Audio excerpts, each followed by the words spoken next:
Question. How do we call him?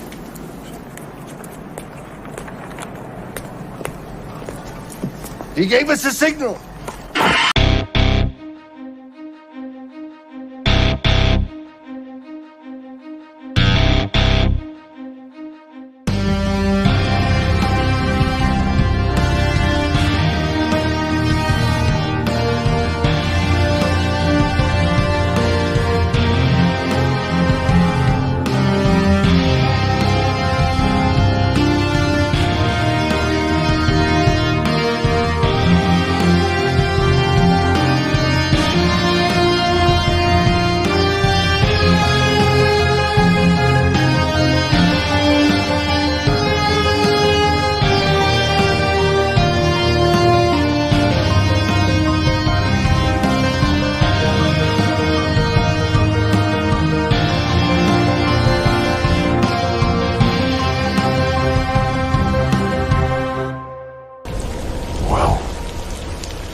What up, Gotham Guardians and Arkham Adversaries? It's your boy Trey of the Bat Channel. We are live from the Wyoming Batcave. It's not the Wyoming Batcave. It has to be like Superman related. It has to be the fortress of solitude, or in Wyoming.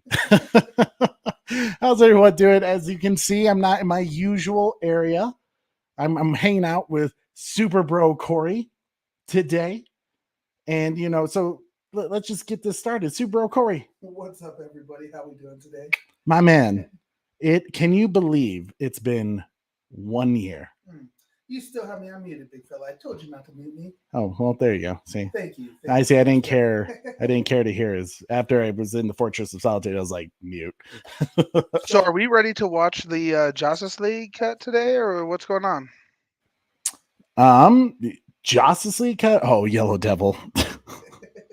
No, we are not watching Justice League because we are celebrating 1 year and 1 day of Zack Snyder's Justice League. How crazy is that, Corey? 1 year as of yesterday. Absolutely insane. Absolutely insane. I can't believe it. I think this is technically, while yesterday was the 1 year anniversary, this is actually our 1 year anniversary of actually watching it, because you weren't able to watch it that first day, if you remember. That is actually true. Yeah. My wife made me wait because she had to work. Obviously, we have daytime jobs. YouTube is not our life yet. But yeah, so it was like, she's like, I'm not staying up that late to watch it. And I was just like, and she's like, and you can't watch it without me. And I was like, but what if I just like peeked at it and just watched the 4 hours without you? And she was like, no, you can't. So that was probably the hardest thing I ever had to do. It was wait to watch it, but it was well worth it. We did a huge party. So it was a good time. We had the family over and we went crazy. But I see some crazy OGs up in the house. I'm seeing our boy Bat Dan, Yellow Devil, Dadpool, Oracle, Ryan Swayze, Carrie Kelly. Oh man. And this one hits the feels. Corey, Bat Mike is in the house. Bat Mike. Bat Mike. Miguel, my man. Guys, if you have not checked out Bat Mike, first off, what are you doing with your lives? Bat Mike is the inaugural winner of the DC Fandom Cosplay Awards, like selected by Jim Lee and that whole group. Like, how crazy is that? I mean, rightfully so. I mean, if you've seen Miguel in the Batfleck, and he has many other suits, but like if you've seen him in it, it's legit. It's pretty cool. It's so good to see you, Bat Mike. Man, it's been forever. Hope the family's been well. Hope everyone's been treating you well. It's good. So hopefully Argentina is you know, the weather is good, you know, partying. Chad Snyder'S. What's up, Chad? What's up, Chad? Boy Trevor the dot. Trevor H. Store the Snyderverse guy, Store the formerly Snyderverse known guy. as the release the Snyder Cut guy. Our boy Eric Patterson. What's up, Eric? Bat Fanatic, man, and even Red Hooded Outlaws up in the house. Guys, this is exciting. Oh, snap. Well, first off, if you don't know what we're doing, we are doing the Zack Snyder's Justice League, you know, panel. I thought we were watching the Joss Whedon cut. You guys stop doing that. Otherwise, I mean, start flipping. I mean, be like, we're watching Justice League. I haven't watched Justice League since I found out there was a Snyder Cut, like back in 2018, January of 2018. That's a lie. Once when we switched to the Marvel channel, that's all we were watching, the Justice League. I can't deal with this guy.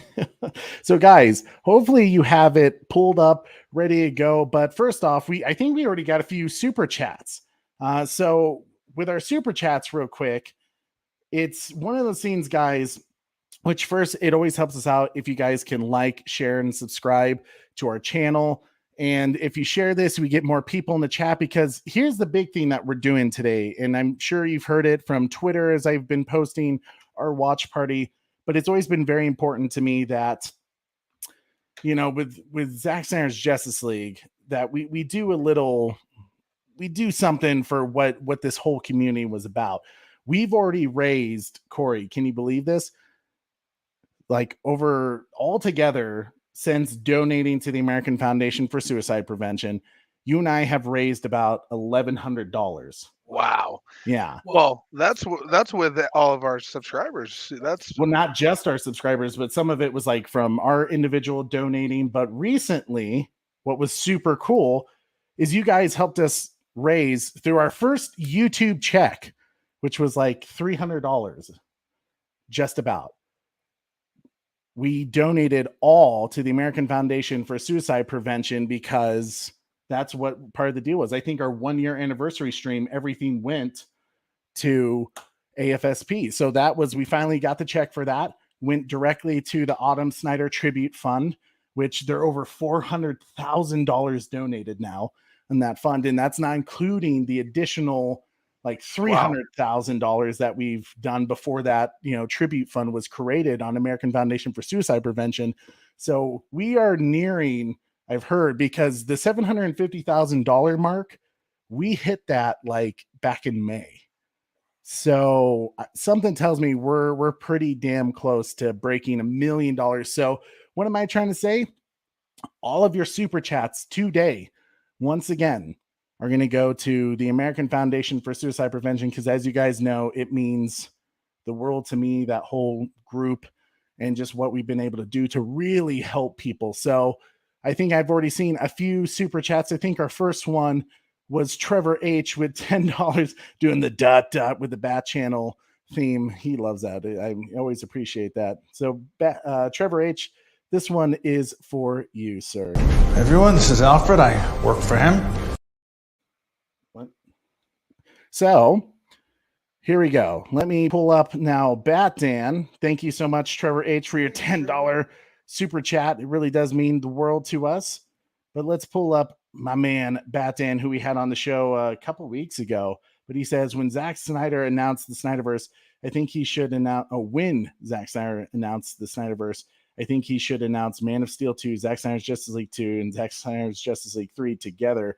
Restore Snyderverse, hashtag Zack Snyder's Justice League. Why not? You know, and while he's at it, just throw in the Batfleck movie, the Cyborg film, the Atom film. Just why not all of it? We'll just take it all, you know? Just simply just go for the whole pie, you know, the whole elephant.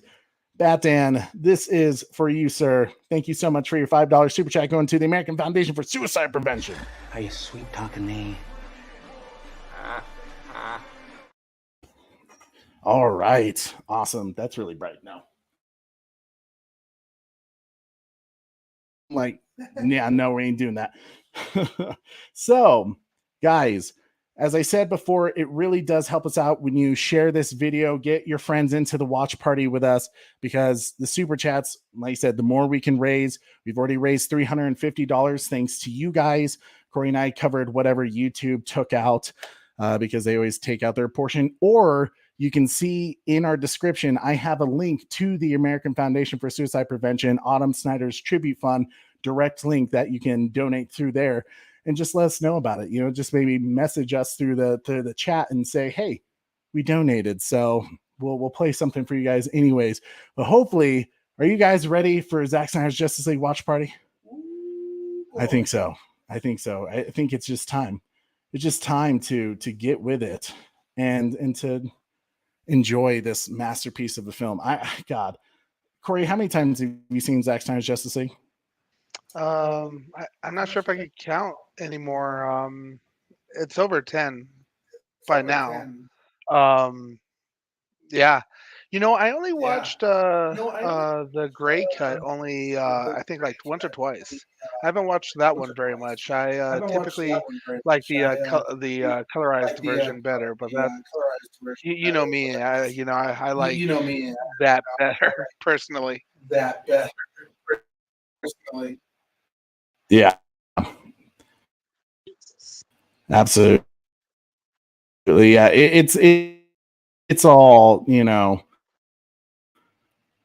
it's just a solid film. Either way you watch it, whether it's black and white or the colored version. I love the black and white version too. I've watched like I'm probably in the 30s. Are we lagging? Let us know in the chat, guys, if we're like hardcore lagging right now, because just me trying to work with StreamYard, it's like glitching hardcore on my end. So, but Corey, are you ready to do this? I am absolutely ready to do this. Okay, so we hope you have, however you're doing it, through the DVD. Corey and I are going to do it through HBO Max. Even though I have the DVD, I just think it'll be easier to just go 4 hours straight through. I mean, you can do a bathroom break if you want to, but we'll just watch and chat and just enjoy the film. You know, we're going to just kick back and, I don't know, just have a good time with you guys. Like, it's just 1 year. Holy hell. Just feels like it wasn't that long ago, but hey, you know, time flies when you're having fun, I guess. So guys, go ahead. Let's get your streaming or however you're going to do it ready.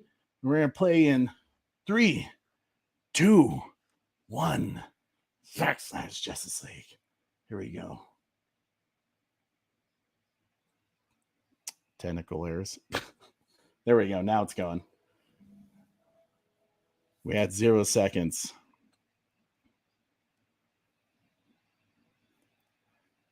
Can you believe all the trending event yesterday? Over 600,000 tweets for Zack Snyder's Justice League. My goodness. It was insane.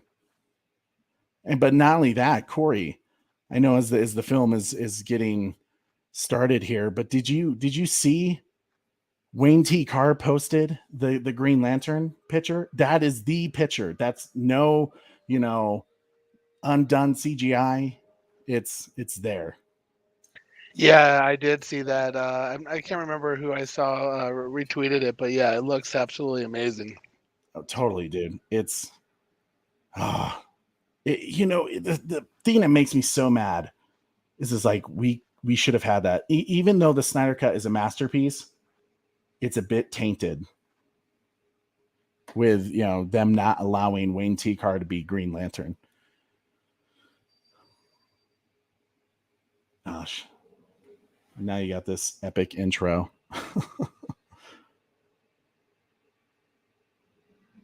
I should have just watched it and not told her wife. Batman, when you're married, you'll understand that that's not a possibility, especially when she's Wonder Wife. You know, she'll kick my ass. You're such a chicken. Hurtful.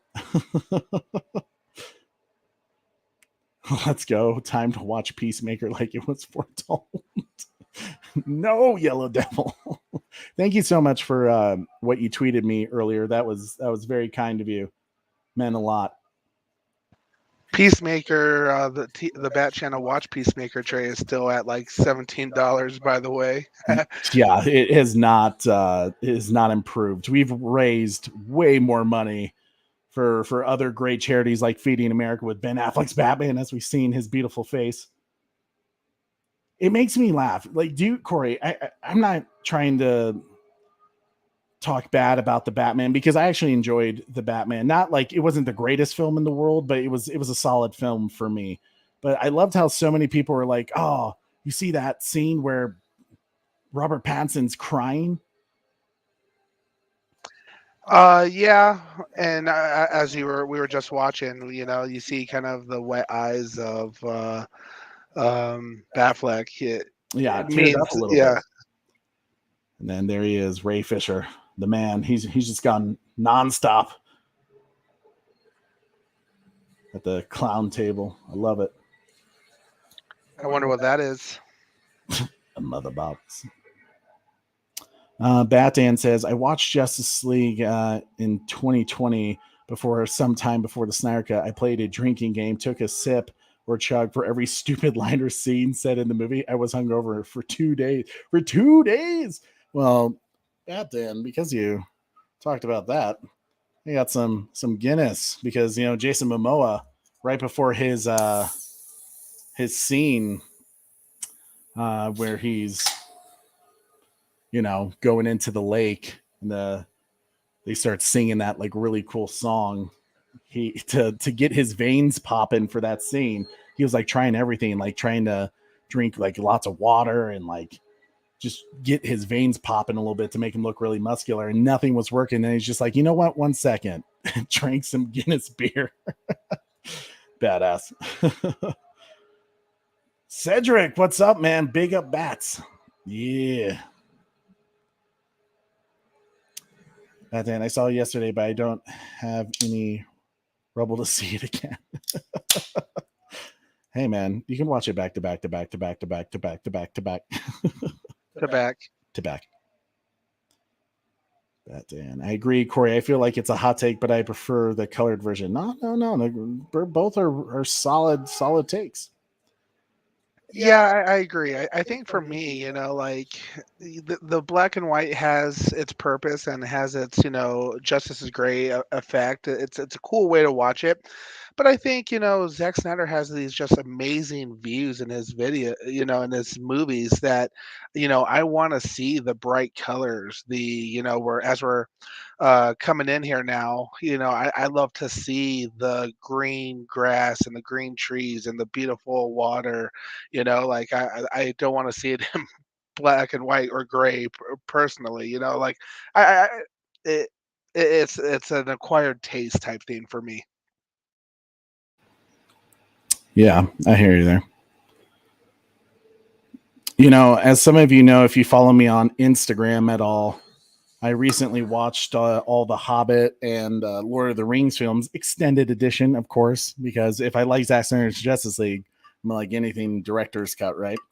But when I watched Return of the King, I immediately was like, this reminds me of something.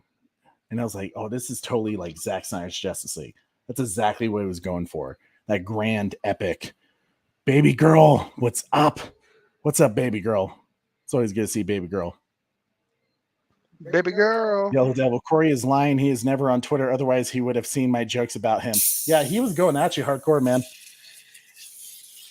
Yeah, no, I haven't had a chance to click on all of my notifications yet.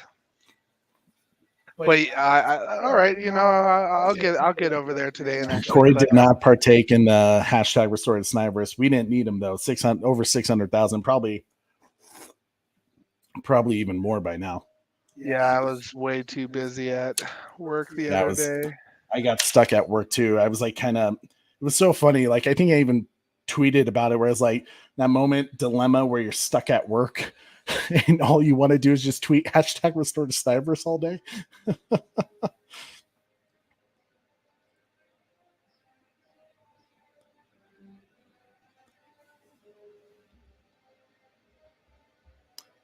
That's a good point, Batan. I wouldn't be surprised if that was the case. Honestly, I kind of just hope, they restore even more the real Zack Snyder's Justice League, even though we have it, right?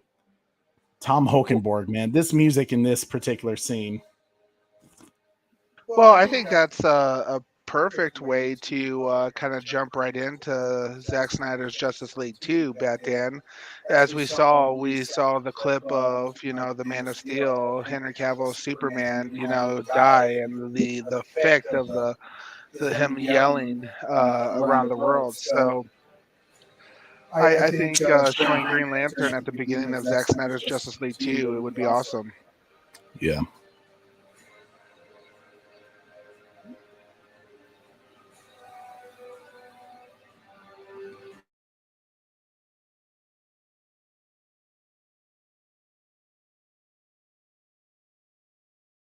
Well, it's hard.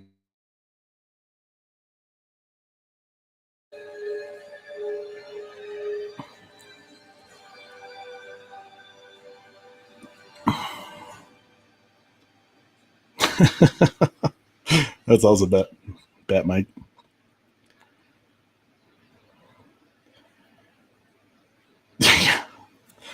Batan says, I'm sad people haven't donated to the Peacemaker charity. It's charity. Hey, that's why I did it. Is like, everything I've seen of Peacemaker, it doesn't look like a show for me, but like, okay, if people are giving me crap for not watching it, other than the few things I did see and I didn't like, okay, well, I'm gonna make it worth their while. I'm gonna donate all the money they were gonna give through super chats or even donating directly to FitOps, which is John Cena's charity. So I figured the Peacemaker James Gunn fans would be like all for that, and silent. I knew that was going to happen. Don't count on it, Batman. Don't count on it, Batman. Bruce Wayne. Baby girl. Return of the King is epic. They're all good, right? Like you can't go wrong with those. They're just such solid stuff.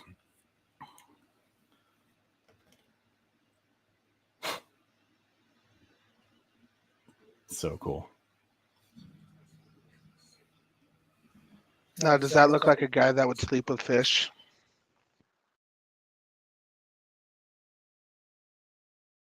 I don't think so.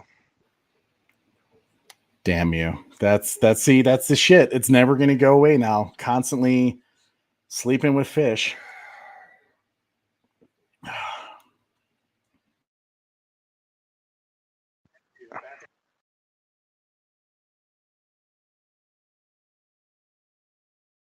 I'm on mute. I muted myself. See, I'm trying to be back and forth because I know Corey and I are right next to each other. Bad Dan says, and to clarify with the last comment, the Peacemaker fans are the ones who should be donating. Yeah. Well, they're the real DC fans.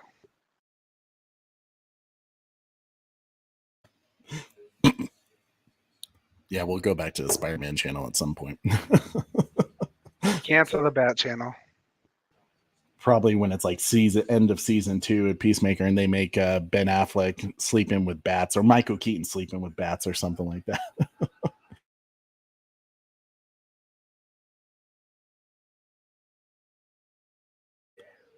Bat Mike says, you guys think in the future will be a ultimate Zack Snyder's Justice League with a Green Lantern scene at the end with complete quotes of Joker in the epilogue? We live in a society. Yeah. And the Parademon's Nest scene. Oh, I don't know. Did Zach ever say they actually filmed that scene with the Parademons? I think he wanted to, and the studio gave him a hard no on it because it was too scary. I think that's what happened. I'm pretty certain. But yeah, hey, if Zach wants to do that, I won't say no to an ultimate 5-hour cut of Zack Snyder's Justice League. I don't know. How about you, Corey? A 5-hour cut of Zack Snyder's Justice League? You for it? It's already 4 or some hours. I don't see what's wrong with that in a few more hours, right? I mean, at this point, just give us the whole like Zack Snyder's Justice League 1, 2, and 3 in one giant thing. People use Harry Potter, Lord of the Rings, and some of those other movies as like weekend killers or day killers. I would love to see the Zack Snyder's universe, the Snyderverse, be a week killer. Yeah, that's a good point. So, guys, if you're just tuning in, because I can see our viewership going up at the moment with our live show, we are doing the Zack Snyder's Justice League watch party. All the super chats that we get through this video, all of it's going to go to the Autumn Snyder American Foundation for Suicide Prevention tribute fund. So I think we've already raised about $15 today. We donated $350 yesterday from all the shows we did in our first year that we got super chats for to American Foundation for Suicide Prevention. So just making a difference and trying to, at least. Just shows how amazing our fans and the chat is. Like we love them. We're one big giant family here with the Bat Channel. So keep being awesome, everybody. This was the thing. This was the scene right here that made me really think of when I was watching Lord of the Rings: Return of the King. There in the extended cut, or is it Two Towers? It might have been Two Towers. Actually, it was Two Towers, where King Theoden starts singing the song because his son passed away, and it reminded me of the scene. I was like, damn, man, that's what Zach was doing. He was going epic on it, and it's super cool. I think we talked about this, Corey, when we were reviewing Zack Snyder's Justice League when it first came out. Ray Porter is good friends with the lady who wrote this poem. I do recall that. Where was this shot filmed? I'm just trying to remember where it was. For some reason, I want to say it was either Iceland or Greenland. I want to live there. Some Nordic areas, some of that Viking stuff. Bat Mike says, "Yep, Richard Citron himself told me the studio says no to the nest scene." My God,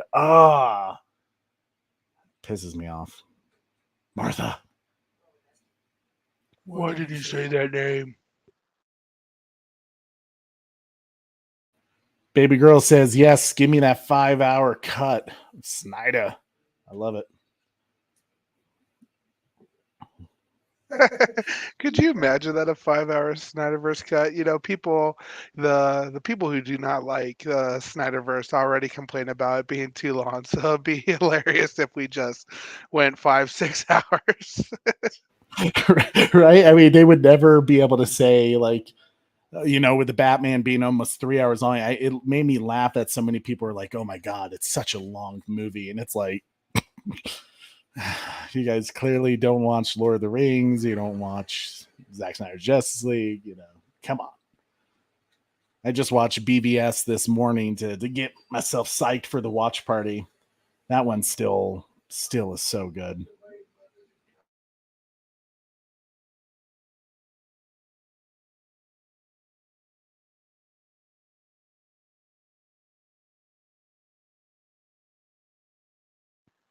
Ben Affleck, the best Bruce Wayne and best Batman combined. I would agree with that. At some point, I'll do a Batman ranking live action video, but that's actually my favorite thing about this whole situation is I was the one who was like, no, even before Ben Affleck became Batman, I was like, he's going to be perfect. He's going to be literally one of the best Batmans we've ever seen. And I think I even told you probably the best Batman. And before you were, you're more kind of hesitant on him. So I feel very pleased about that. Here we go. Zack Snyder cameo. Just in there, scripting away, probably on. Oh no, he said he was drawing technically this scene, which is kind of interesting, seeing how they were filming it. But he was working on Army of the Dead. Right? Yeah.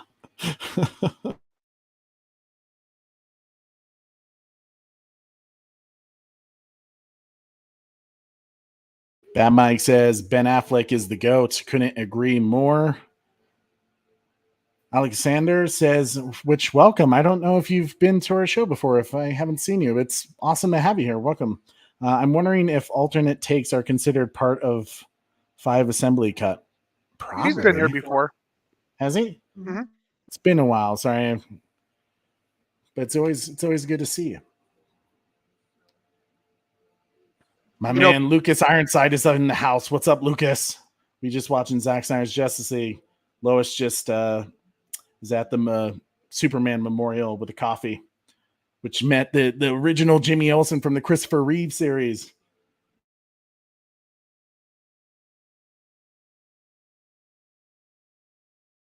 Batman's cosplay of Batman and the Batfleck Batman is absolutely fantastic as well. He's probably my favorite cosplayer of Batman. I would, once again, I can't disagree with that. That's true. Yeah, guys, seriously, if you haven't followed Miguel's Bat Mike page on Instagram, he even has a YouTube channel, and he does a show every now and then. I haven't been able to catch it, but you got to check out Miguel. He's awesome. I love Bat Mike. I'll tell you one thing though, Bat Dan the other week with the his cosplay on the live show, that was pretty awesome as well. Yellow Devil says the singing girl that picks up Aquaman's clothes is my favorite part. Artsy inclusion in the first part. I'm just so used to girlfriends keeping my shirts. That's why when Ink to the People was like coming out with these awesome shirts, I was buying my wife her own that she could wear and not steal my shirt. It still doesn't work, but it's worth a shot.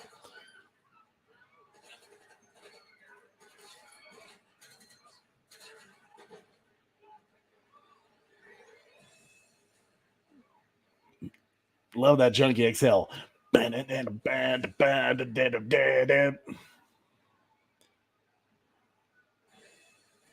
Lucas Ironside just stopping to say hi. It's good to see you, buddy. Thank you for stopping by. It really does mean a lot to us. Good to be here. Oh, snap. Corey, Glorious Pictures is in the chat. Glorious Pictures. What's up, brother? Man, I'm so stoked for the Batfleck v Deathstroke project. It's looking so good. Guys, if you haven't followed the Glorious Pictures on his YouTube channel and on Twitter and stuff like that, you need to. This cat, he's good. And he does it all for free. He does it just because he can. And he enjoys it, which thank you, because we're enjoying watching it. That Green Lantern scene. I mean, now that we have the real picture of Wayne T. Carr, I mean, that was literally all we had for a while of a version of what the Wayne T. Carr scene could be. And that was awesome. Just awesome. Amy Adams, so beautiful woman. Yeah, she is. She's gorgeous. Yeah.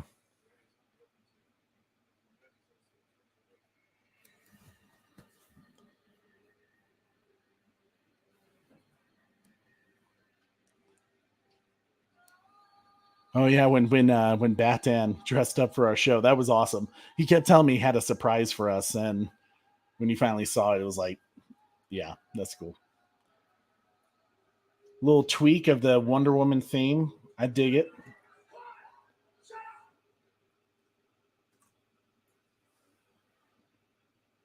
This is, I don't know if you agree with me, Corey, but I feel like this was one scene that really benefited being restored to its original version, because they made it so, I don't even know. It was just kind of like an awkward part of the scene that you were just trying to like reintroduce Wonder Woman and didn't really even serve that much of a like a cool moment. But when they have, Gal and that little girl, it's like fantastic, man. Zach and his strong female characters, he just nails it.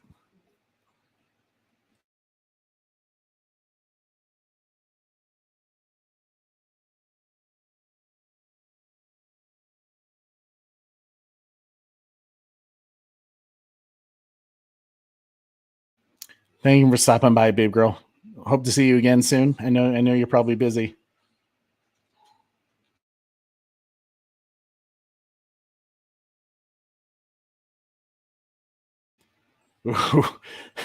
Hopefully your sister was like, what the hell happened when she watched Wonder Woman 84? It was not the same choreography at all. It was very cartoonish in 84.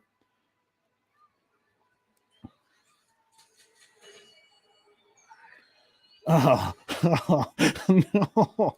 Thank you for reminding me of that, Batman. I hate 84 so bad.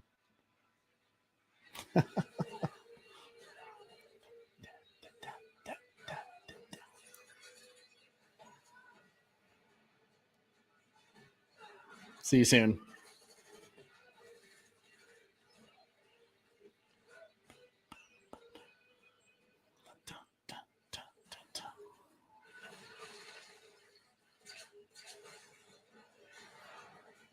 Oh, snap, Corey. Guess who's in the chat?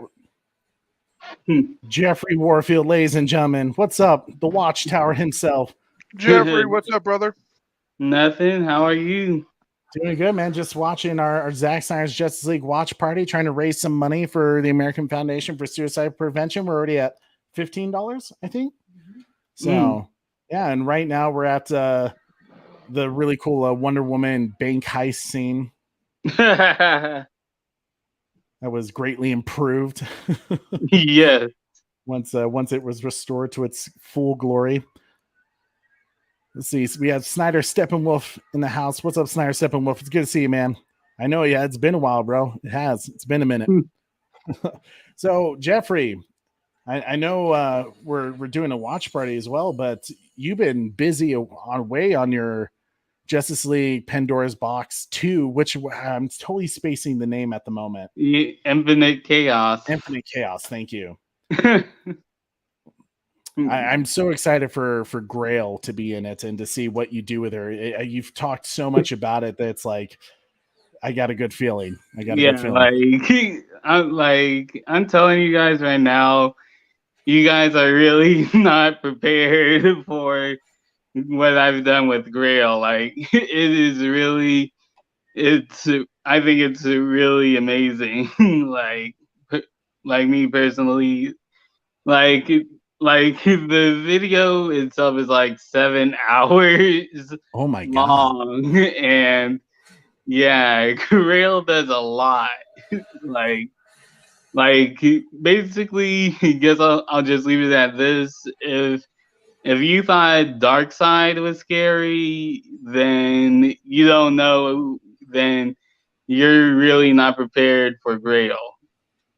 Yeah. I mean, she's already such a great character, but it sounds like what you're going to be doing with her is going to be.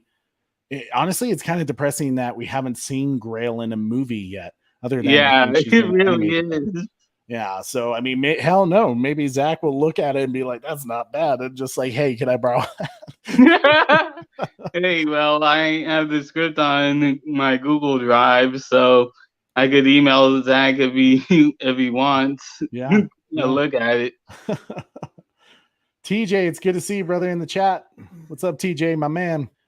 Restore the Snyder's guy says hashtag that's my Wonder Woman. Yeah, especially right at that scene, right? Like, you can be anything you want. Such a great scene. Now we're getting close to that Steppenwolf appearance. This scene, man, like, you know when Zach gets to like female warriors and like that Greek olden time scene, you know he's pulling from his 300 days. And I mean, I love that whole scene where like, we have no fear. Like, damn. That's just like, that's where it's at. King Leonidas himself.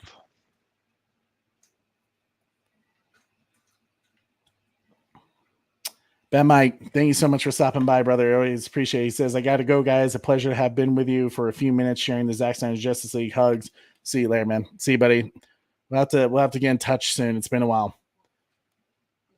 Yellow Devil not prepared. Oh no, he put a Whedon color filter over it. Oh, Yellow Devil. Oh, he's so funny. Snyder Steppenwolf. Also, Zack Snyder's Justice League is still a masterpiece, and I watched the Batman 2022, and that movie is a masterpiece as well. You really liked the Batman, Snyder Steppenwolf? That's good, man. Like, I enjoyed it.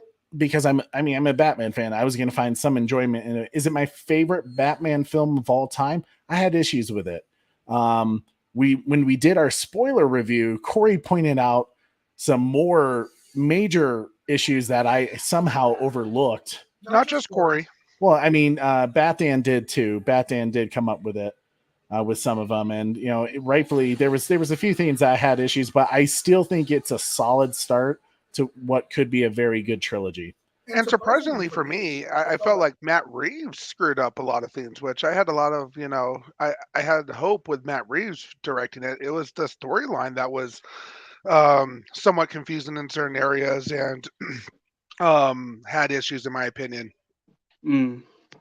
For me, the Batman was really kind of just like an average movie, like kind of like everything about it was kind of average from my point of view. But I will say that Zoe Kravitz's Catwoman was great. Like, I she thought was so. really great. Yeah. There was a few plot points that Corey caught that I was like, okay, yeah, that was kind of not executed very well with her character, but still, I think her performance was very strong. Yeah, Kyrian Hines as Steppenwolf. Oh, yeah. God, man, that is so good CGI. Yeah. God, I prefer the old one. Just get out, you crazy man. Snyder Steppenwolf, there you are, big fella. There you are, making that appearance in that boom tubing.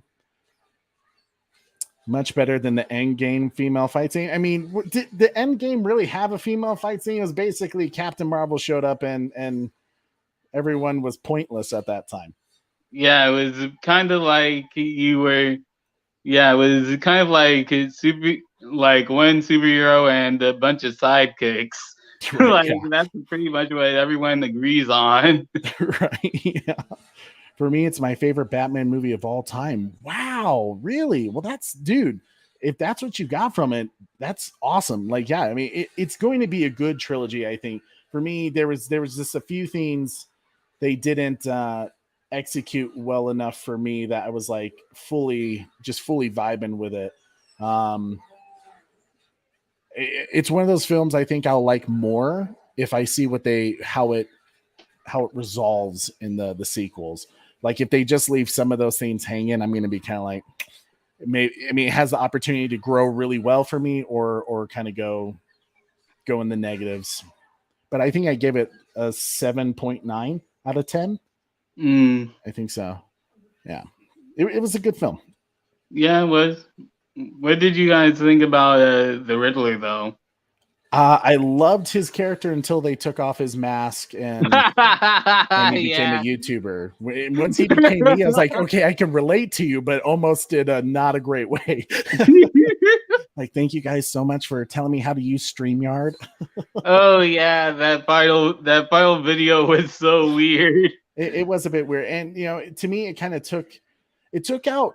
It made him less intelligent to be like, oh, thank you so much for all this help and advice you've been giving me. Like, the Riddler doesn't need advice. He's already like the most intelligent man on the planet, other than, he has this need to be caught from Batman because he wants people to know he's the smartest man, Yeah, I thought there was good aspects of the Riddler. At the end, there was some stuff that I didn't necessarily like so much, and I thought in some ways he made the Batman look incredibly stupid the entire time. So I like the fact that Sparkle Bats never got figured out. He's like literally standing talking to the Riddler, and I think you give it. Corey had a hotter take than I did on Battinson, but like, I think personally, like, here's the issue with MC. As we're watching Zack Snyder's Justice League, we're turning this into a Batman review thing. I just think it was simply, unfortunately, it's just the nature of the beast. You can't have the world's greatest detective go up against the Riddler in his first film and not make him look like he's not sure of himself, because the Riddler has to outsmart Batman. I mean, that's part of what makes him a very difficult opponent. But in this, maybe that wasn't the right call for the first film for the Riddler, or at least doing things that were like really obvious, like the Riddler sends in pictures of the Iceberg Lounge, and no one goes, all these pictures are in the same spot. Let's look at that vantage point, and that's where his house is. The fact that it took him 2 hours to figure that out, it was like, all right, not the greatest. Or the fact that he never figured out, the final thing. It was like he was like, Riddler was like, wait, you don't know, like we've been working together. And the look at Robert Pattinson's face when he's like, oh shit, oh man. Well, I think the biggest issue with the I didn't mind that Batman didn't figure out the last thing. It was just so out there. Like it didn't make sense for what the Riddler was like. That was what my biggest issue with the Riddler is, like, he was this really cool villain trying to, take down the elites that are controlling Gotham and the corruption, all of a sudden to be like, I'm just going to kill everyone. Like, yes, I guess that makes him psychotic, but it also made his mission pointless. Like, I'm just going to flood everyone, all the homeless people who are, victims of the corruption of Gotham City. They're going to die too. If anything, they're going to die more than the elite. So like his end goal was not a smart plan, in my opinion. That's where I kind of lost it with the Riddler, was really that third act where I was like, what are we doing? But other than that, Colin Farrell's Penguin, can't wait for that TV show. If they do that right, rated R, let the man smoke. I know Colin Farrell fought for that. Couldn't let Warner Brothers like, no one wants to see the Penguin smoke. And it's like, but that's Penguin. And it's not like people are going to, bad guys smoke. That's a good idea. Man, the power of just ways shot putting those horses, man, is absolutely insane. Oh yeah, Steppenwolf. Yeah, they really make him into a really cool villain in this, and a complex villain too, where he's not, I mean, you kind of feel bad for him a little bit. Like, he's just trying to get home. He's like the ET of the apocalypse world. He's just trying to get back. No, he just needed to find ET, just trying to get home. To find his yeah.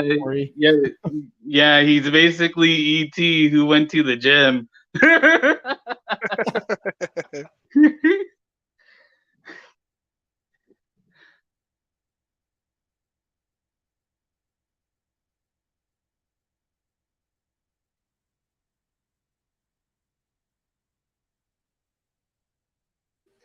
No matter what happens in the sequels, that Alfred almost dying scene, the Batman, was not earned. I agree with that. Yeah, I think it wasn't earned as well. Yeah, that wasn't earned. Especially speaking of people almost dying, how did Robert Pattinson's Batman not die when a bomb literally exploded in his face?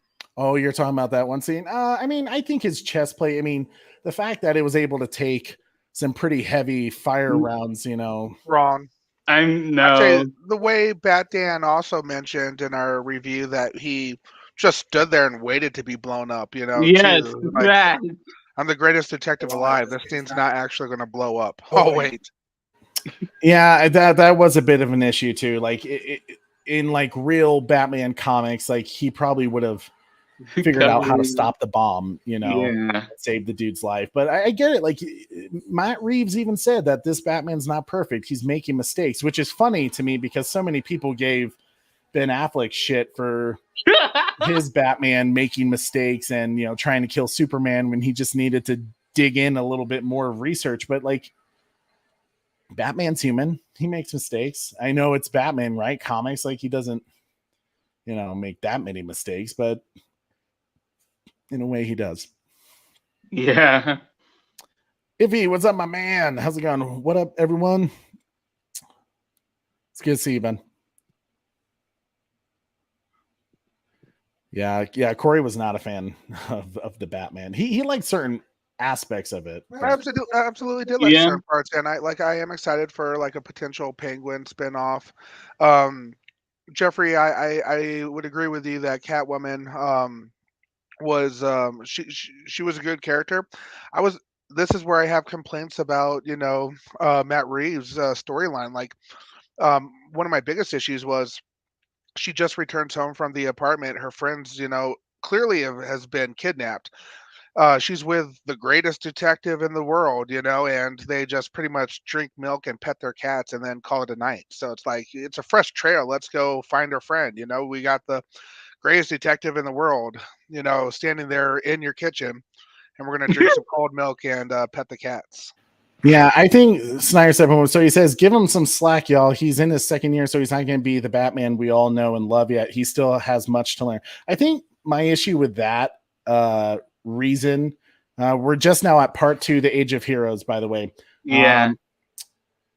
I think my issue with the year 2 excuse for Pattinson is like, even Batman Begins, which was year 0, year 1, you could say, he wasn't making as many mistakes. And he was a little more defined than this Batman, like especially in fighting skills. He was very much just a brawler in this one, and not very. And it was here's my biggest issue with the Batman film was the fact that, and Yes. that's where I say, Thank like, you. if maybe it will improve my feelings towards the film in the sequels, because clearly they went with this Kurt Cobain Bruce Wayne, and for me that's not the type of Bruce Wayne I like, and I think it really hindered his character to having, and he was really one shade. He was just Batman the entire time. And it's also weird that like they do this really cool intro. Like, to me, it was like one of the greatest Batman film intros of all time, with the narration he's doing, kind of like felt like a comic. But when he does this whole thing, like, they fear that I'm in the shadows lurking, and he's kind of this predator element, and yet he's walking everywhere. He's knocking on the door of the Iceberg Lounge and being like, let me see the Penguin, and just walking through the building, when really what Batman would have done is just been in the room already, waiting for Penguin to show up in the room and then come out of the shadows and be like, I have questions. And that's why I say I don't necessarily think Robert Pattinson is a bad Batman. I think Matt Reeves was so focused on trying to make him this Kurt Cobain Batman, and he kind of messed up the storyline, in my opinion. Like I kind of take this all out on Matt Reeves for really kind of messing up some key points of the story. I'd be curious to see what would happen in another movie, but I see this at, for me, the reason I didn't like it is a failure on Matt Reeves. And there were certain elements he did really, really well that I would like to see him expand upon. Like, I think good, solid first film.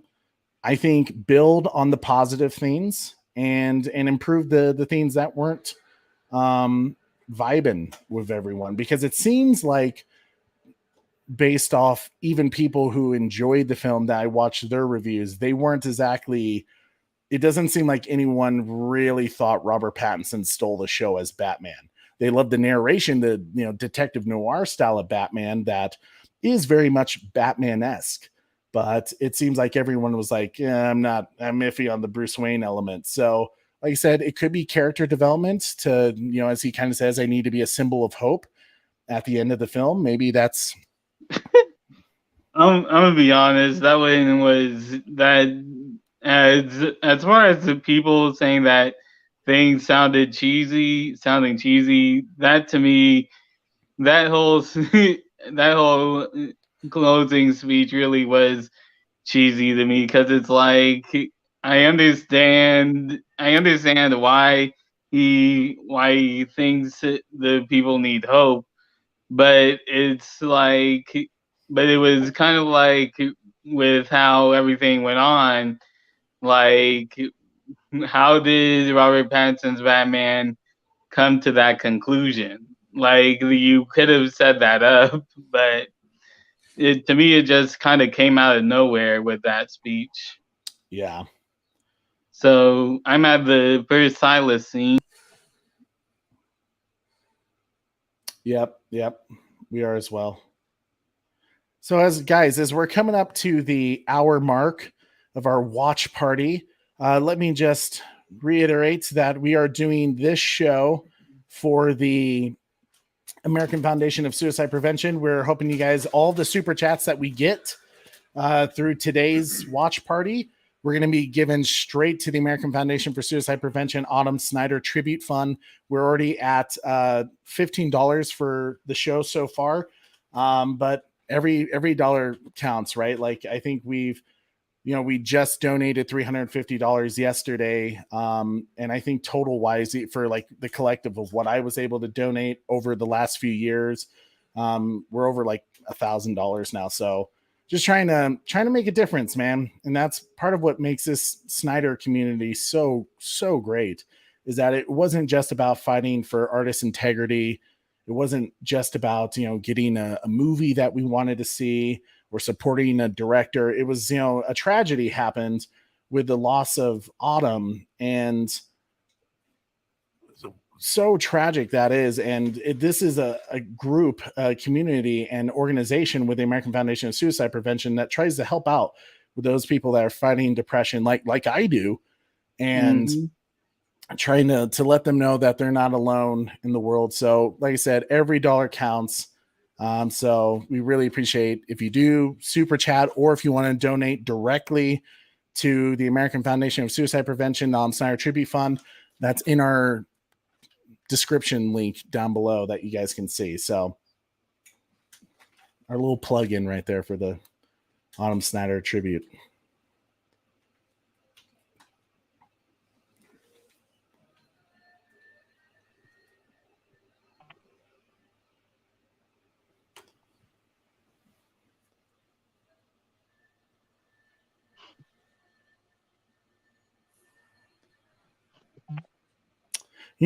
This is one thing that why do you think she shot that arrow? Message for you, sir. Sticks in the dude from Monty Python Holy Grail. One thing that we need the Snyderverse restored for this one reason. Diana's return to Themyscira is going to be a big deal, especially with the upcoming Apocalypse War. And with the, whatever you call Wonder Woman 1984, that was not a proper, that's not a good choice story-wise in that direction with Wonder Woman. I know they're trying to get away as far away from the Snyder Cut as possible, but doing a weird prequel film that had really no character growth in it, other than she misses Steve still, but she's okay that he's gone.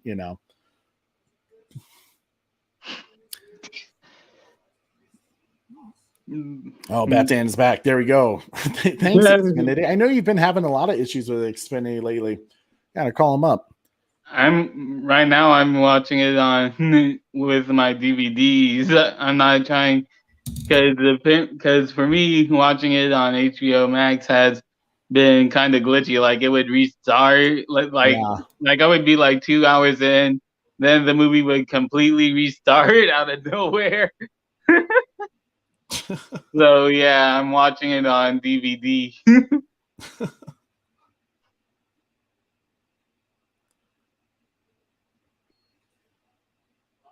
But yeah, like Diana returning to Themyscira is really going to be a big deal. And really, I don't know how they would do that with their current regime really right now. Oh yeah, I mean, there's a reason why they went to, a prequel essentially, or something like a one-off film in 1984 that had nothing to do with the larger scope of, Wonder Woman and, being a part of the DCEU. It's the current regime, and they're going away, guys. They're getting fired left and right. It's called Trash 84 Bat Channel. I'll agree with that. I just call it Wonder Woman 2 right now, because to me, Wonder Woman 1984 is such a mouthful. Right. I mean, even my wife was like, she looked at me and she's Wonder Wife, right? She loves Wonder Woman. She reads Wonder Woman comics. She looked over at me and she was like, that was awful. Like, I don't think I want to watch that again. She's like, I'll just stick with the first movie and like BVS and ZSJL. I was like, okay, that works for me. So we got a $19 donation. Oh, yep. Here we go. Man, the Restore the Snyder's guy. Thanks for all that you guys do. Hashtag for autumn. Guys, my man, Restore the Snyder's guy. That means a lot, dude. Thank you so much for donating. That's going to go to the American Foundation for Suicide Prevention. Let me play you a little diddly here to say thank you so much for all that. It is not a question of money. You see, I'm buying this hotel and setting some new rules about the pool area. Now that's the confidence of a year one Batman. Yep. Thanks, Restore the Snyderverse guy. You are the man, buddy. We really appreciate that, bud. Thank you so much, bro. So yeah, that puts us up at like $45 now, right? No, 35. Math is tough. Yes, it is. Hurtful.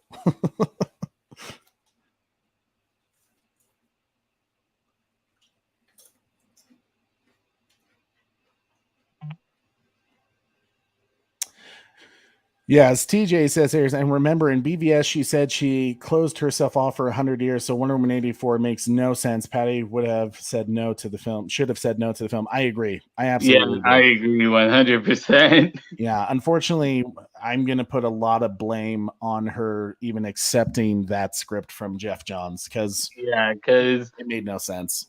Yeah, because I know people were saying that, Wonder Woman destroys cameras in the movie, but I'm like, but at the same time, I'm like, so no one heard, but then you see at the end where Wonder Woman gives that whole speech about basically wishes being bad and stuff like that, and it's like no one remembers a woman basically stopping the entire world from ending in 1984. Right. Yeah, and I actually have an idea. I mean, one thing I want to start doing with our reviews is tweaking a thing about like how what I would have added to the film to make it a little better. But snap, Corey, I've wanted to have him on our show for a very, very long time. Guys, before I bring him in, I got to do this. And Jeffrey, I'll do this for you as well, because I was surprised when you showed up, first off. But I'm glad you did, because I was thinking, like, Jeffrey's here. Once we started the movie, I was like, oh, man, we're not going to have anyone for our panel. But then you showed up, and I was like, oh, I was just excited that you're here, that I forgot to do this. But, guys, before we bring in our next guest, we got to do this for Jeffrey and Mr. Lord Koj.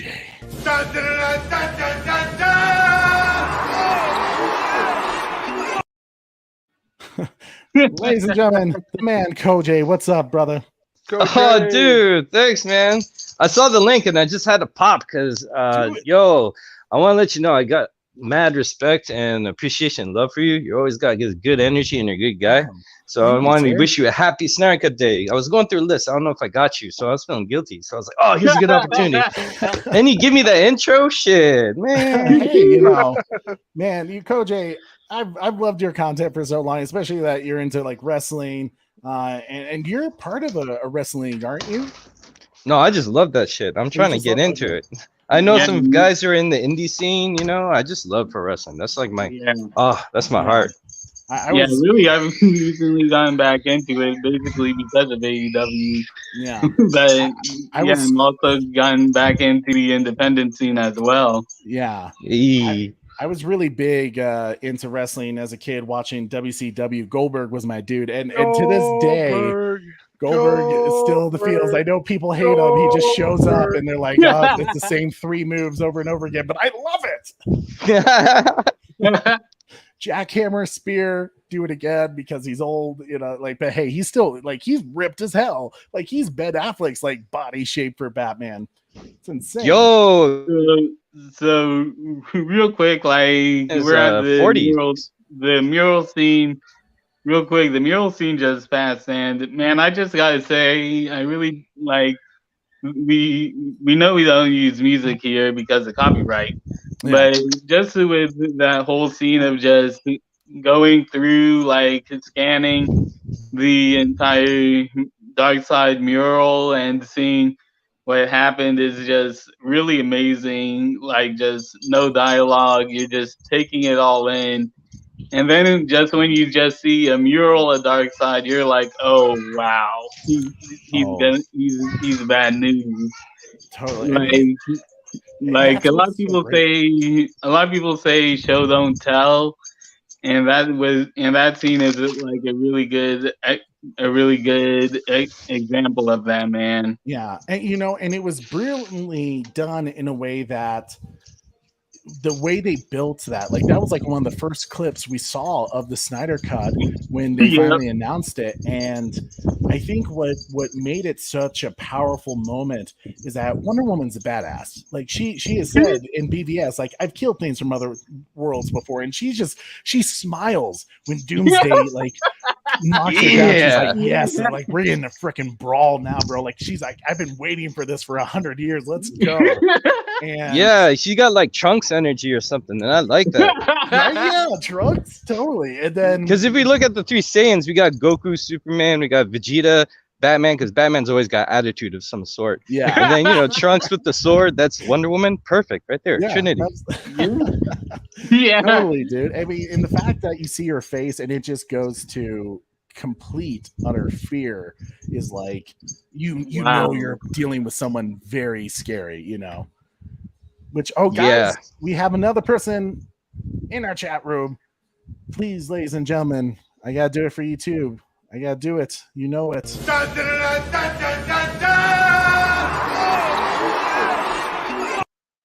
Ladies and gentlemen, Batdan is in the house. What's up, Batdan? Batdan! Oh, I'm actually about to see the mural scene myself. I'm a little behind now. Thank you. Yeah, sorry, buddy.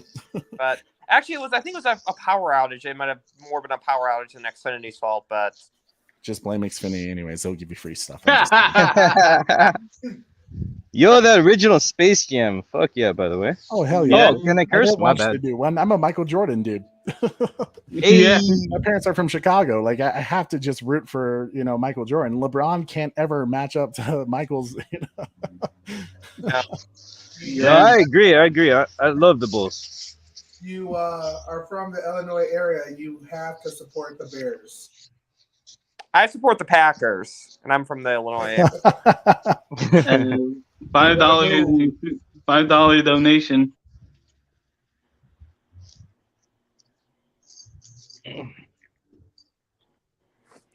Muted myself. My bad. See, that's how I do. I just mute myself. TJ, thank you so much for the $5 super chat, dude. Canadian dollars. I think that's Canadian dollars, right? Yep.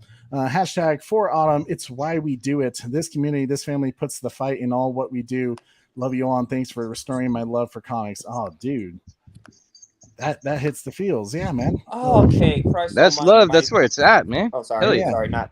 TJ, this is for you, sir. Thank you so much for your $5 super chat. That will be going to the American Foundation for Suicide Prevention for Adam Snyder. Thank you so much. I appreciate it. Stop right there.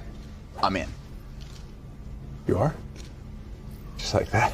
Yeah. Thank you so much, TJ. That's awesome. Yeah, TJ, that's super awesome. We appreciate it, man. I tell you what, a few minutes ago we just saw Aquaman chug that whiskey, man. I wish I could handle the whiskey like that. You just downed a whole bottle and wow. I mean, that's why I'm drinking Guinness for Jason Momoa here, Shoot, I'm a lightweight. I just need 2 beers and I'm like loopy. Oh, really? Yeah, Corey Six-pack is good for me. Corey and I went a little bit too hardcore last night. I don't think we can miss this opportunity. Can Aquaman come out to play? Jesus. Well, there you go. Spider-Man No Way Home is connected to Zack Snyder's Justice League now. Kevin Feige, he's going to make it happen. Kevin. So now I'm even more behind now because it went out again for a second. So I'm at that vocal scene, and I'm just like for real though, even if the WB was thinking about was thinking about was making Justice League. I wonder what went in their mind thinking about cutting out William Dafoe of all people. Runtime. Like really, what was the logic behind that? Yeah, simply runtime, I bet. I mean, they wanted, didn't they tell Zach it has to be under 2 hours? Yeah. For God's they sake. did. Like, can you imagine that? Like, here, introduce 3 to 4 new characters and do it under 2 hours. I just can't stand putting limits on a storyteller telling a story. Absolutely. Yeah. I mean, I get it through a business standpoint is, the more showings you have in a theater, the more money you can possibly make. But at the same time, you're not going to make that money if people are like, this film isn't good. No, I think that's I think that's an excuse, because if you don't have faith in a product, that's what that tells me, or faith in a person, because it doesn't matter runtime. Look at Jurassic Park. That shit, when that hit, it was so good. All the effort put in. It was in theaters for like 1-2 years. I forgot. Something like that. Yeah, it was like insane. Insane amount of time. Yeah. Give people some good stuff and they'll love you for it, Well, hell, I mean, look at Spider-Man No Way Home and its theater run length. I mean, I honestly think it's still in theaters right now up here. Yeah. I honestly think if BVS, if they never took it out of China as early as they did, I think it would have made $1 billion. I want the theatrical cut. Yeah, I want Ultimate Edition to hit first. That would have been. Oh, totally. I think that would have paved the way to not mess with Snyder's work. They did that. But see, that was like another weird thing. Like, why sabotage that? Why take out? Was it 20 minutes? I think 30 minutes. Like 30. 30 minutes. Yeah. I mean, and then very important. I mean, they did it, obviously the Batman was 3 hours long, so it's not like Warner Brothers had a problem. I almost wonder if Matt Reeves was like, you're not going to take out 20 minutes of my film. Nah, they're playing favorites. That's not fair. It's like some kind of cancel culture for like they'll give artistic integrity to James Gunn. They'll let the Batman be as long as it wants to be. It's like, come on, what are you guys talking about? Yeah. Yeah. Oh, Desaad. Desaad, man. Like for real though, Desaad to me is I like that Desaad is kind of like portrayed as that one coworker everyone hates to work with. like everything he said is to Steppenwolf is like, man, you still own 50,000 worlds, and I'm like, what? Right, yeah. Desaad is like a really bad HR department. It's like, yo, can I change my thing? It's like, no, you have to stick to it. This is Walmart, damn it. Everyone would like to know if he can come home. No, Target. Is that okay with you, Darkseid? No. I'll let him know. So Snyder Steppenwolf says, question for y'all. Do you think that after the merger that we can get the 4 hour and 20-minute cut of Zack Snyder's Justice League? I remember that Desaad scene from the DC Phantom chair cut from the film. We'll start with I mean, it is possible. Like, it is possible. Like, we could get it. I don't want to have to keep buying more DVDs. That's just kind of my thing. Honestly, I'm with Bad Den. It's like, but I trust Snyder because when he shoots footage, he can use that footage for his sequels. Because he shot extra additional footage, which is all like, hey, there's more to the story. He went out of his way to show us more nightmare sequence. There's more to the story. So I trust Zach. He knows what he's doing. And the thing is, too, like, we saw what we saw with BVS. The Ultimate Edition had 30 minutes of extra footage, which on paper doesn't sound like much, but those extra 30 minutes are really important. Very. That is a whole Batman animated series or Power Ranger episode. That's a lot of storytelling you could do. Yeah. Yeah. Context makes all the difference. Hell yeah. I think I'm with Koj and Batman on this one. Snyder Steppenwolf. Like, I don't think they'll do a Snyder cut of the Snyder cut simply because at that time it's kind of like, what are we doing? Like, I think it's one of those scenes he can easily incorporate Wayne T. Carr, in the sequel film. Like, he can do his own thing. I mean, hell, if he wanted to, he could do his own Green Lantern movie and then put him in Justice League too. Oh, yo, check this out. You know how every Snyder Snyderverse sequel kind of starts with where it left off on the previous film. What if the Oh. opening of Justice League 2 is with Wayne T. Carr, Green Lantern, what he was doing right before the end, where he would have showed up, but he's like, oh, I got stuck on this battle. Oh, it had a mission for me. Darkseid's coming. The only thing with that, though, is that it's always the action sequence. Like, you know, BVS started in the Man of Steel action. Right. Sequence. Oh, Zack, I think I know where they could start Justice League 2, where like they can start it simply from when the League is looking at Darkseid through the boom tube, and Zack Snyder's Justice League 2 starts off from Darkseid's point of view. That sounds way too perfect. They gotta do that. I like that. Stop writing, I love Jeffrey. that a lot. Oh man, we spent like just sorry, 5 minutes on Apocalypse, or a short time like we spent on Krypton, like that kind of. Yeah, exactly like that. Exactly like that, dude. Like, yeah. I'd be using those mother boxes. Man, the CGI on Uxas looks so good, man. It really does. It's such solid. Like, who was it? Weta Digital, I think they're called. Yeah, Weta Digital. Who did Lord of the Rings and King Kong and stuff like that. Like, they're so good. You know, and I'm happy for them too, because they were working on this before just, the Clown Table shut them down. And when you hear some of the stories that, the Clown Table was like, they didn't understand the Flash Speed Force scene. And it's like, why are you running DC films? Right. Like, just sit down and be quiet. Like, I mean, the fact that they would argue with Zach about where, Smallville would be, why can't it be Chicago? And it's like, because it's Metropolis, like, you can't have two cities. and really, like, the dumbest part for me was like WB saying, and this is what Chris Terrio said, that WB was basically going on like, man, you can't destroy Superman's ship. How is he going to get back to Krypton?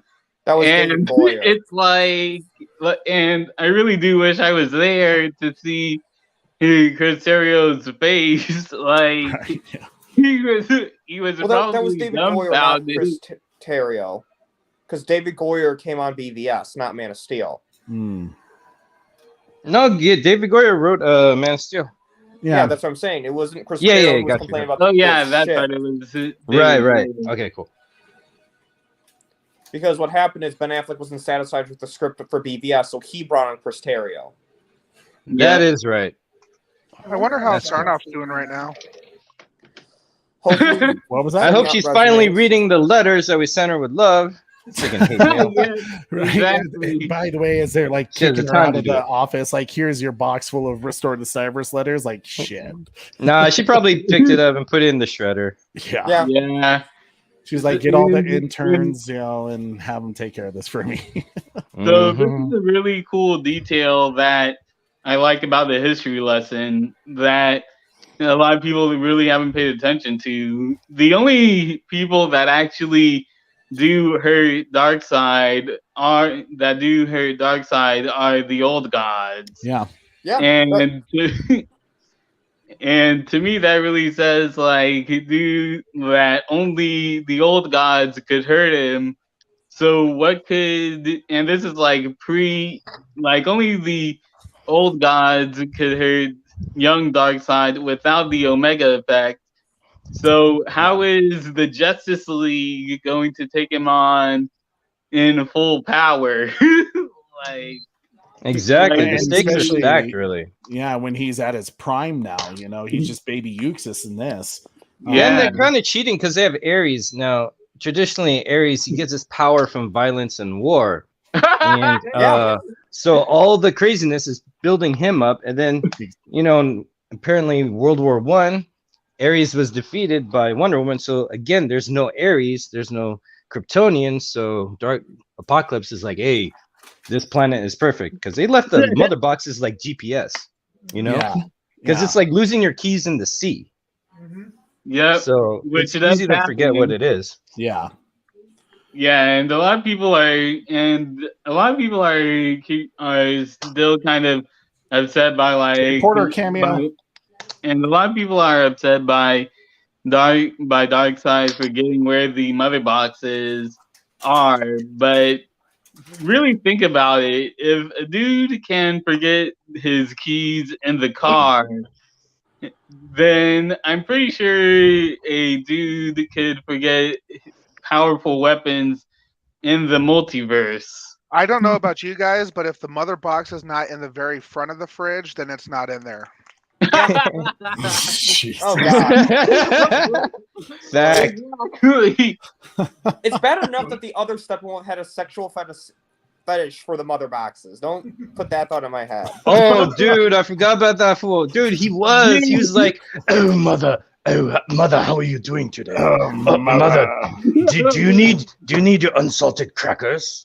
It's like, what? He's talking to these things. Bruce Wayne. And the thing is, at first when I first saw Justice League without any other context, when he kept saying mother, I was thinking about Granny Goodness. I was with you on that. Like I was thinking that Granny Goodness was trapped in the mother boxes. Well, the mother boxes consist of some other being from the comics. I forgot who, but there's like the mother boxes do compose of someone. At least in that version. Snyder Steppenwolf, I did see that Amazon Prime tweet where the Boys season 3 was making fun of Patty Jenkins about the whole sword and lasso thing. Oh yeah. Mad respect to the Boys for that. Mad respect to the Boys. That's hell yeah. That's like Dynamite Comics, right? They put out the Boys? Dynamite Comics? I believe so, yeah. Hell yeah. Dynamite's and the dope. fact that they did the whole thing in season 2 where they were filming that movie for the heroes, and they're like, oh yeah, Joss's recuts are going great, aren't they? Like, well, it's so funny because the showrunner claimed that wasn't a reference to Justice League, and I'm like, BS. The whole movie was like parodying Snyder's films. You're telling me that you went with Joss out of coincidence? Right. Yeah. Like, my guess is, again, this is a theory. I don't want people to think I'm spreading misinformation. This is my theory, is that he got under some scrutiny for bashing Joss Whedon and kind of took it back. Yeah, I buy that. When I was first watching the Zack Snyder's Justice League, we just opened up into part 3 now. I was getting really nervous with how quickly this movie was going. So when people were saying like, "Oh, this movie's way too long," I was like, "Man, we need to slow this down." So we're already part 3, I thought, bro, I feel you on that. Yeah, I felt the exact same thing. I was like, shit, like how many chapters are there? Like only 6? Like, no, Zach, you need to slow this down. Yeah, I need like 13 or 15. And the funny 24 episode show. And the funny thing is, like, the funniest thing about the runtime is people were complaining about the runtime being 4 hours, and then after people saw it, they were like, 4 hours isn't enough. Like 4 hours isn't enough. This shows good pacing. Yeah, able to keep the story engaged for 4 hours. And it just shows you that this was the right way to introduce all these characters, to let them kind of have their own chapter of, this is what's going on in their life at the moment. That's, their conflict is going to mix in with our conflict globally. So I love this Flash scene coming up. Oh yeah, I mean, especially the Song of the Sirens music that they have here. It's so brilliant. It's really beautiful because if you think about really what's going on, it is romantic in a way for Barry because this is like a superhero detailed version of a guy catching a girl who falls. You see that, like in those after school specials, the kid sees the girl in the cafeteria, is like, oh, I really like her. Then she slips, and next time he turns around and catches her, and then they freeze in slow motion and their eyes lock. It's like, that, but superhero. Yeah. That's kind of beautiful too. Oh, thanks, bro. Yeah. I wish it happened to me.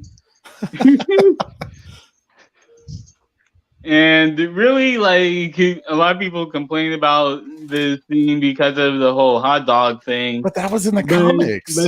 But the thing is, like, that was actually really clever to me because at first I was thinking about like the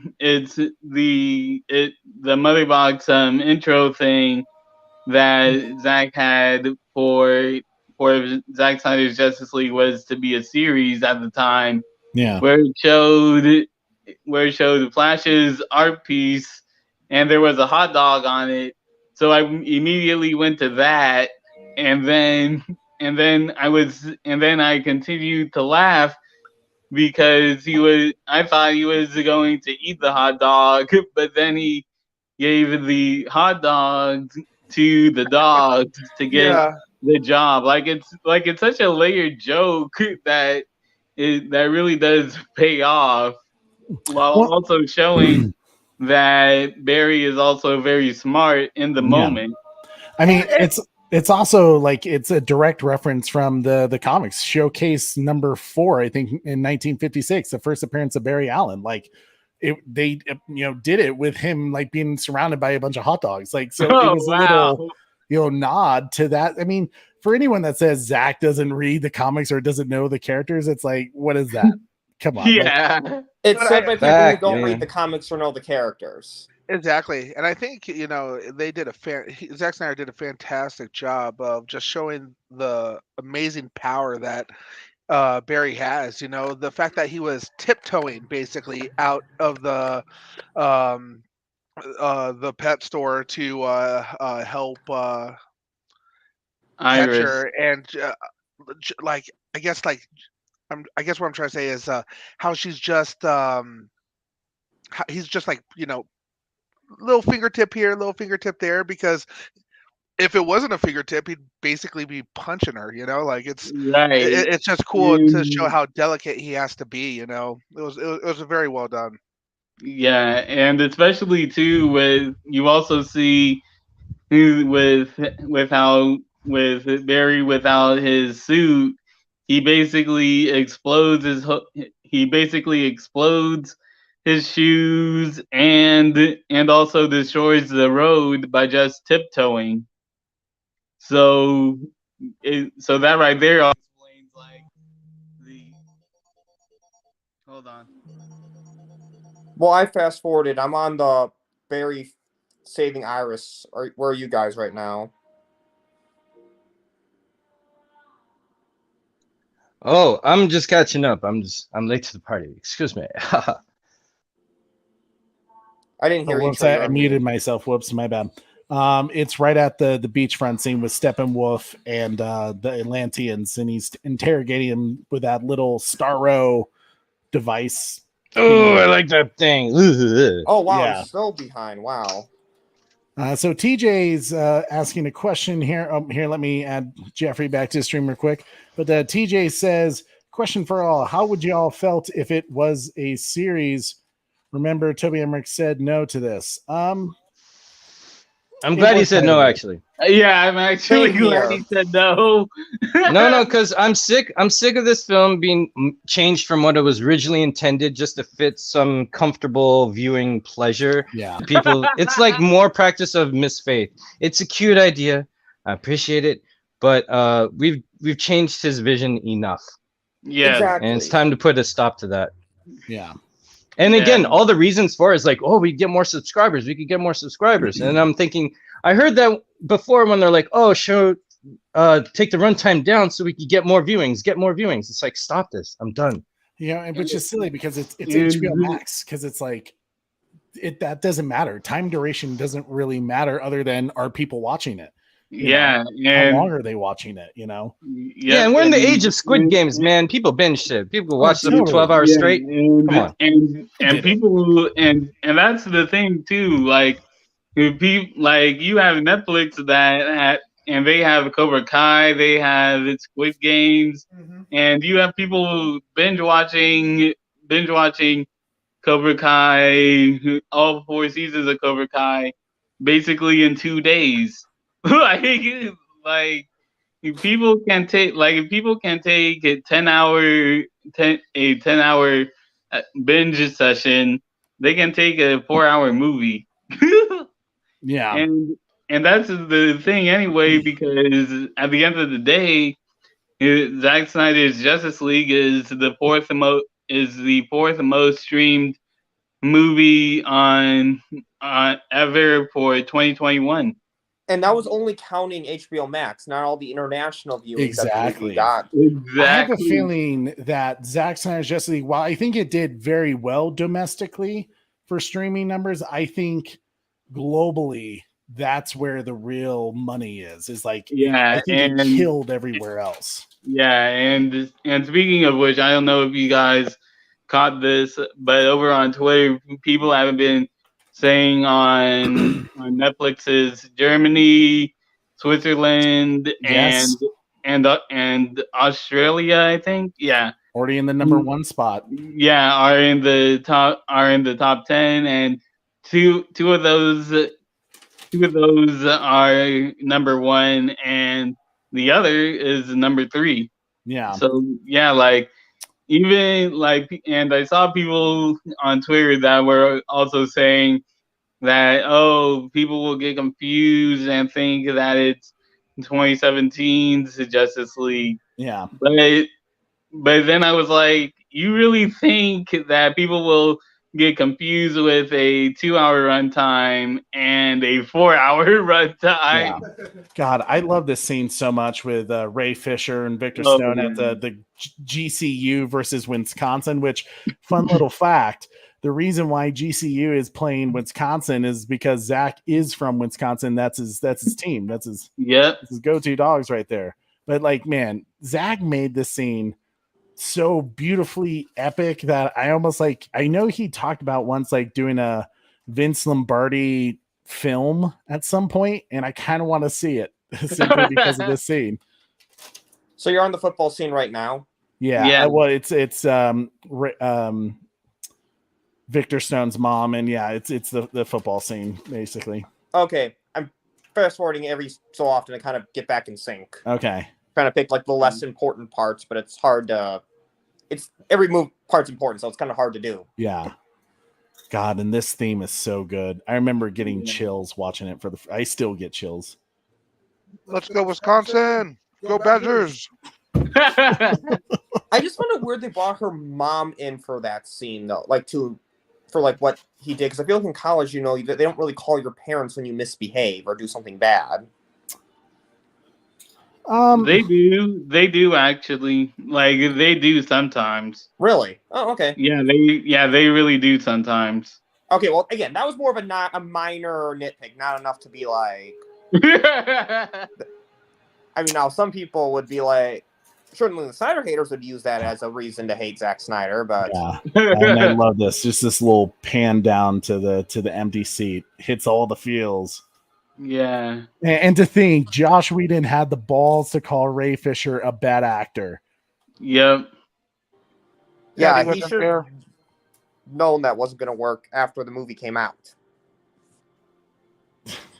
Right. Yeah, he probably said it like like before the Snyder Cut came out, and they finally released that. I don't think so. I think he's just bitter and a dick. But so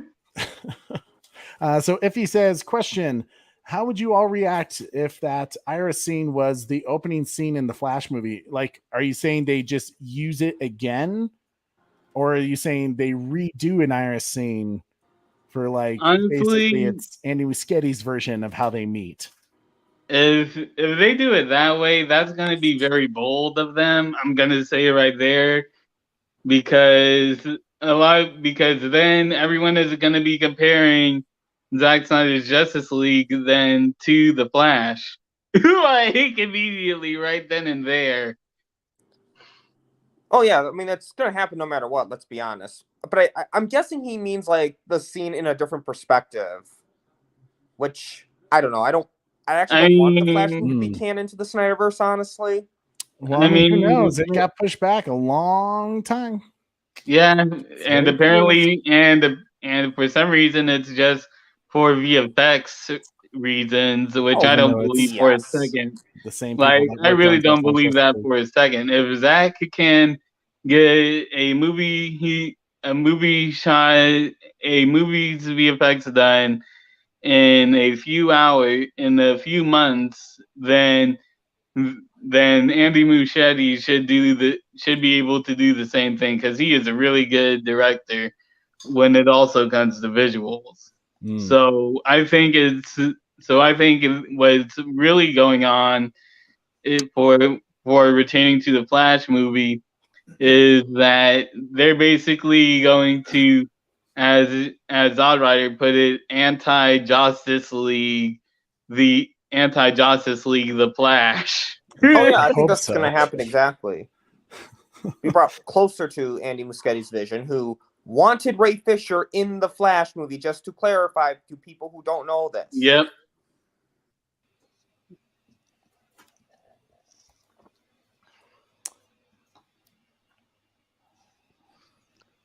See, with these longer movies, you just got to come prepared. Yeah. I have all my snacks, and I brought my. I know this man. I know, he me comes too. up- I was getting all set up too. Snyder Seven Wolf says Avatar 2 is gonna destroy Shazam 2, and yeah, I gotta agree on that. Like, I gotta agree on that one. I'll be honest, I didn't think Avatar was that good. I know it's a hot take, but I think it's highly overrated. The story just didn't make a lot of sense, honestly. The Really? I thought it worked out just fine. Well, here's my biggest issue. They need Jake stuff Sully? from the Pandorians. Ask them if they have any resources. You know that doesn't work with human nature. Like, that hasn't really worked at all. Oh snap! No, Did but I I see just where see- Bad Dan's coming from, because they didn't really establish how good or how bad of a relationship they had with him. They just said they're out there in their wild. So I could see that. That's fair. Yep, and Sickness. we're getting the montage of Cyborg now.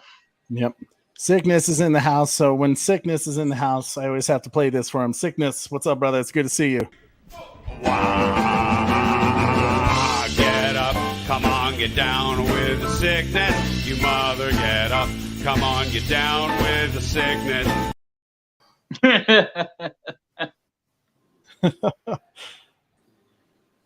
Shout out to But this is a scene that I really like also in Zack Snyder's Justice League, because it shows really how OP Cyborg really is as a character. Like, really think about it. Like, if you could control nukes with a thought, like, that is some really powerful stuff. Well, that's why Ray Fisher's Cyborg needs to be in the Superman sequel with Brainiac, because Yes, thank you. Yes, that would My be man. it. That would be an epic scene, dude. That would really be an epic scene. well, because like Superman could like use his powers to like kind of take over Brainiac's machine and help Superman out. Like Cyborg would be such a huge help to Superman. Big time. And also, I like that Cyborg is made of alien technology, and I know that's a New 52 thing, but I'm glad he's honoring that, because back in the day, everyone was on the same page like a team.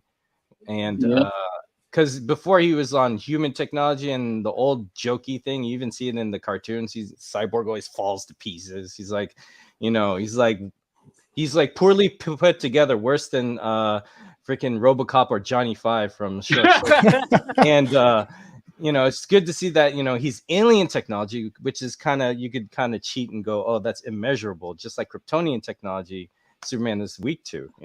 It's not just like kryptonite. So it puts him in a stronger playing field where, oh yeah, you're not in Teen Titans, you're a Justice Leaguer now. So Yeah. he leveled up. He leveled up. We got Nicotina in the house. What's up, Nicotina? Hey, Nicotina. Guys, if you haven't subscribed to the Nicotina show, what are you doing? What are you doing? just do it. Just do it. Nicotina, if you want to, you can throw your YouTube link down and into the comments, buddy. Hey, Nicotina. What up, bud? We're just watching Zack Snyder's Justice League, having a good old time celebrating 1 year. Because and speaking of Speaking of, what part are you guys on it exactly? He's just Ray Fisher is viewing the lady who's getting perfect. evicted Yeah, he's from her making the house. dollars on my end. Oh, good. Cool. I'm Perfect. here. Yeah. Yeah. Question: do we need Avatar 2? I mean, don't get me wrong. I Avatar mean, was cool, not I really. think, for the I like Avatar. CGI Give me more. aspect of it, but I mean, it was just Pocahontas, really. I mean, like for Pocahontas me, I mean, and- like from what I understand about Avatar 2 is that Avatar 2 was always on the runnings to make from the beginning of the first Avatar that came out.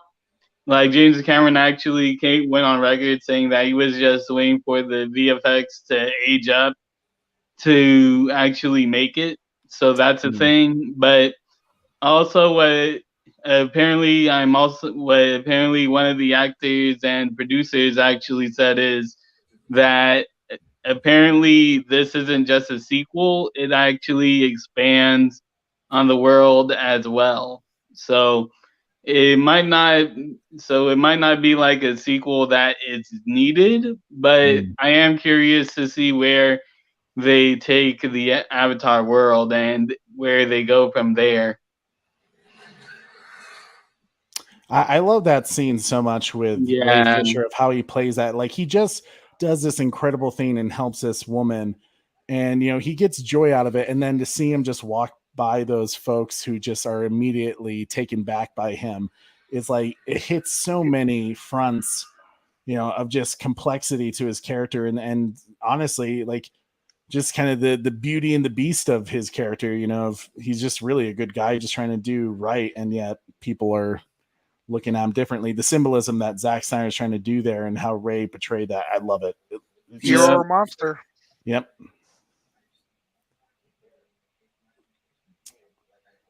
There we go. The real Henry Allen. Right. Yeah. That is a huge loss on the Flash movie. Other than, the fact that Ray Fisher is still not in the film. Hopefully this gives an opportunity to fix that. But I think the one area they probably won't be able to fix is Billy Cudrup not being Henry Allen. So I still feel they should have just written him out of the movie instead I of. agree. He didn't. Need Thank you. That would be good. Yeah. So then you could kind of honor this. You're not like replacing it. Well, then again, people will be asking, wait, but that's the thing. Like, to me, I think WB once again are put in the corner with Henry Allen and the Flash because really think about it, if they written him out of the Flash movie, then people would be asking, wait, so Barry doesn't care about his dad anymore? Like, well, you don't. Really, well, though. Depending on the situation, he may not have time to go to jail, and he could still reference it or end that he goes there. He could still be around. I mean, and simply it could just be like kind of like what they did in the Flashpoint film that Jay Levitt did, is that he just basically says, like, I need to get my mom, it's like, save her, and then everything like we don't have Perry White in here, but we know he exists. Yes. Oh yeah, that's true. And they mentioned him. I mean, Martian Manhunter, as Martha mentions him, right? But I mean, I'm just saying, it's a multiverse movie. How big of a role did the guy in jail have in this film to begin with? Like, I mean, good point. But the thing is, like, I don't think the Flash movie the initial Flash movie with Rick, I'm not even going to pronounce his last name because it's so hard, but with that guy, Rick, who was supposed to be the first Flash director. Yeah, the first Flash director. I don't think that movie was supposed to be a multiverse movie. It wasn't, but at that time, Billy Crudup did not have the scheduling conflict. Yeah, exactly. The reason, like, he was supposed to be in this Flash movie we're getting, and the only issue was they kept delaying it so much that he finally had a scheduling conflict. That's what it was. I still think he didn't really have a scheduling conflict. I still think, I mean, it's just kind of like when they said Will Smith had a scheduling conflict for the Suicide Squad, and it was like, oh yeah. Did he though? Yeah, you know, You never know. Sometimes actors ask for more money for a project because they don't want to do it again. Yeah. Sometimes there's other reasons for it, but True. it also depends on the actor. Like Mia Jovovich, she's in a lot of those campy films. Yeah. But she's the type of person who makes her schedule available for everybody. That's why she's in a lot of shit. Yeah. But it depends on the actor, really, in the situation. What's up, You Bell? never really know the whole story. Yeah, very true. I just like to go with what they say sometimes because if we keep like trying to dig into stuff, we're just gonna come up with all these conspiracy theories. Yeah, you're right. Because what they say is their choice, and then we have to respect that and take it, whatever reason they have for it. I agree with you, Bat Dan. Coming up to the scene where Batfleck's gonna throw. Yep. Now, guys, you know I love K-pop, I love Blackpink, but I know that's not his style. Rick and Morty in the background, that's more right style. You know what I'm saying? 100%, yeah. You know, I see Blackpink live in concert. They don't need to be everywhere. You know, relax. Shit. Well, you just wonder why were some of these changes even really needed? Clout. Just little fun things that directors like to do to put their own spin.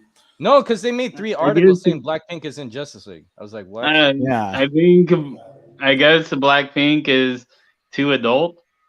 No. I don't like it because they cut to the music video in Justice League of Blackpink, and that music video was shot by a different director. So it's just weird.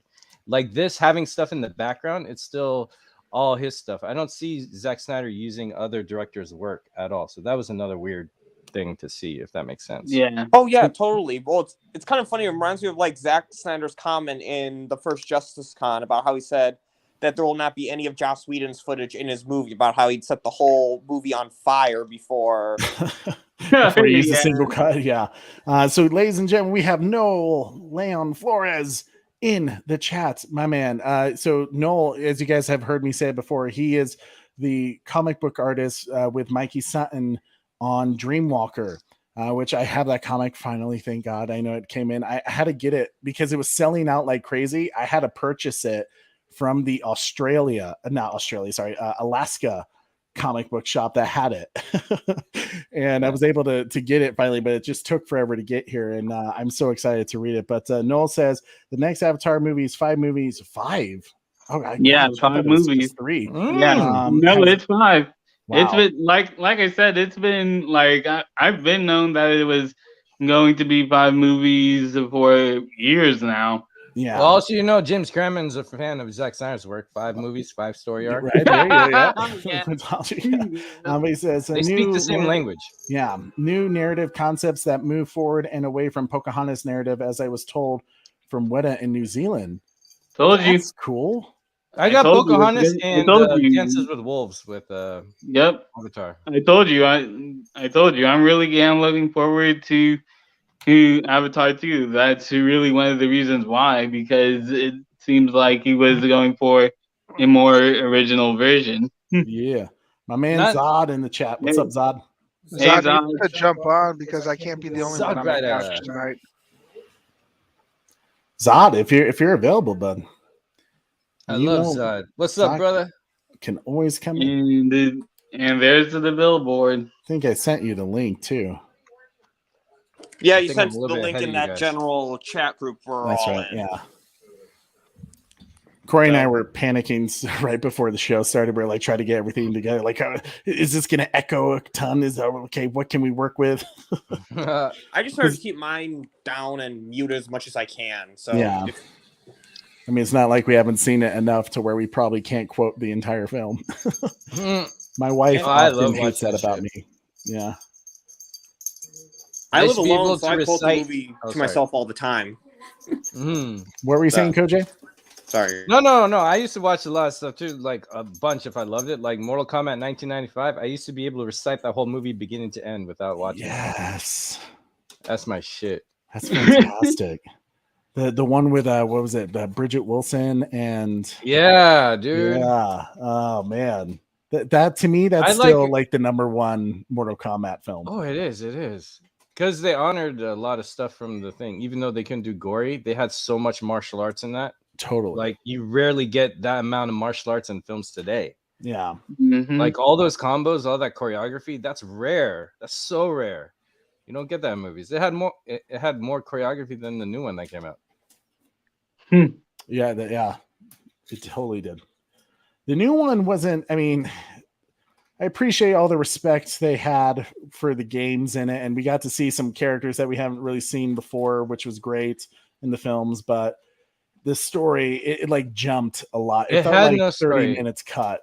Yeah, And exactly. the director, he only has one film, a 1 minute short film. So I think he was just there. It was a studio production kind of thing. Producers made that geez. film because it was too yeah. jumbled and jarred. You need a visionary to tell any story. Yeah, honestly. absolutely. Oh snap! Zabrider's gonna be joining us. My boy. By the way, I want to backtrack a bit just because I was setting up. You know, the whole losing Earth and not knowing which one it is. Yeah. So if you guys really want to geek out on Netflix, they have a documentary series. It's only 4 episodes called Alien Worlds. They do this fantasy alien kind of montage CGI thing, which is cool. But they actually talk to some scientists who are studying space, and one guy found out how to locate planets in space, and they've counted over billions of actual planets that are inhabitable that you can inhabit. Oh wow. And when they map it out, because how they did it is like you take a picture of space, the stars, every light comes from the stars. Yeah. But if they take a picture of the same spot and location, they notice some of the stars black out and then come back again. It's because planets don't emit light. So a planet going in front of a star is kind of creating a silhouette. So that's why some stars change over time. Dude. So they map out those silhouettes and take pictures, and then they can see like a circle moving. So he made a system to identify how many planets are out in the universe, and they're counting more and more, billions and billions and billions. So if you think of multiverse and the planets in a sea of stars, it's actually way more than we think. So and with multiverse is like the same universe but copied. So it's like think billions and then multiply that by thousands, you know? So there's a lot of planets. So if you think, and a device like mother boxes, he has more than that 3. They just leave them on planets in case they need to go back. It works as a beacon so you can find it. Right. So it makes sense that he'd lose his Earth. So check out, it's Alien Worlds on Netflix. Alien Worlds on Netflix. Okay. I forgot what episode, but it's cool. It gives you an idea of because Zack Snyder thinks science and space. Because when you think about him time traveling with Barry, he's like, well, he has to time travel to right time because the planet moves in that same spot in space. Which makes sense because we can't time travel just around the planet. We're time traveling in space, and you know we're moving. Yeah, So and I like that. The thing is too about it also is that basically Zack has established that Apocalypse and Darkseid, they use planets as currency. Like, hey, you need to pay 50,000 planets to get home. I think that's a lot, but in sense, that could be like, you know, $500, you know, according to how many are out there. It's like, yo, you owe me $500. It's like, it takes so long to get $1. But if you live long, like these people who have long lifespans, you know, that's jail time, you know. So and maybe it's like Men in Black, you know, where he finds like a marble jar just full of galaxies in there, and he's like, "There you go, 30,000." Yeah, like a Men in Black. So take that marble jar, throw it in the ocean, now retrieve all of them, and then we're even. Yep, there you go. There's your 50,000 Darkseid. Girl. So here's actually thoughts as we're bringing up multiverse. Does that mean that Darkseid has had to deal with both this Steppenwolf and the Justice League Steppenwolf? Absolutely. Probably. Right? He just kills all the Justice League ones, and that's how it ends. Here's my canon to that. Darkseid, Zack Snyder's Justice League Darkseid, boom tubes to Justice League's universe, and then wiped out everyone. Ladies and gentlemen, we have another special guest with us.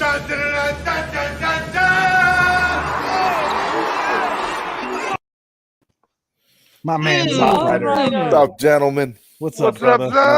How's everything going?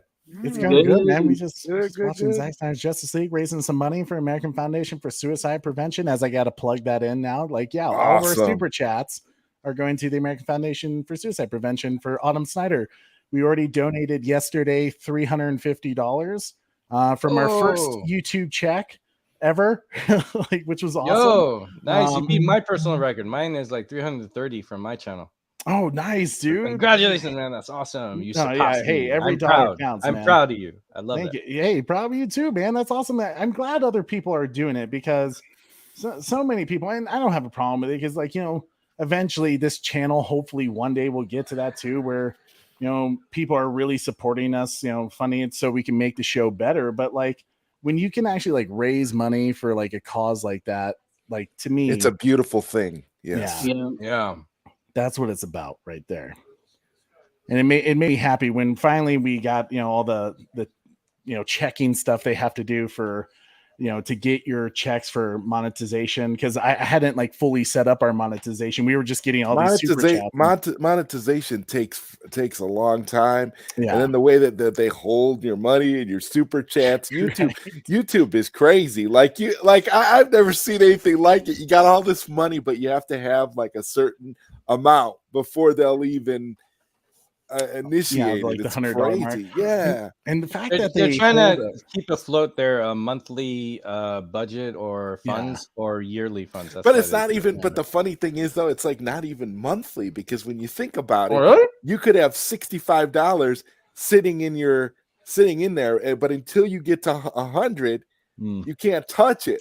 So you could be sitting there for 2 months with $65 in super chats, and then the next month, if you finally get over that point, then you'll finally get something from Google. It's almost like, I think it's all a scam so that they can get interest on they're making your so money. much interest that they take a hefty percentage out of each super chat too. Right. They take that 30%, which I don't understand. They take 30% of of any money you make. So it's like this. It's like, well, we take 30% and on top of it, we hold your money until you have at least $100 or more in revenue before we deposit it into your bank account. They're making a double killing, dipping, double dipping. honestly.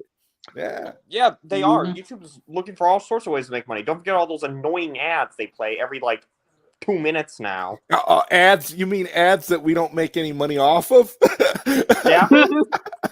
Well, I assume the reason why a lot of YouTubers do countdowns in their videos now is because you can't even start the video without an ad playing at first. Oh, really? I just like the countdown. I'm like, oh, let's go to start. I mean, granted, I do love Trey's countdown, but I feel like not all countdowns are as good as his, though. Yeah, Trey has the greatest countdown of all time. Trey has the greatest countdown of all time. Trey, I noticed we're wearing the same shirt. That's awesome.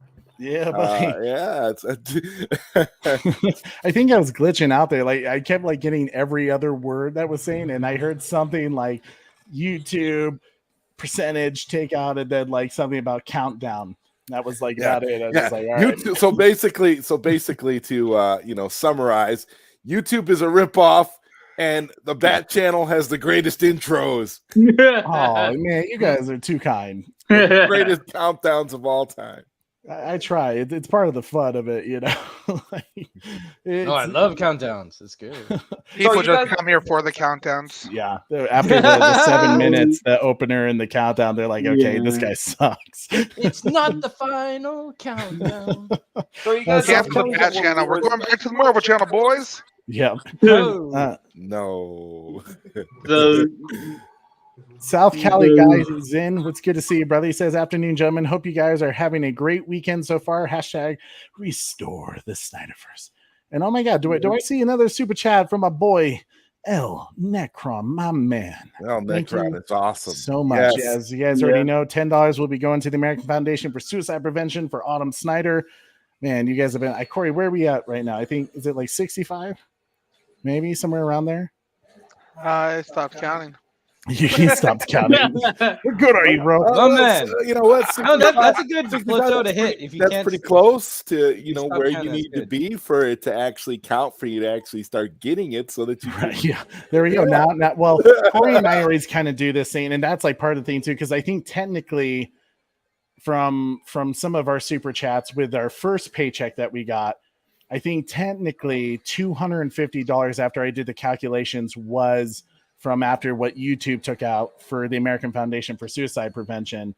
So that's why I was just like, I'm just going to add the $100 and like, make sure it's fully. So like what people put into it, that's what, they're, now do you guys, Foundation's do giving you do you do the direct deposit thing, or do you have to actually have them send you a check? I have them do direct deposit just so because me too. knowing me, I would lose that shit.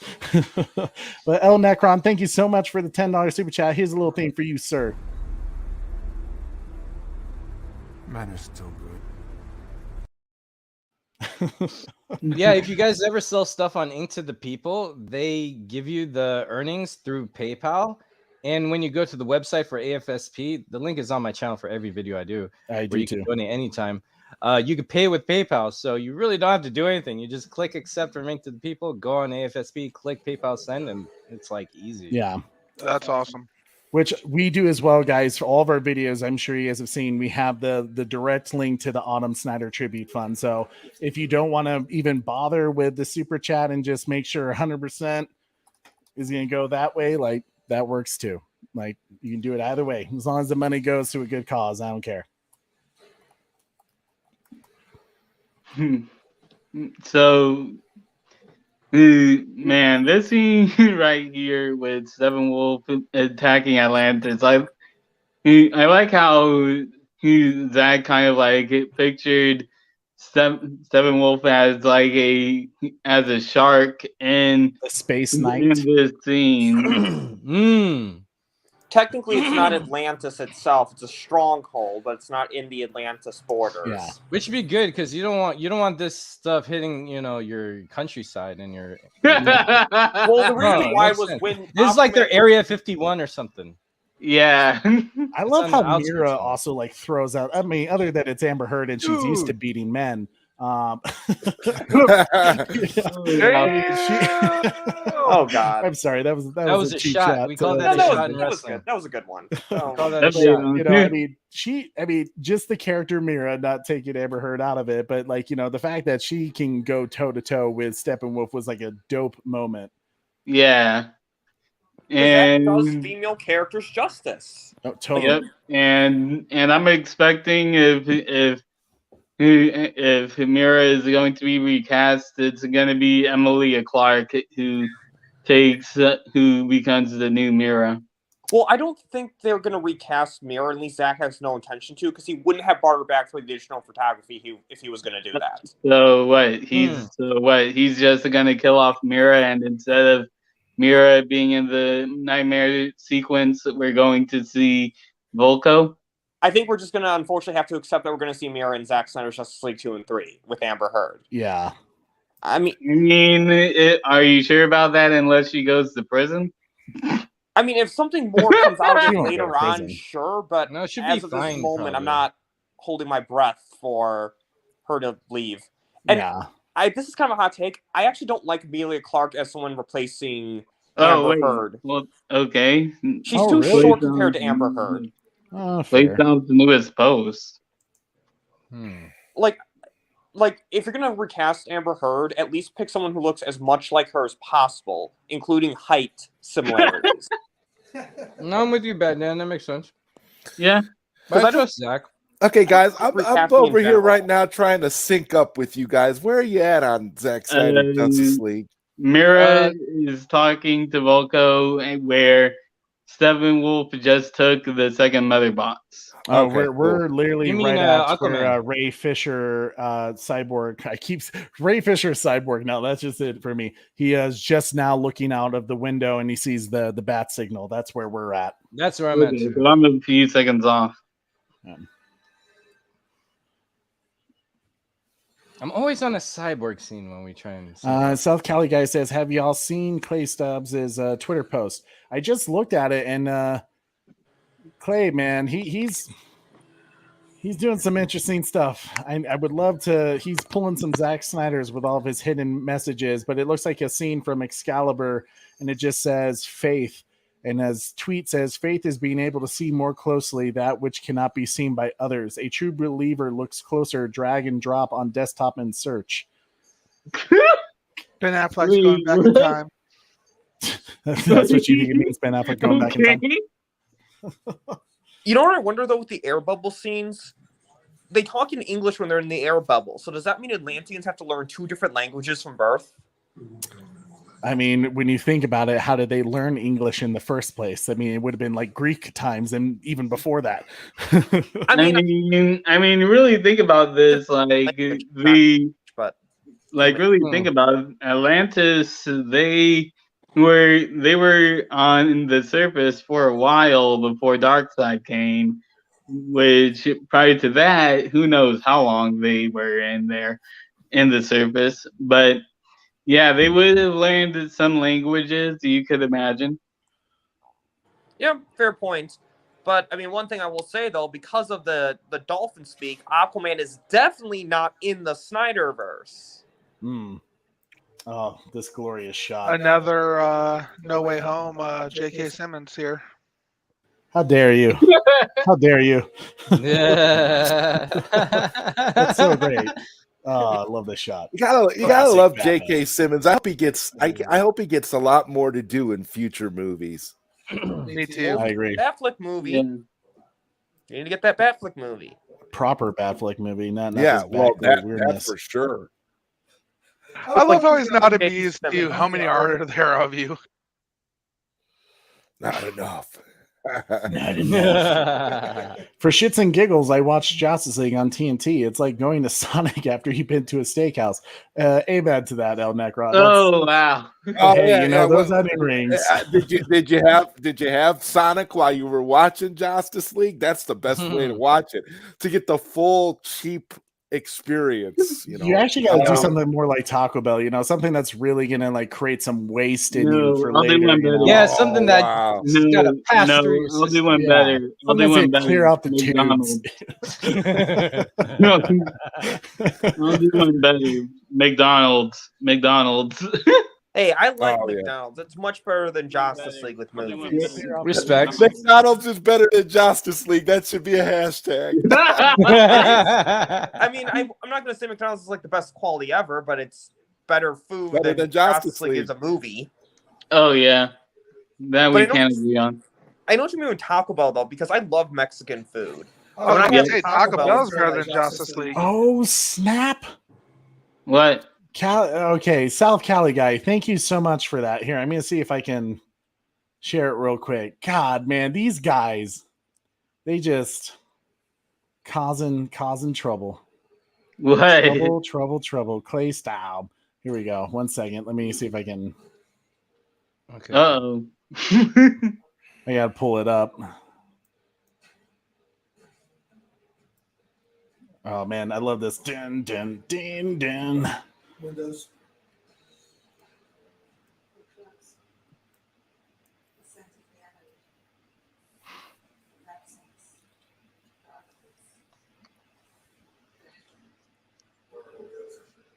Let's see if I can. Computer's being all upset with me trying to mess with things. $20 super chat from Koj. That crazy fool. Okay, so I'll show South Cali guy that one thing. I'll post what he sent us. But first off, Lord Koj, he's on the panel. He's donating super chats. My man, with the $20 super chat.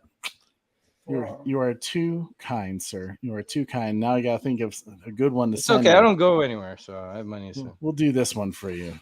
He'll be here, Alfred. I know it. What makes you so sure? Faith, Alfred. Faith.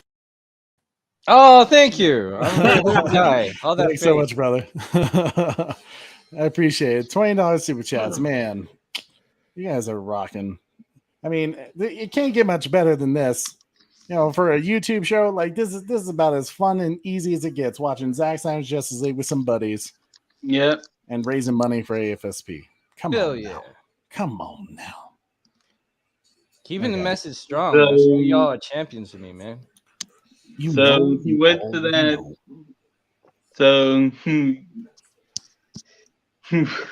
Okay. Let's see if I got my computer fixed now.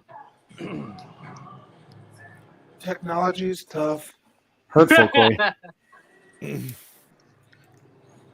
This is why I usually run the Bat Channel show. It's so weird, Corey, because I can see you in your arm in Trey's panel, and I can like see you in like. I know normally we wouldn't be in the same room together because he lives, a whole state away. But I hung out with him this weekend. But, okay, let's see. It's always cool when you can hang out in real life with your podcasting partner. Right? Yeah. I mean, I have to. I mean, he's kind of my weird brother. Yeah, I mean, you've been hanging out before you did the podcast. Right? I mean, we just Exactly. kind of have to spend time Right, together. you have to spend time together. I'm hoping when we make it out to Illinois later this year, we can all meet up, Zod and Oh, Batman. absolutely. Yeah. Yo, Yeah, Zod, I definitely. gotta see you too next time I'm in Chicago. Last time was way too short. We gotta link up, brother. I'm coming back What again. part of Chicago were you in last time, Koj? Near the arena. I forgot the arena. It was where AEW was at. Allstate Arena or Ooh, Allstate Arena might not be that far from me. Which other arena? I think was it Allstate? I'll look it up. I'll have the answer for you in a little bit on my phone. Yeah, Allstate Arena's not bad. Because I think that one's in, depending on where that one is, where I think it is, that's actually not that far from me. Like, I'm in the northwest suburbs of Chicago. I'm south. I grew up in the south suburbs of Chicago, then moved up.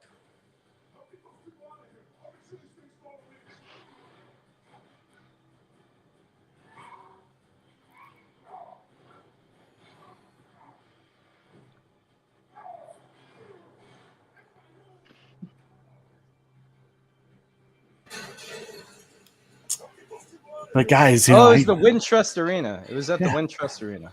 Okay, that's not. Full Well, anyways, disclosure. next time I'll come close to you. I've never done Yeah. battle. I just push people. Push Yep. people and run away. Funny thing is, I used to praise that line because of how stupid CW Flash was, always stopping to talk to the opponent. But now I see it as a stupid line. No, well, this Flash is a lot more interesting. I really miss Superman right now, right? Yeah, because that was his hero, so he's definitely got Superman on the mind, and I like that connection. Yeah, and he's not the one he's not a coward at all. Yeah, he's very hopeful and trying. So, yeah.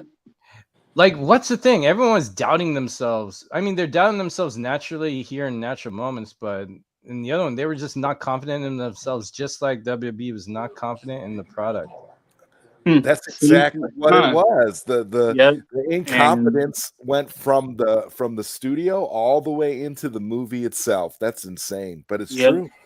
Dang, I just saw Batfleck do a wicked spinning hook kick, knocking a Parademon down and splash on the ground. You and your wrestling like commentary. I love it. Yeah, it's like holding back and pressing high kick in Mortal Kombat, and you do the whoosh. So this is the picture that Clay Staub posted with his cryptic message. And it's a little hard to see. We would have to brighten up the picture a bit, but on the sword, he had written #Restore the Snyderverse. So nice. And this is also something interesting. It also has the same font as the Zack Snyder's Justice League parts and introductions. Good point. Good point. And obviously, we know Excalibur has been a big film for Zack. So,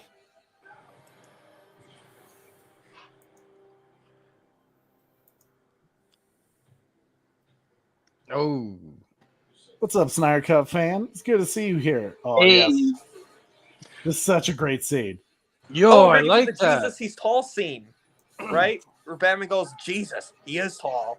Yeah. My turn. I'm at the part where he fights Wonder Woman. It's really cool because when you see Steppenwolf hit that wall and you see the rubble burst on the opposite side where the people are, it's like, everyone's in close proximity and the fight affects everyone still, even though they're inside.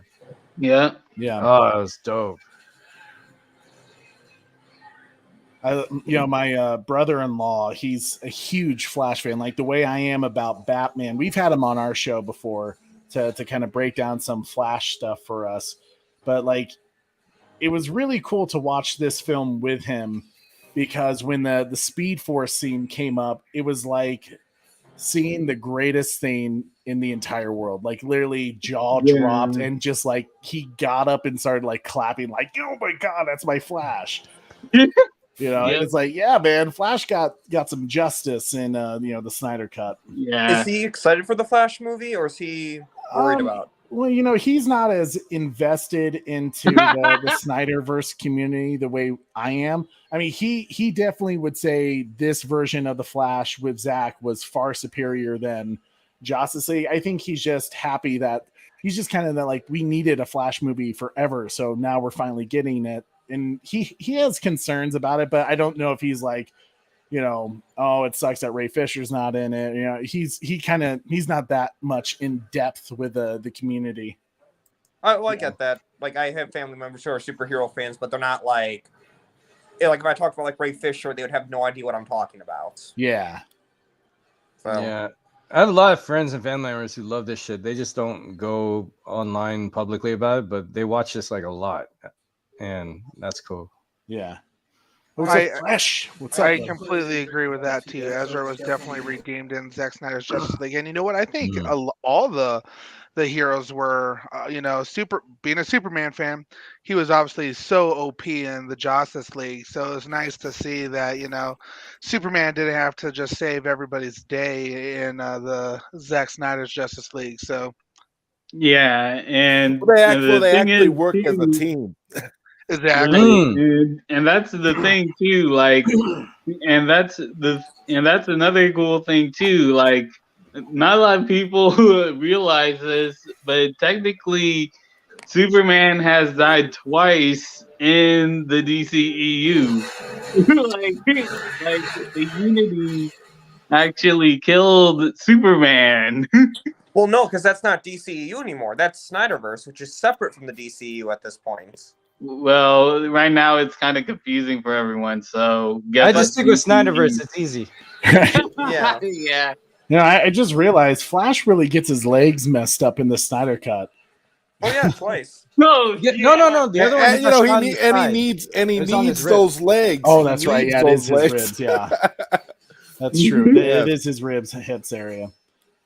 But like the second time, though, I mean, that's actually why they all died the first time, was because Gary, the Parademon, got his lucky shot in. Gary, Parademon 44. Ha! Kind of cool. Yeah, that was 44. Right there. Yes. Oh, whoops! But it's true. When we get to it, they all working as a team, because in the Justice League, they're all just kind of scattered, running around. Yeah. And y'all, I'm pretty sure a lot of you or half of you play like for multiplayer games, like even like Overwatch. You have to capture the point. If you're all scattered around, you don't win that game. Yeah. You die. Yeah, Corey and I played Destiny, so we know all about there that. you go, Destiny. Yeah, that's stuff too. You have to work as a team. Otherwise, you're gonna lose. That's why I stick with single player games. I'm not good with teaming up with people. Yep.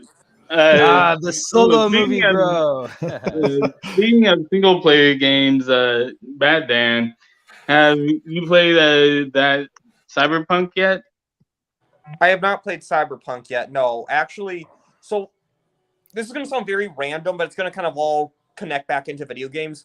I'm moving soon, so I'm trying to beat the last Kingdom Hearts game I'm on, so I can install my PS4, and then I can get the PS5 after I move. But that way I don't have to bother moving a game console.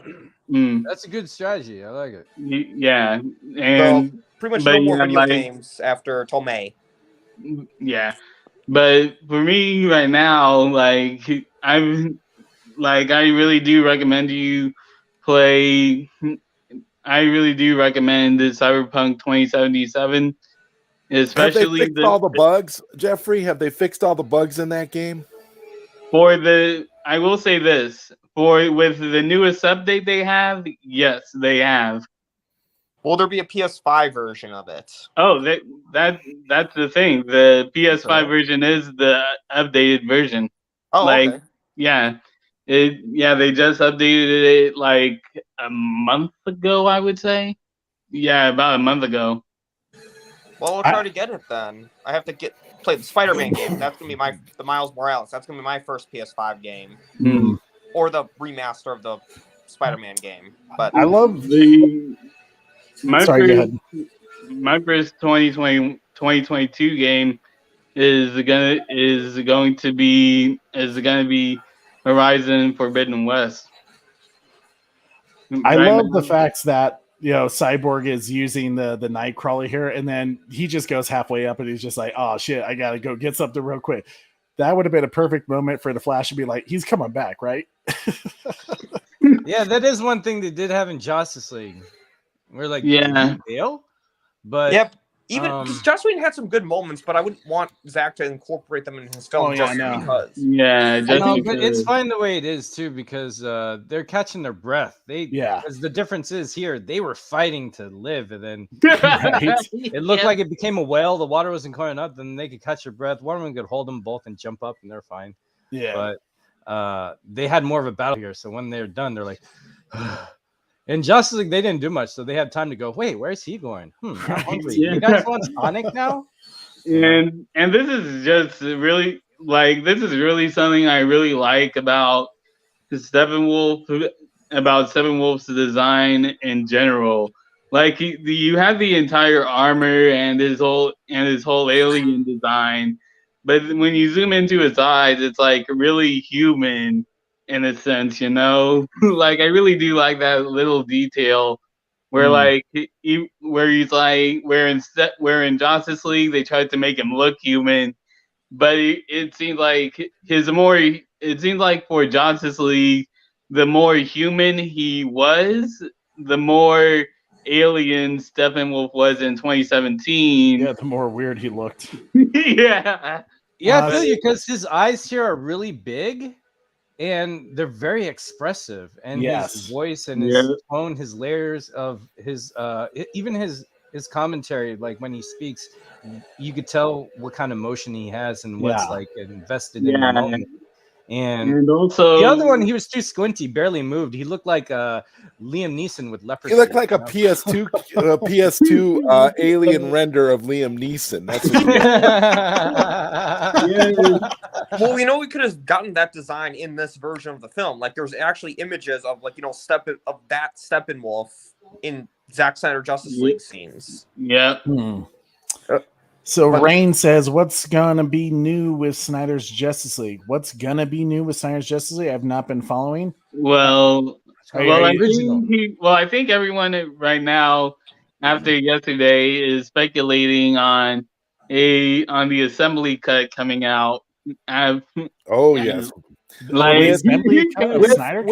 with our Green Lantern, of course. Absolutely. And the 5-hour cut you were talking and about earlier. possibly more cameos. Though, here's the funny thing: if Warner Brothers did do that, in a way, while that kind of sucks because we all have to go out and purchase it again, put it in theaters. Yeah, and hopefully they put it in theaters, right? But like, they're gonna make so much money off us again. Like, the sales through the DVD and Blu-ray sales were off the charts for the Snyder Cut, and we didn't even get. Think about it, we didn't get the Justice's Gray edition. Yeah, not officially. I mean, and that's a really something funny too, because I didn't know that this was a thing until recently, but some people in the Snyder Cut community have been calling Zack the king of DVD sales when it comes to movies. Oh yeah. And looking at the DVD sales for Zack Snyder's Justice League, a 4-hour movie of a 4-hour movie, like, it really is really funny how a lot of people said, "Man, people aren't going to buy this. People aren't going to watch this." Yeah. And then immediately within minutes, the first batch sold out. That's why I pre-ordered. Oh, you got the Darkseid. Oh, Ray Porter's voice, man. That's Darkseid. One second, Jeffrey. We have another special guest up in the house. I was wondering when he was going to show up. I had a feeling. First.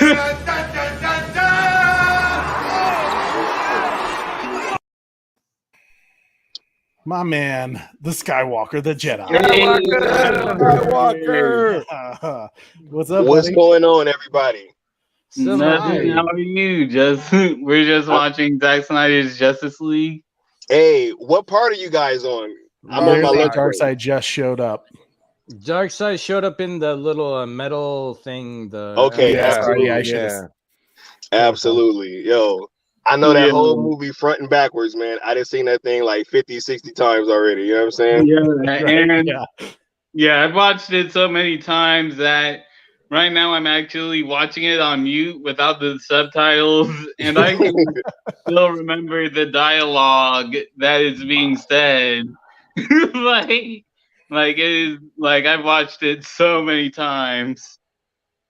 But Absolutely. yeah, like the thing about this 4:3 aspect ratio that I really like and really do appreciate, like it really does make you imagine, like if you're seeing this in IMAX, like when you see Darkseid for the first time, you like from that mural, it's like I can imagine going to the theater and looking up and seeing Darkseid and saying, I do not want to fight this dude. I'm out.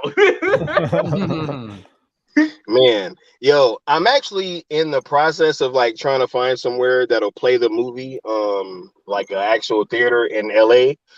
If I am able to secure a location, anybody that's anywhere near the area, you guys are gonna be more than welcome to come. Bro, you want to talk me to about get plane tickets? You want to talk about that tomorrow? Because I was looking at stuff too. Maybe we should work together. Oh, absolutely, absolutely. You know what I'm saying? Because both of you are in the LA area, correct, Code? Correcto. My man. Yeah, who knows? You might see something coming. You know what I'm saying? Who knows? Yeah, and a lot of people are saying, and a lot of people are teasing a lot of stuff retaining to the Snyderverse. So, it really does feel like 2019 all over again. Yeah, the momentum has clearly shifted. Clearly, I mean, we, just a couple weeks ago, we were clapping back against haters, and now look at what's going on. Look at what's going on. We're like it's like 2019 all over again. Well, the things that we've been saying that needed to happen, they're finally happening. All happened. They're finally happening. Yeah, I mean, all the things that you and I have even talked about, Corey, were like, these are going to be the signs that the Snyderverse is in a good place to be restored. And literally, I mean, and what Mikey's son has said over at Geekosity, man, it's just like going down like dominoes over there, just See, I wish some people would learn never to doubt Mikey Sutton at this point. Because it just seems like everything he said has managed to somehow come to fruition, and people are just like, they don't know how to handle the truth. Well, you're listening to the guy. He's coming from a place of honesty and sincerity. He's really trying to sell and he has real good sources on the right side of the force. That's the truth. And that's the thing too. Like with all these other scoopers, Mikey is the only one that's giving us the play-by-play of what's going on. But he's also not just giving, other scoopers, it's like they're following an agenda. They're constantly telling you, it's dead, or like, you guys are crazy. And Mikey's not afraid to be like, I mean, if you guys remember when the Snyder Cut first came out in the Flash movie with, Ben Affleck, and he was like, yeah, I'm hearing that Ben Affleck is going to die. And then a month later, he was like, word has changed. Like, they changed the script. Like, he's going to stay alive. And then it took Grace Randolph, a year? But you know what's funny about that? It's like these other people with their other sources are so limited because I believe that these people that are so vehemently against everything Snyder really do have sources within the outgoing regime at WB. I feel like that's where their sources come from. So their sources are going to be one-dimensional. They're not going to know about the future plans because the future plans are only going to be known about from if you have sources with the incoming Zaslav administration, right? If you don't have sources there, you're not going to know what they're really going to do. You're only going to know what they're doing currently and what their plans are if they stay in power. Yeah. The Detective 96. What's up, brother? It's good to see you, Yeah. man. And you're doing all the right hashtags right now. You're hitting all the feels with me. The Batfleck series. I don't care what it is. Just I bet that Batfleck movie is going to get announced. Like they'll probably release the air cut first, and then they'll announce that Batfleck movie. It really is interesting that they haven't announced the Batman sequel yet. I mean, how it was literally 2 days after. No, they can't. They can't. No, they can't because they're not. Their administration is not. Their administration. No, actually, no. Wait, I'm gonna tell you something really funny. They actually did announce the Batman sequel. They said that it's going to come out in 2025. Was it confirmed though? Like, I don't think it was 2025. Yeah, so that's basically like saying good luck with that on that Pattinson sequel. Yeah, 2025. Good luck. Much confidence. Good luck. I mean, like when a studio says like they already back a sequel, they're saying like we're confident like that. This is the thing. but they're not. Yeah, but they're not in charge. They can say that, but then 3 months from now they won't be there. So I'm gonna tell you why they can't read so much. What they do feel confidence in backing is HBO Max projects for Matt basically Reeves. right. That's what Matt Reeves can do TV. That's about it. The James Gunn treatment. Yeah. You want to know what I really find funny and I really think is a good move, at least for the Hamadaverse, at least? They moved back the Flash, and here's the reason why for them it's a good thing. What's supposed to come out in April is Sonic 2. So a lot of people are probably going to go see Sonic 2 and be like, man, Sonic 2 was a better Flash movie. Wow. Zod, I know you can speak onto this one. I'm not sure if anyone else can, but the Detective 96 asked, any of you guys into anime? If so, I highly recommend watching Zack Snyder's Justice League in Japanese with English subtitles. It's really yeah, I'm definitely going to do that. I'll do that one. I'll do that one of these days. Because I'm a huge anime fan. Hey, I've already seen it 60 times, so why not? See Zack Snyder's Justice League done as an anime. That would be cool. That would be cool. So guys, what do you think about this idea for a video game tie-in with? Because I've actually tweeted this out, and I think it's a really good idea. A nightmare video game tie-in with Rocksteady developing the game. Oh, I would love that. That would be. I mean, you know how I would do that game? I would actually have it like a open world kind of MMO. Yes, exactly. The NPCs are the characters from the Nightmare, like Batman and all that, and you play one of the soldiers that's fighting in the end of the Nightmare sequence in BVS. So the whole thing is your story. You have to level up your soldier. Yeah. You have to get weapons. It'll kind of work like a Halo, but it's in a post-apocalyptic Metropolis. That would be dope. That would be awesome. It could be scary as shit. It could be like a Fallout or all that kind of stuff. I still think that's one of Rocksteady's and Warner Brother Games' like biggest mistake was not banking off of the success of the Arkham trilogy. Like they should have created a Superman game, a Wonder Woman game. They should have created a Zack Snyder's Justice League game. Like why not? That movie, that game would have been amazing. Yeah, I mean, I'm done with movie video games though, because they get everything so off, and I feel like there's so many elements of Zack Snyder's Justice League that'd be diminished. I will say this: the only good video game movie I played was Matrix Path of Neo, and that's really the only good one that I can think of. I remember Batman Returns for Super Nintendo followed that movie. Yeah. Exactly. I mean, I don't trust any. Zack Snyder would have to be involved in the story of that game for me to trust it. If Zack Snyder's not involved in that story, I don't trust it. Oh, for I'm sure. down with you. For sure. And if they said it in the Nightmare verse, it would solve the whole Superman problem because you wouldn't play a Superman probably. He would be one of the major antagonists. Yeah. Right? So, in fact, you probably fight against him, which I think would be That could pretty be an awesome. insane boss fight, you know? Exactly. And Well, then I you think never if they do a win. He just Superman flies away. boss fight, it should be like the Darth Vader boss fight in Jedi Fallen Order if you played that. Oh, Yeah. Like not an Yeah. actual boss fight, Yeah. but more of a run for your life kind of. Exactly. Oh, yeah, Run like for your life. Man. Because like Hey, I don't know, I don't like the I idea gotta of a dip out, random guys. I soldier. just wanted to come in here and show y'all some support real quick. You know what I'm saying? Thanks, Skywalker. It's always good to Much see you, love bro. to Trey and the Bat Channel, Corey, Jeff, the Watchtower, Koj, Zod, you know what I'm saying? Bat Dan, all you guys, man. Much love to the chat. Much love to the Snyderverse. I'm so glad that everybody got to celebrate yesterday. You know, I got something special coming for y'all tomorrow. You know, we're gonna see what's up. But yeah, much love to all you guys, yo. Salute. Love you, Skywalker, brother. Take care, man. buddy. Bye. Yes.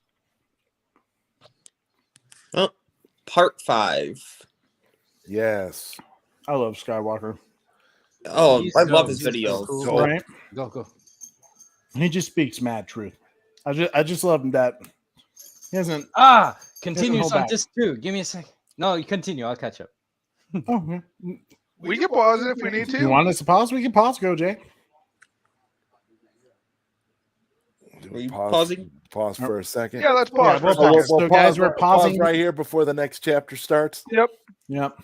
Just let me know We when to have been- unpause. Yeah, we have an hour and 40 minutes left on our thing, and it's right at the graveyard site with Cyborg and the Flash. One interesting difference from like the Snyder Cut to the Justice Cut is that in the Justice Cut, Wonder Woman was so against Batman bringing back Superman, and in the Snyder Cut, it's literally the exact opposite. Yeah. They really try to weirdly put them against each other in that. And personally, because I was a big Justice League, animated show fan in the 90s, I loved the whole Wonder Bat relationship. So to me, when Zach was doing that with BVS and this, I was like, yes, please, for the love of God. Technically, Wonder that Bat. Justice League series was in the 2000s, not the 90s. Oh, it wasn't. That's correct. But it it started continued in from the the 90s universe was in the 90s. Right. But That's right. Bad Dan is correct. Yet again.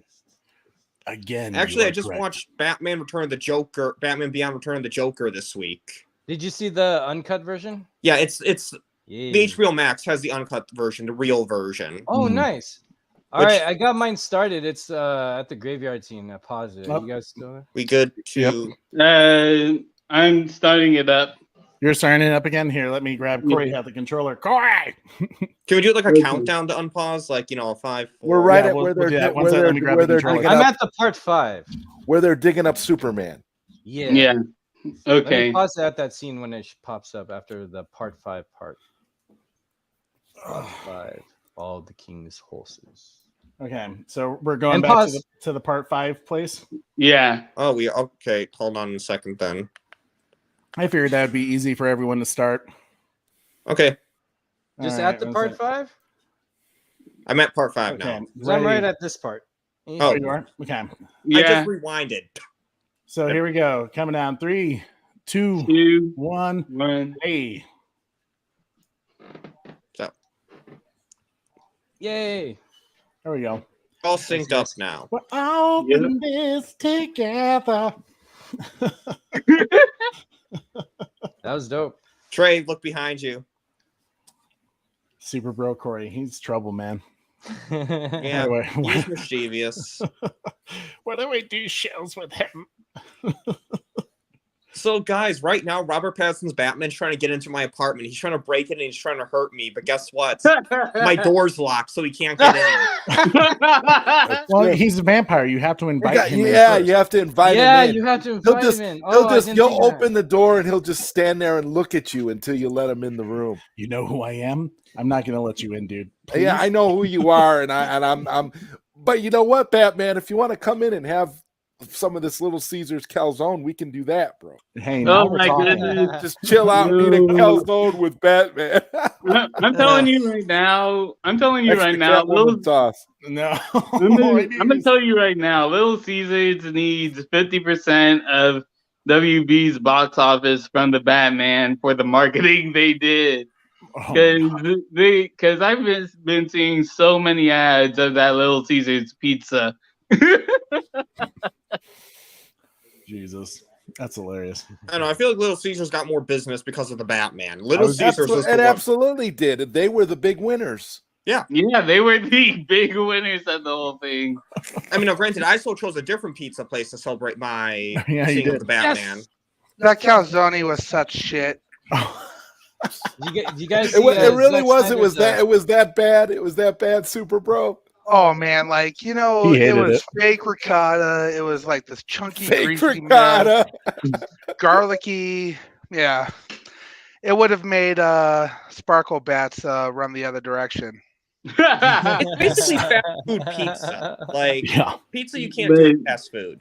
But yeah, really for real though, for me, like real talk, like to me with the Batman movie, like it really was Catwoman's movie. Like I really was more invested in Catwoman's story than everyone else's. Well, you did see the Batman after all, then.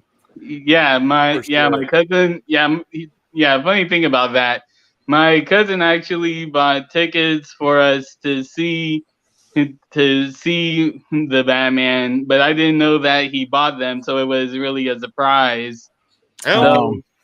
So yeah, I still feel like Matt Reeves messed up her story as well. It's like I said, especially when they got home after a friend got kidnapped and we're just gonna chill, drink some milk, and pet cats. We got the greatest detective there. We're not gonna go look for the trail is hot. Nah, we're gonna let that go cold. Let her. He's like, Batman's like, you want to go find your friend? She's like, no, I want to stare at you seductively while I drink this. She didn't even want to do that. She just wanted to drink some milk. Stare at you seductively. Because there's clearly something between us, right? Like, I just met you. Yeah, but I saw you were spying on me when I was changing clothes. It's such a Disney type of romance. We meet right away and we fall in love.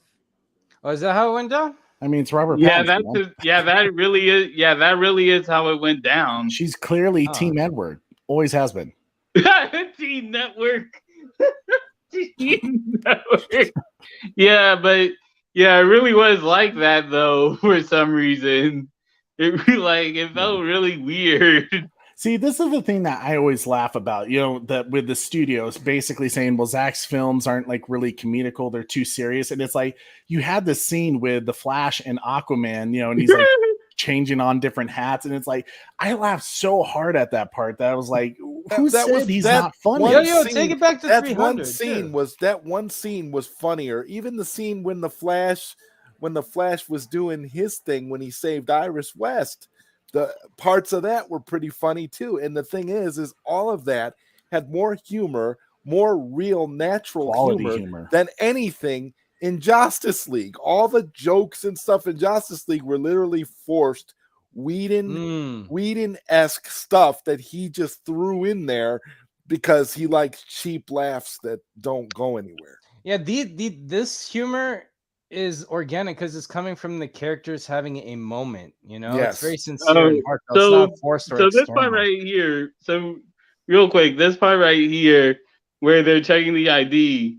So someone actually pointed this out where in Justice League, John Ezra basically 8 years old with his fake ID. But in Zack Snyder's Justice League, it's the appropriate age. Oh wow! Yeah, yeah. Even the screens on freaking when Cyborg was talking. I made a video about this on my channel. I got a lot of hits, but where I broke it down, the difference where it just looked like in the Justice League one when Cyborg was talking to Wonder Woman on the computer, it was just a blank screen and then a text. It was just weird. There's no detail, there's no scramble on the imagery. Or whatever. I don't know. It's like there's a lot like in the tiniest detail here because it was like a text thing that Joss was going for. I don't know why. Right? That was weird. I mean, it made more sense with what Josh put in earlier when how Cyborg was spying on Wonder Woman and Batman. And they nah. I mean, oh wow! You just reminded me of something in Justice League about that. Another detail, where they actually show Cyborg looking up on on Batman and Diana, there actually are a few shots in Zack Snyder's Justice League on the screens that Cyborg is looking at, like when Bruce says it's something more, something darker. That shot is actually on the screen.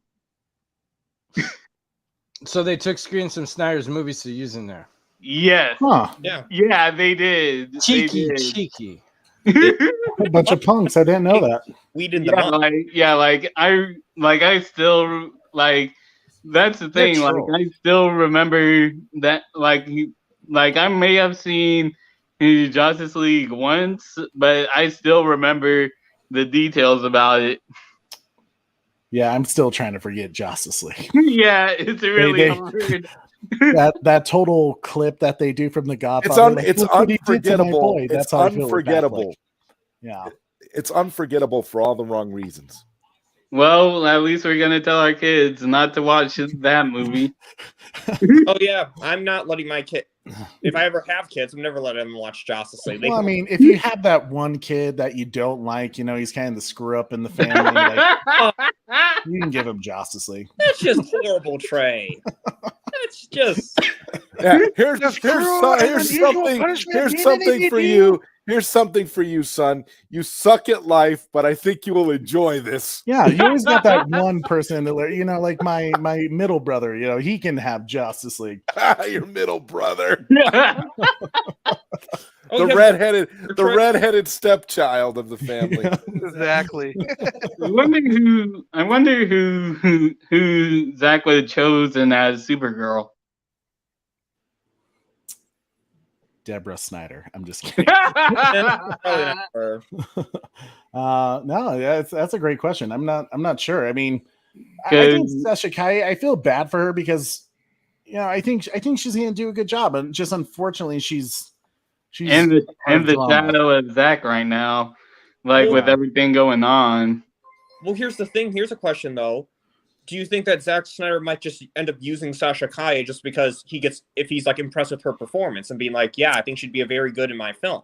I think he is such a nice guy that I think Zach is one of those people that can make anything work as long as it follows his world. Well, I think his expectations and standards, if they make her into a complete joke, in the Flash film, then I could see him being like, no, I'm going to do my own thing, bro.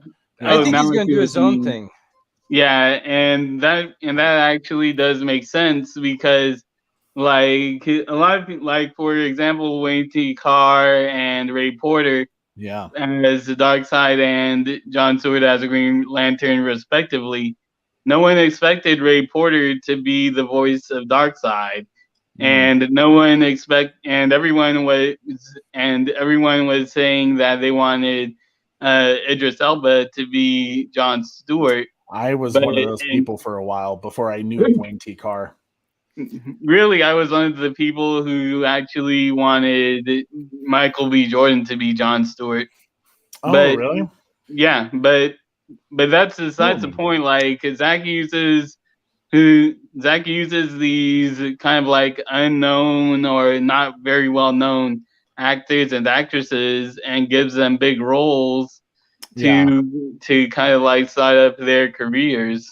Let me get your guys' opinion on this, because this is one thing. This might be a hot take. I'm not sure how other people feel about it. But when I heard Zach originally had this idea of making Bruce and Lois have a relationship and it was his child, I personally am glad that idea did not happen because, Wonder Bat was kind of what I was looking forward to.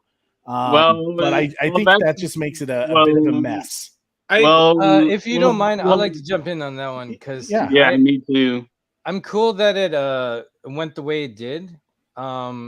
Because if there's a change and the director goes with the change, I'm cool with that because we didn't get Metallo and BVS, we got Doomsday instead, but it was still a change done under Zach, and he still told the story. As long as this is many directions. I've made changes with my own tiny little films too.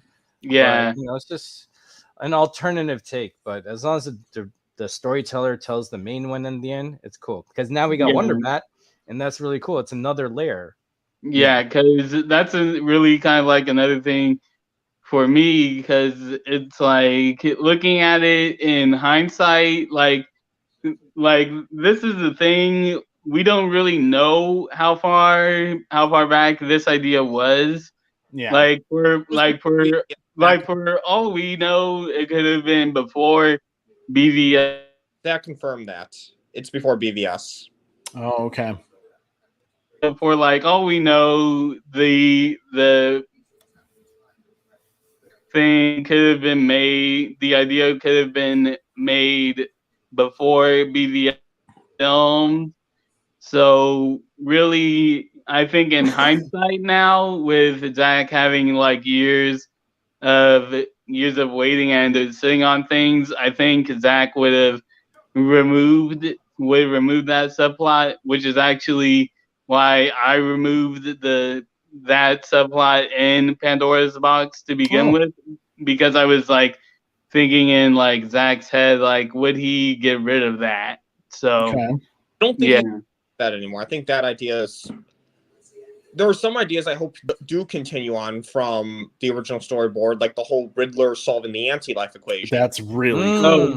This is cool. What I also hope is also still on board with him is Diana being the goddess of war. Because that would really be awesome to see. Yeah. Personally, I do love the idea of, I mean, as you guys have said, I like the Wonder Bat thing simply because of the old animated show. But like the reason why I kind of liked it is, in a way, like it makes their love story more tragic because we know what's going to happen to Batfleck at the end. He's going to become another Steve Trevor, to her. And it kind of just, I think it propels her to a place where like we'll see twice that happens to her. She finally gives hope to fall in love again with possibly Batman, and only for him to make the ultimate sacrifice again. And once it again, goes through that whole poetic. It goes through that whole theme that Zack has done throughout all of his DC films, with Man of Steel, with Kevin Costner's character, Jonathan Kent, and even in throughout that entire film, like you see just regular human beings doing incredible things, making the ultimate sacrifice for the greater good, when you have these godlike characters, and yet here are these people making the ultimate difference. Like, because when you think about it, Man of Steel, like Metropolis would have been destroyed if it wasn't for that crew that took the plane into the change engine, to send them back to the Phantom Zone. Like all that crazy stuff, it really shows like the men are still good, the sacrifices that humans can endure to make the, as Zack's future plans of the entire world becomes the Justice League in a way. Yeah. But that's the interesting thing too. Like, do you think Zack's new storyboards doesn't have the world becoming the Justice League, but now has the multiverse becoming the Justice League? Because that's the thing. They mentioned the multiverse a lot of times in this movie. And think about this.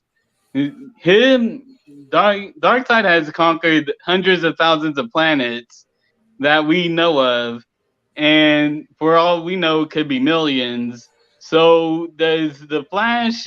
So my thing is, in these new storyboards with Zack using Final Crisis as inspiration, is Zack going full blown? We're using the multiverse versus Darkseid. Like, I think so, because it would be a war. Yeah, it's gonna be a war. I love that Zack also, like, it's so subtle that like a regular general audience member could have lost it, but the fact that anytime like the Flash messes with the Speed Force, those around him are like, they get time flashes of something that happens in the future, you know, Yeah. or in another timeline. And I think that's such a cool concept that, like, I hope they kind of tease it more in Justice League 2.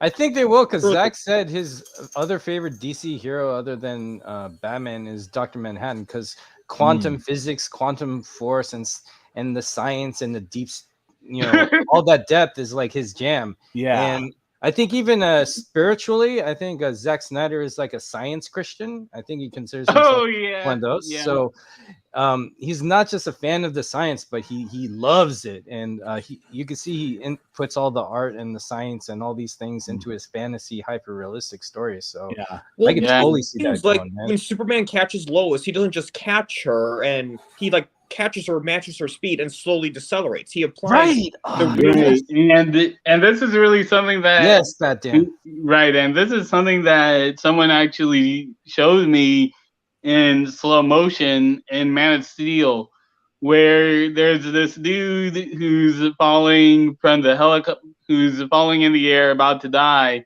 and the Superman catches him. What happens when Superman catches the military dude is when you slow it down, Superman actually goes and does a somersault to slow himself down. It's like so he catches that him the and dude doesn't turns to explode. break the impact. Yeah, exactly. Like Zach really It's does really pay attention fast. to details. Well, that's why Atlanteans talk in that weird language, in that dolphin language underwater, because talking underwater would not be possible, because something like the water would go in your lungs and you couldn't Exactly. Yeah. Yeah, that makes sense, because divers, when they go underwater, a lot of divers learn sign language. So if you're in Atlantis and you need an air bubble to speak, it makes sense that they would use some kind of English language or language from the surface. Yeah. David Flores As like says code. Wonder Woman is going to realize she can't fall in love with a regular human. Will Superman be single after Lois's death? I don't think he's going to do the like Injustice storyline or New 52 with, you know, Wonder Woman and Superman, simply because I think the fact that Zach took away the Bruce and Lois relationship, I think he's very keen on making, you know, Superman's journey with Lois and having a child with her, obviously, because she's pregnant in his film. So which means that he could possibly be pregnant. She can possibly be pregnant during the time of BVS. Yeah. Well, that we know kid she was made is in the because she's bathtub, pregnant. people. We know he was made in the bathtub. Oh wow! I just realized that. That scene in the That bathtub bathtub scene is when important 'cause that's when they that made the baby was conceived. Because BVS is over a span of like something months or something. Yeah, Not too long, and then he's been gone for like probably 3 weeks or a month between BVS. I forget. It's like a month. And because the suicide, the air cut situation happened like, you know, in between that time, and then we're here. So given and seeing as she didn't, you know, show much of a belly, it would be around that time from conception to here before she starts showing that she has a kid. Because she looked at the birth test after she got her badge, her eyes went up a little bit to look at the birth test, like, oh, I have a reason to live. Yeah. Because she Retro Nerd Girl's in the live chat. What's up, Retro Nerd Girl? It's awesome to see you here. I love Retro Nerd Girl's Yeah, she channel. is awesome. If you guys not checked it out, like I have not. I will check her out, man. Yeah, but she says, "Hi guys, do you think that Gal Gadot would go along with the War God storyline because she seems to want to play Wonder Woman as a peacemaker?" I've had some concerns with that. Actually, that could be that. Yeah, that could actually be a good thing. That could actually be a really interesting plot point. Like they could go for the War God story, but in the sense of like, instead of Diana being a god of war for violence, she could be trying to help she could probably help the world go to peace. True. Like kind of like a war peace situation. She's got to pick up her sword though at some point. Yeah. Well, I mean, and I think that's the issue. Sorry, Bastian, were you about to say something? Oh no, I was gonna agree. And Just real quick, I do want to say this one scene we're about to see I was love one it. Justice One of the League. best. Yes. Right? And I the fact that it was Zack Snyder's scene, because that was one of the funniest parts in the 2017 Justice League film. And it it's like, was Snyder's Zack's. scene. Yeah, like that really was one of the most. This probably was the most genuinely funniest moment in Justice League. Yeah. Like, Watch his In face Snyder when Superman Cut. looks at him. It's so great. yeah. Honestly, my two favorite Great. scenes when I did see Justice League was this one and when Martha was hugging Superman. He says, "It's really me, Mom." You know, I cry because I'm a huge Superman fan. I love Yeah. that moment. And I was so happy that my two favorite moments were Zack's. Yeah. Yeah. Hell yeah. Retro Nerd Girl, in terms of what your question is, I think, yeah, I don't know. I do have concerns with that just based off everything that happened in Wonder Woman 1984 with her wanting to get rid of the sword. And it's like, while the lasso stuff is really cool, I mean, yes, Wonder Woman is a peacemaker, but she's also a warrior. She's a badass. Like, she's tactical, you know, and how she military tactics, right? Like, she's brilliant. That's what makes her such a valuable member, other than she can go toe to toe with Superman and Aquaman.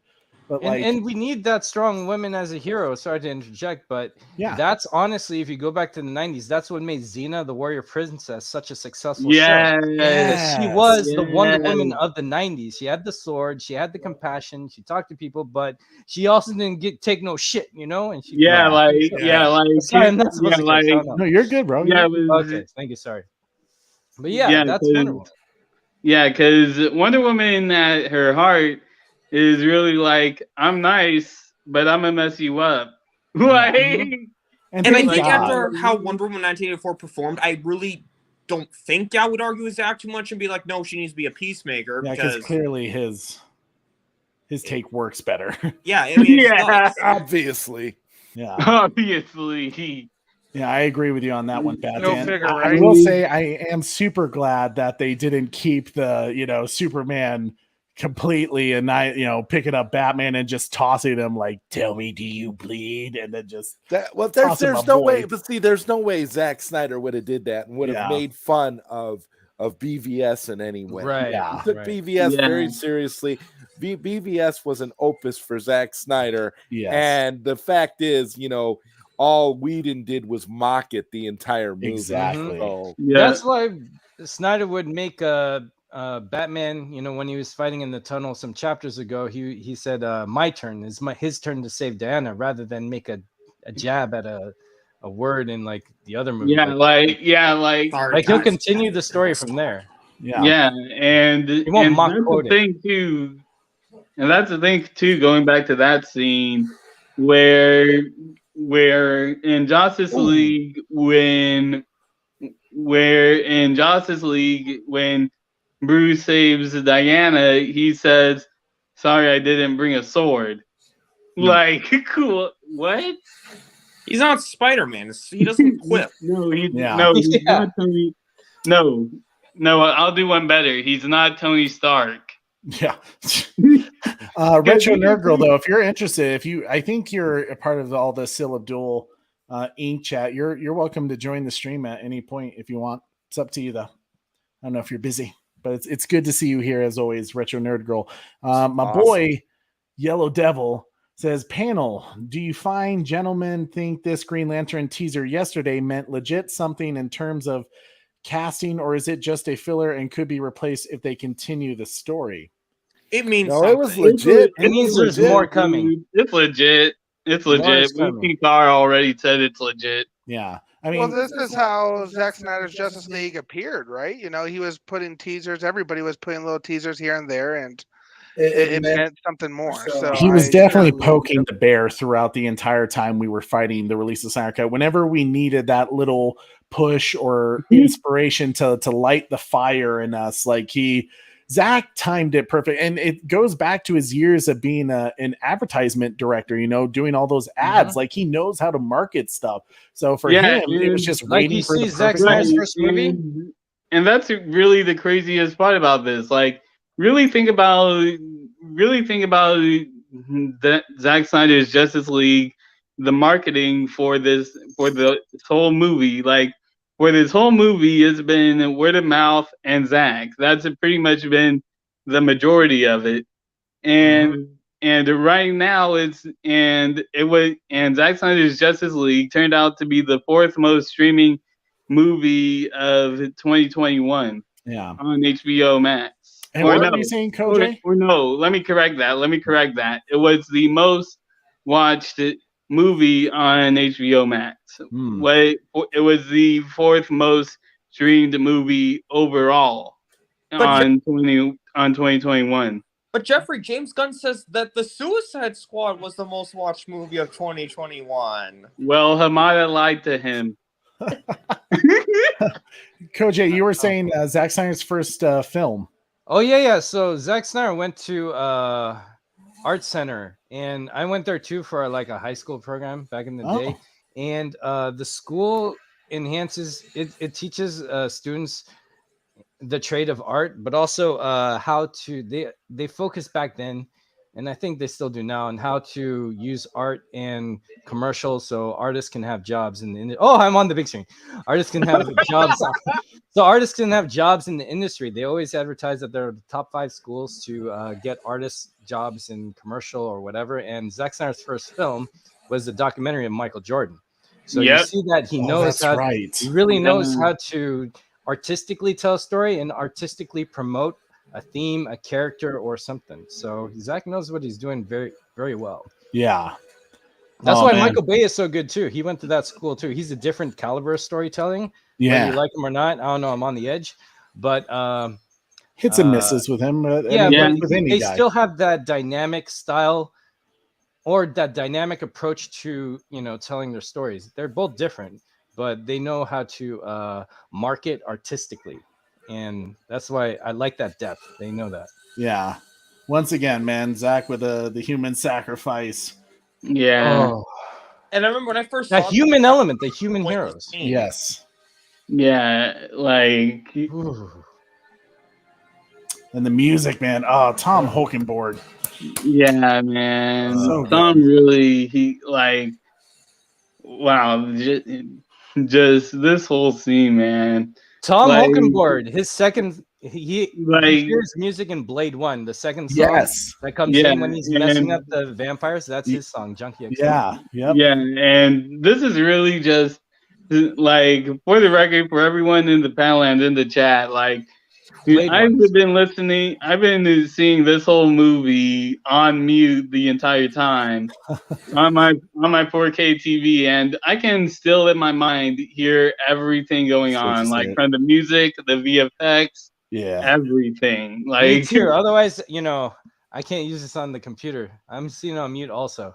And it's amazing. I mean, that's how when a film is score wise is done very, very well. And even just with the script, if you watch a movie, enough times, you're going to start remembering it. But when you can start hearing the music, if you can play the soundtrack and know what's going on in the scene without actually even watching the film, that's how music is really good for a score. Yeah. Oh, even the music in when Bruce was talking to Barry in his bass, they had this little electronic techno backdrop, which sound like music you'd hear when you enter a stage in a video game. It sets the mood, but it's not distracting, but it's there. I love it. It's so good.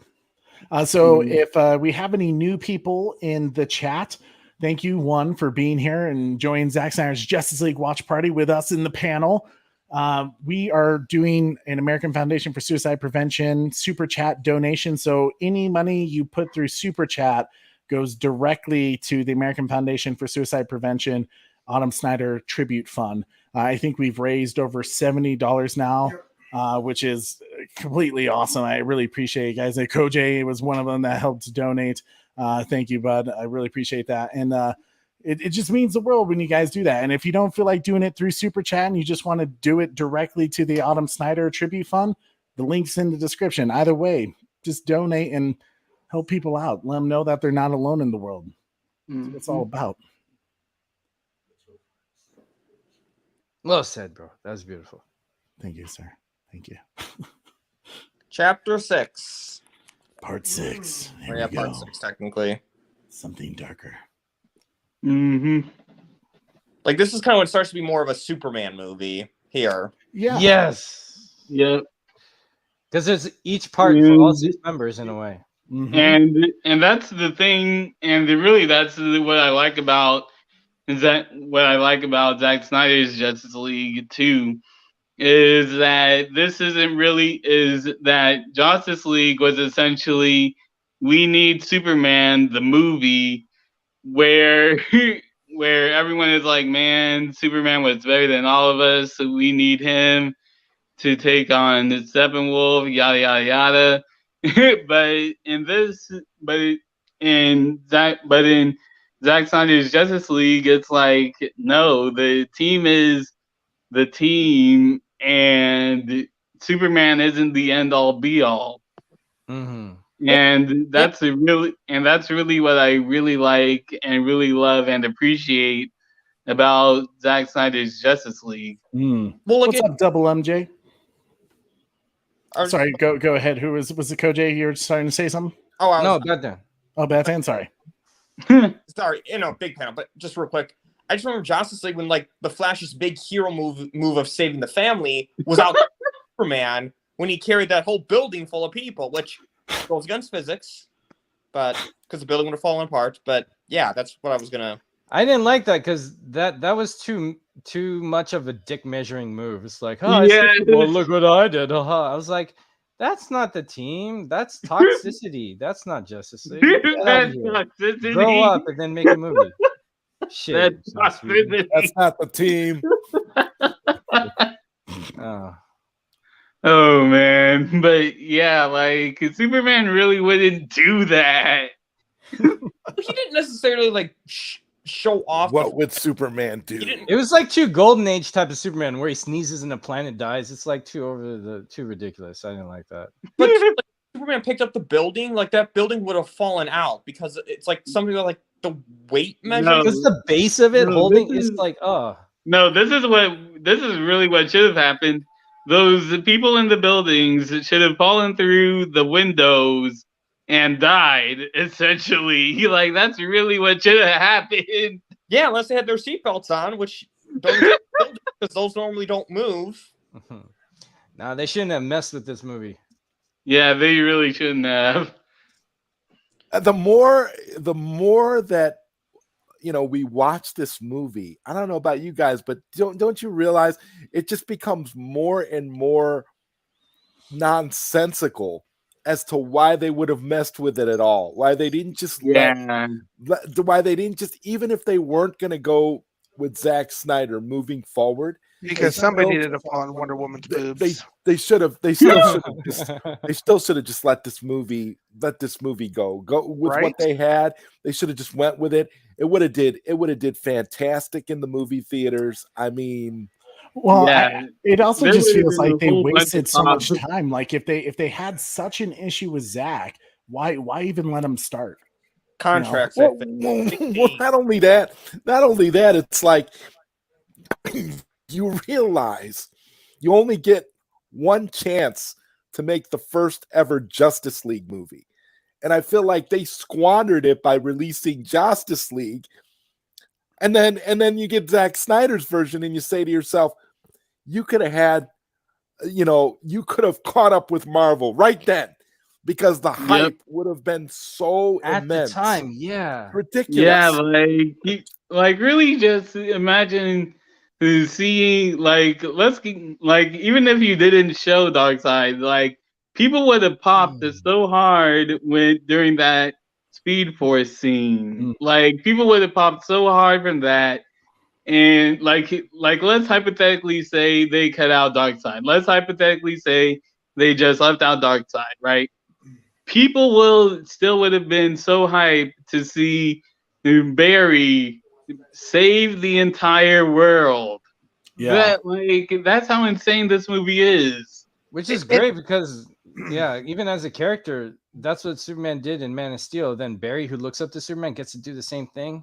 Oh. Yeah, it almost feels malicious from Joss Whedon's standpoint. Like, there's no way he's that bad. Right? To make this movie make it look that bad in the Joss Whedon's cut. The Justice League. So it's like, Like it was man was trying to on mess it up purpose. on purpose. Well, do yeah. you guys Listen, think that if Joss Whedon were given the chance to start from scratch, if they were told him, Joss, you don't have to repurpose the Snyder Cut, you can do what you want to do you think that Joss Whedon would have made a better Justice League movie than the one that was released in theaters? I think Nope. so. Actually, it would have been a consistent tone at least. It would have been a Frankenstein film. I'm not saying it was I think that's a fair statement, Batman.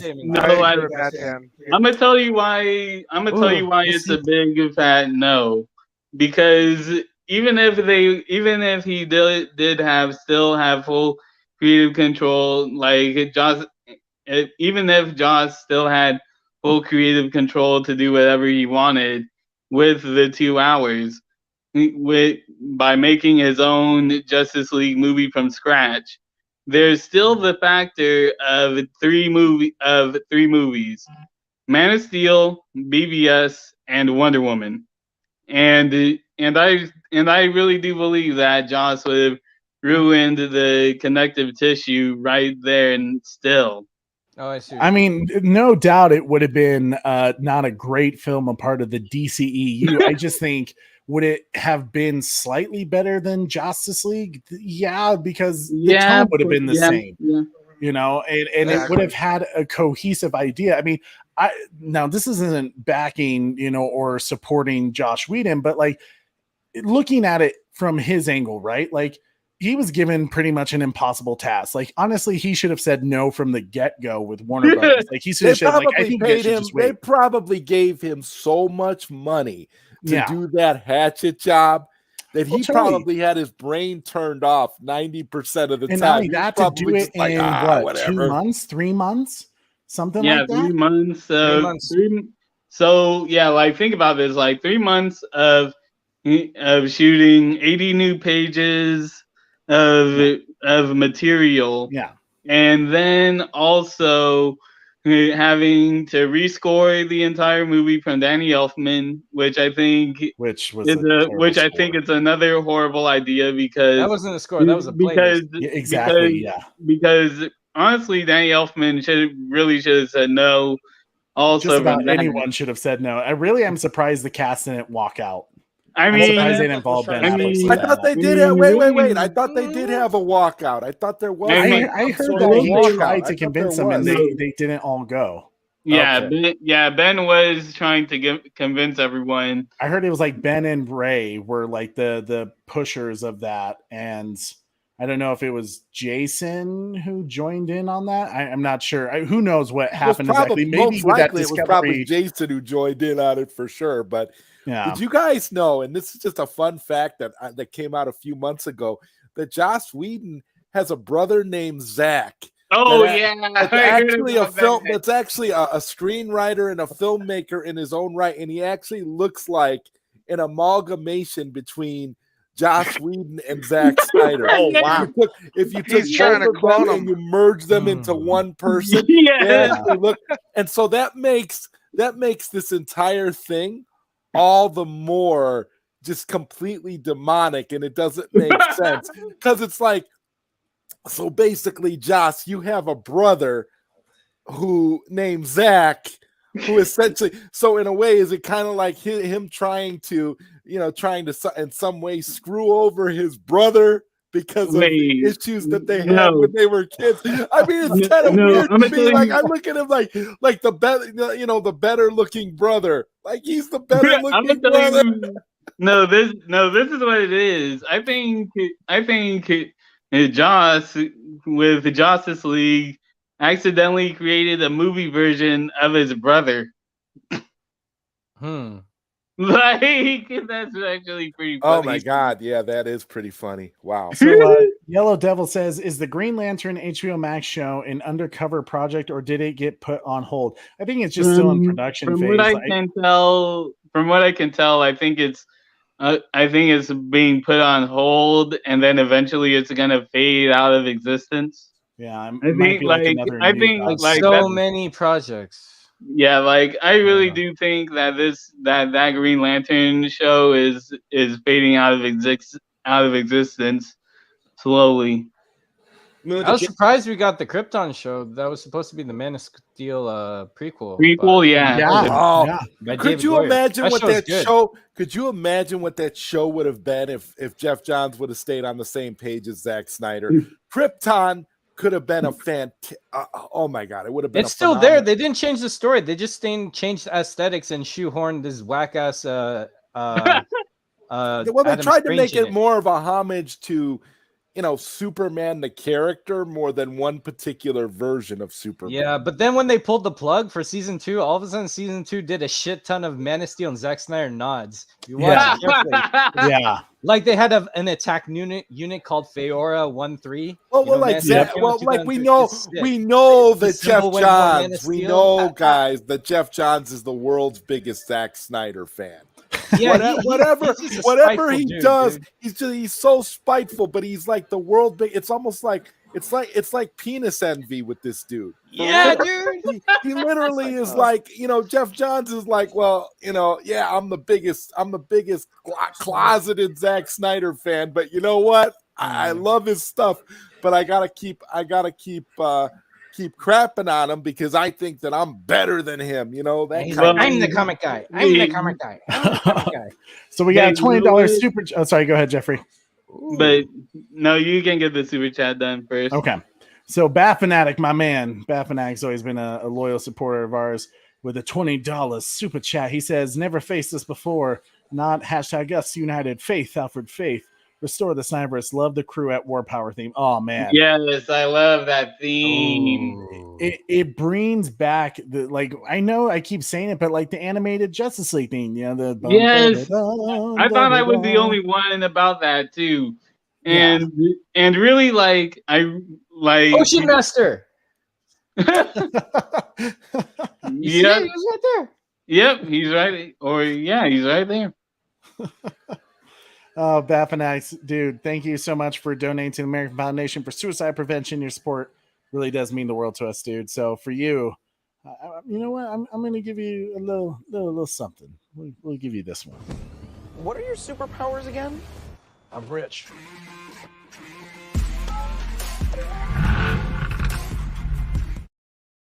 Yo, that track is tight. That's like old school Junkie XL. Right? Yeah, that's old school Junkie. I was like, oh shit. I was a little sad when he said on one of his YouTube shows when he was breaking down a soundtrack, someone asked him why he doesn't really like to go by Junkie XL anymore, and he's just like, I'm just trying to become more of a real composer.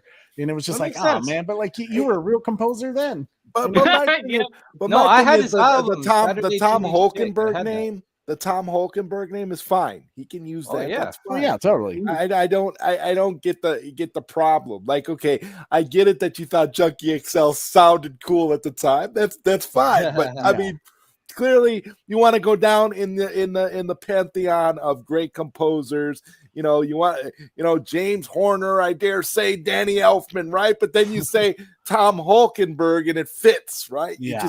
You just it's just sign of the times, Sometimes you gotta, change your name when you Hans Zimmer evolve, and Tom Hulkenberg. There you go for that beautiful Man of Steel soundtrack. Yeah. Yep. And speaking of Man of Steel soundtrack, here we go. Yes. Oh, those suits are gorgeous. It makes sense to change your name because once upon a time I was in a garage band for a whole of 3 months, and our band name was 30-Minute Nachos. Obviously, you can't go far with that. That's true. We were the 30-minute nachos. Does it come in black? Tell me, were your gigs only 30-minute long? Like, I feel like you would have to. That's the best name. That's the best name, period. 30-minute nachos. I love it. We were a jam band. We broke up, but 2 of the guys formed another band, and they went on doing stuff. I think they're still around. That's awesome. So they became your 2 buddies became 5-minute nachos, right?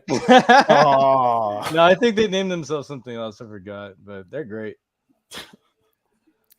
Oh, over God nachos. Nachos. Extra spicy. Oh man, this thing, man. Does it come in black? Yeah, this hey. I love that line from Batman Begins. I like his two fathers speaking to him in his head. Yeah. It's it's important because there was one particular scene that if I would give brief criticism to in Man of Steel of just I wasn't crazy about how it was played. Was like when he finally gets back from finding out who he really is and he sees his mom, he's dropped off from that Lex Luthor truck, and he tells his mom that I found my parents, like I know who I am. And his mom, Martha, has like such a down moment about that because it's kind of that like realization that I'm not his real mom. And I feel like he kind of just played off like what is it, like what's bothering you, kind of like in an irritated way, rather than I would have liked slight comfort towards her. But they fixed a lot of that in BVS, and I'm glad they kind of redefine that more of like his connection to Krypton, but more importantly to Earth as well, with Lois being the key, right?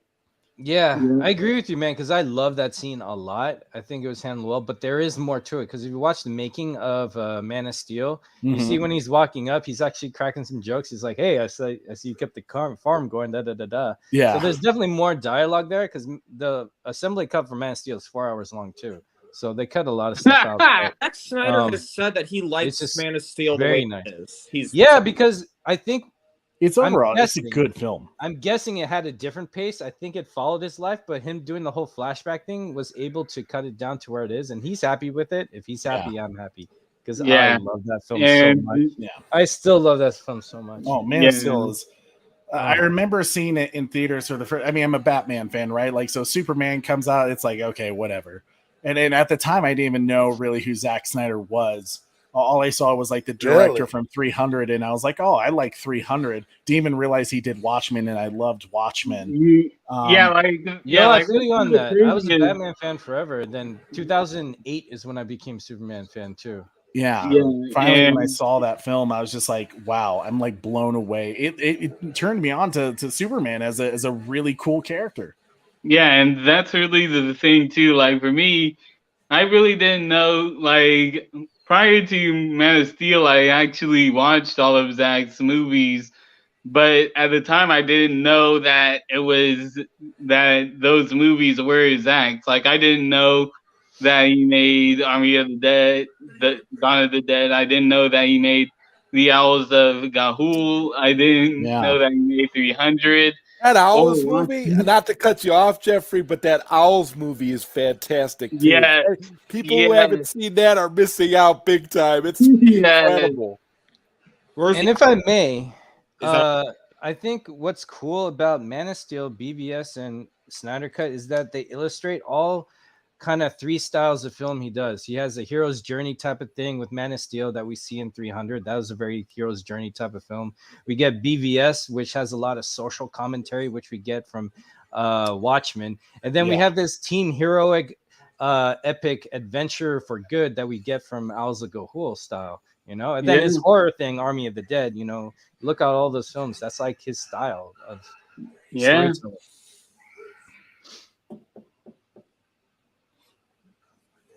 Sorry, was someone going to say something? Oh no! I think it's just in the moment, right? Yeah. The moment. He's like, they're here. This movie is so immersive that it's just like it always feels new every time you watch it, no matter how many times we've seen it, because we are like the diehards. We've all seen it so many times, but like, wow.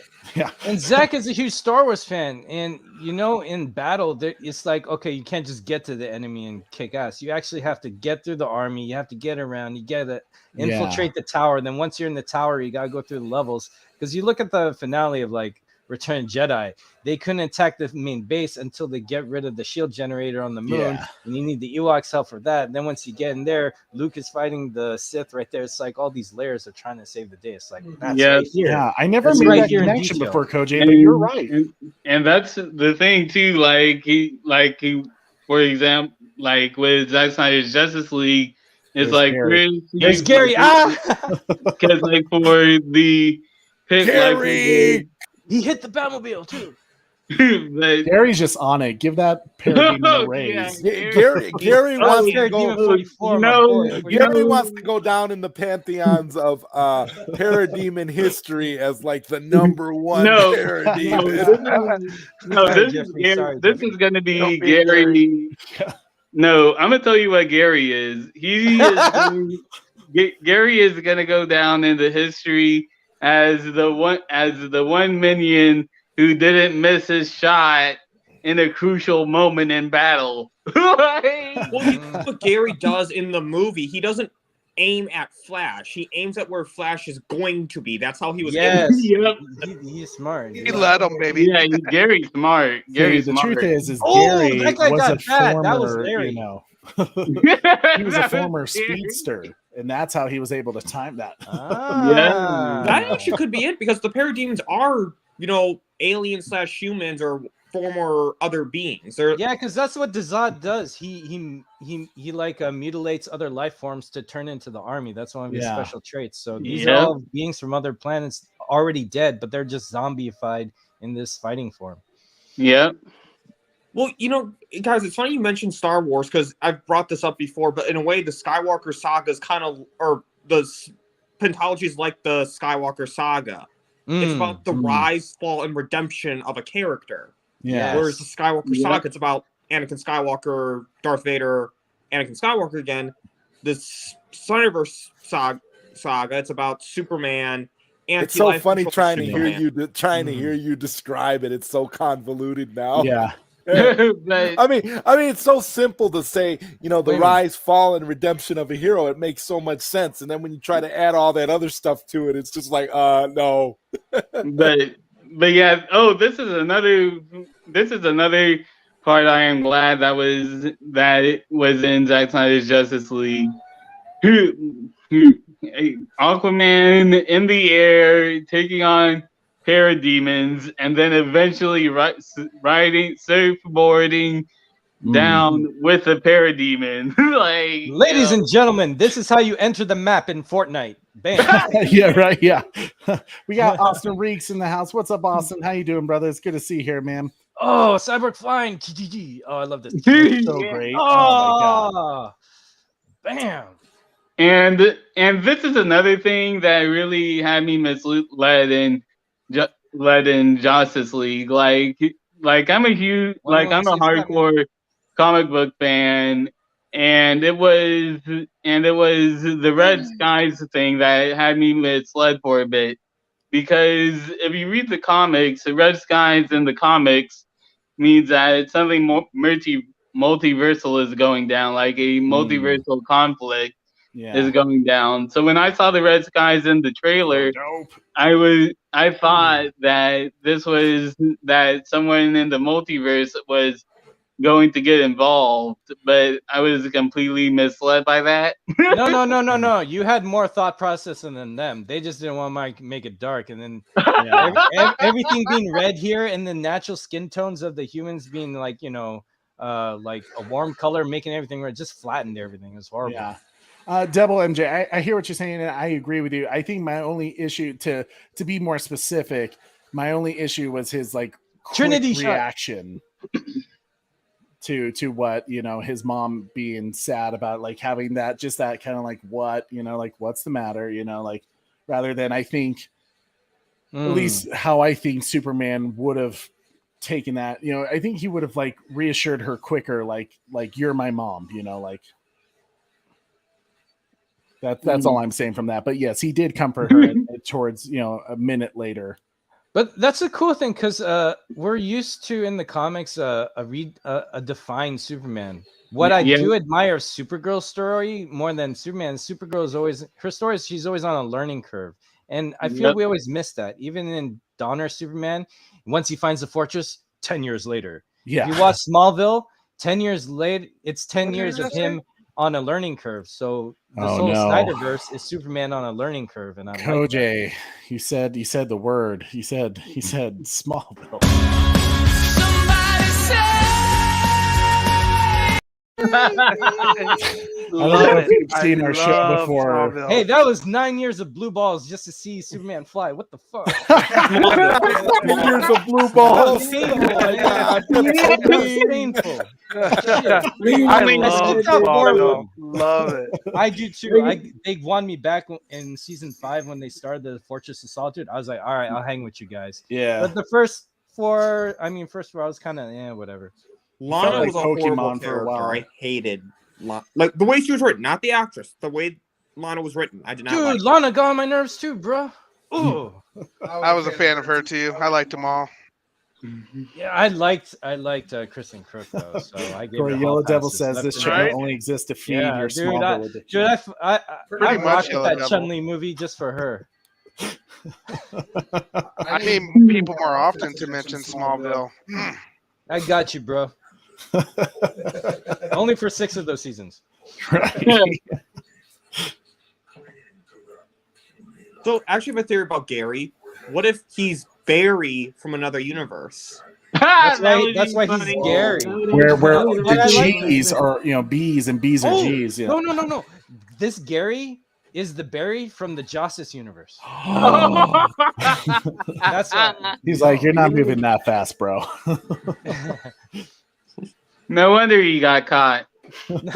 Honestly, they could have just used because all these new movies are kind of tied more to Justice League because they say that's the canon. But if that's so, then use it because then you have Snyderverse and then you have Justiceverse. You could do a crisis story and you won't have to rely on doing crossovers with other studios.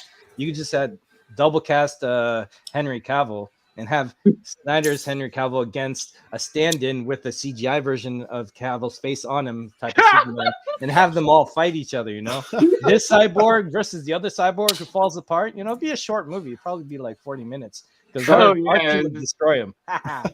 Oh yeah, especially with how much Justice League jokes around. Mm-hmm. Which is a thing I really like about the fight scenes. Like they don't really joke around because why would you joke around when the whole world is at stake? Right? The stakes, man. This is serious. Right. The stakes are too high. But see, in Peacemaker, as tragic as that scene was with all those dead people, what did they decide to do? Oh, again, jokes, crude humor, right? Why'd you say that name? I didn't see that stuff. So that's what DC is supposed. Why'd you say that name? That's what DC is supposed to be, though, right, guys? That's what the Bat Channel was getting attacked. When you see Pacemaker, it makes me feel like Marvel again. Like I need to go back. And Horrible. PTSD from that. Yes, it is PTSD. I agree. I am forever Like, scarred by that one scene. Oh. Yeah, like I'll be honest, like true story about me discovering that scene. Whoa. I woke up, didn't go to Twitter yet, but what I did go to was YouTube, and the first thing I see was this video called Justice League Cameo and Peacemaker. And I watch it and I'm like, and I'm seeing the whole thing and I'm like, man, this is fake. This ain't real. I thought it was a meme like somebody made, like a joke. Exactly. Oh, here comes Gary's big moment. Right after my favorite Superman scene. Like this is like my all-time favorite Superman scene coming up. Hell yeah. Not impressed. And I didn't think Snyder vs. Superman was that strong. It's like I was like, okay, he is. Yeah. And also that's another reference to the comics as well, where Superman tells Steppenwolf not impressed. Like There we go. Oh, they got that Man of Steel theme. Yeah, gotta keep it. And then he destroys Steppenwolf's axe. So chill. He's just like, hey. And it's like he just had a Mentos. He's not It trying was to. at that moment Steppenwolf realized he fucked up. And this is a really cool moment too. Like I popped so hard when Superman did the Sparta kick, man. I popped so hard for that. Dang, it's either go through the Integrity, And look, it's man. a You never claw. disappoint. Integrity? No, Hey. not at Yeah, all. integrity in the chat. Yeah. Integrity 101 in the chat. Yes. Never disappoint, brother. Yeah, like even Steppenwolf's hands are very different. Like that is insane. Wasn't the other one just a punch? Yeah, it was just a punch. Just a punch. Joss Whedon, like he took this scene out. Joss Whedon thought this was a scene to take out. Damn. I know, right? Isn't it so And- dumb? Damn. Oh shit. Man, That's like Gal Red Dragon Gadot and Adam used to Cole, win. baby, tag team move. I get so giddy with this scene. Like this. Yeah, scene. like Right? Oh. It's the feels, man. You're like, let's go. And a smart idea to bring back the Man of Steel theme here rather than do something like Cruella. Cut off his horn. Oh yeah. Well, they could have been worse and played the Christopher Reeve Superman theme. Here. Right. They No, did. which made no sense. Which made no sense. But we did get to see that in an alternative universe version of this movie, in which Joss Whedon directed Justice League. Damn it, Gary. It's Hey, at Earth least he didn't -5. fall on Wonder Woman's breast all the way out there. Man, Yeah. Gary. And Gary got his moment. Right before Batman kills him. Yep. You guys Yeah. need a moment of silence for Gary, you know. Yeah. Right. Yeah. Gary. He did well. Gary deserves the Minion of the Year award. Gary He does, deserves he the Minion does. of the Year award. Got him. Dude, Steppenwolf is staying down. I like how Babbage just watched it like, damn. He's really Like I went up against down. that and I No, but Barry's supposed to be there. He's not there yet. Yeah, I know. So, ooh. But yeah, he's like, oh shit. Dang. No, he's probably like seeing how stronger Superman is right now. Yeah, like and I think Superman's like, a you're little boosted actually from being seeing the close to the sun at that shockwaves. point. Yeah, the like black you're suit actually generates solar Yeah. energy better. Yeah. Oh, here we go. Oh, Yo, everyone would have popped it. Like the theater would have been messy. Look, another when Trinity this shot. scene came Yeah, out. Like, yeah. yo. I remember thinking Granny Goodness would have been like, there's no way you could make her cool because of the anime show. I was wrong. Zach found a way. Zach found a way to make Granny Goodness look cool. And he's going to get Helen Mirren. Oh, that would be great. He's here. Oh, let's get it. Let's get it. Let's get So we it. don't technically know Superman dies here, though. I just realized Yeah. because he could have survived Yeah, that blast. No, but he do. does. No, he When does. he puts them together, you'll see. Yeah, no, we when don't see what you- happened to him right after. Yeah, you do. Superman You see could what have- happens when he goes back. You'll see Superman's the first body that gets formed or something. You'll see coming up. Yeah. Okay, I know what you're talking about, but it's like that's like him being put back in place from where he left, though, or is that him? No, from like, where when he actually died. You'll see right here. I mean, I know what you're talking about, but like, I know, but like, is that? I'm trying to like explain what I'm trying to put in words. It's hard to. I feel you. We're in. It's a fast moment. so beautiful. I'm not gonna talk over The this. music. Why Moment can't of hear the silence for music the here? scene. The guitar.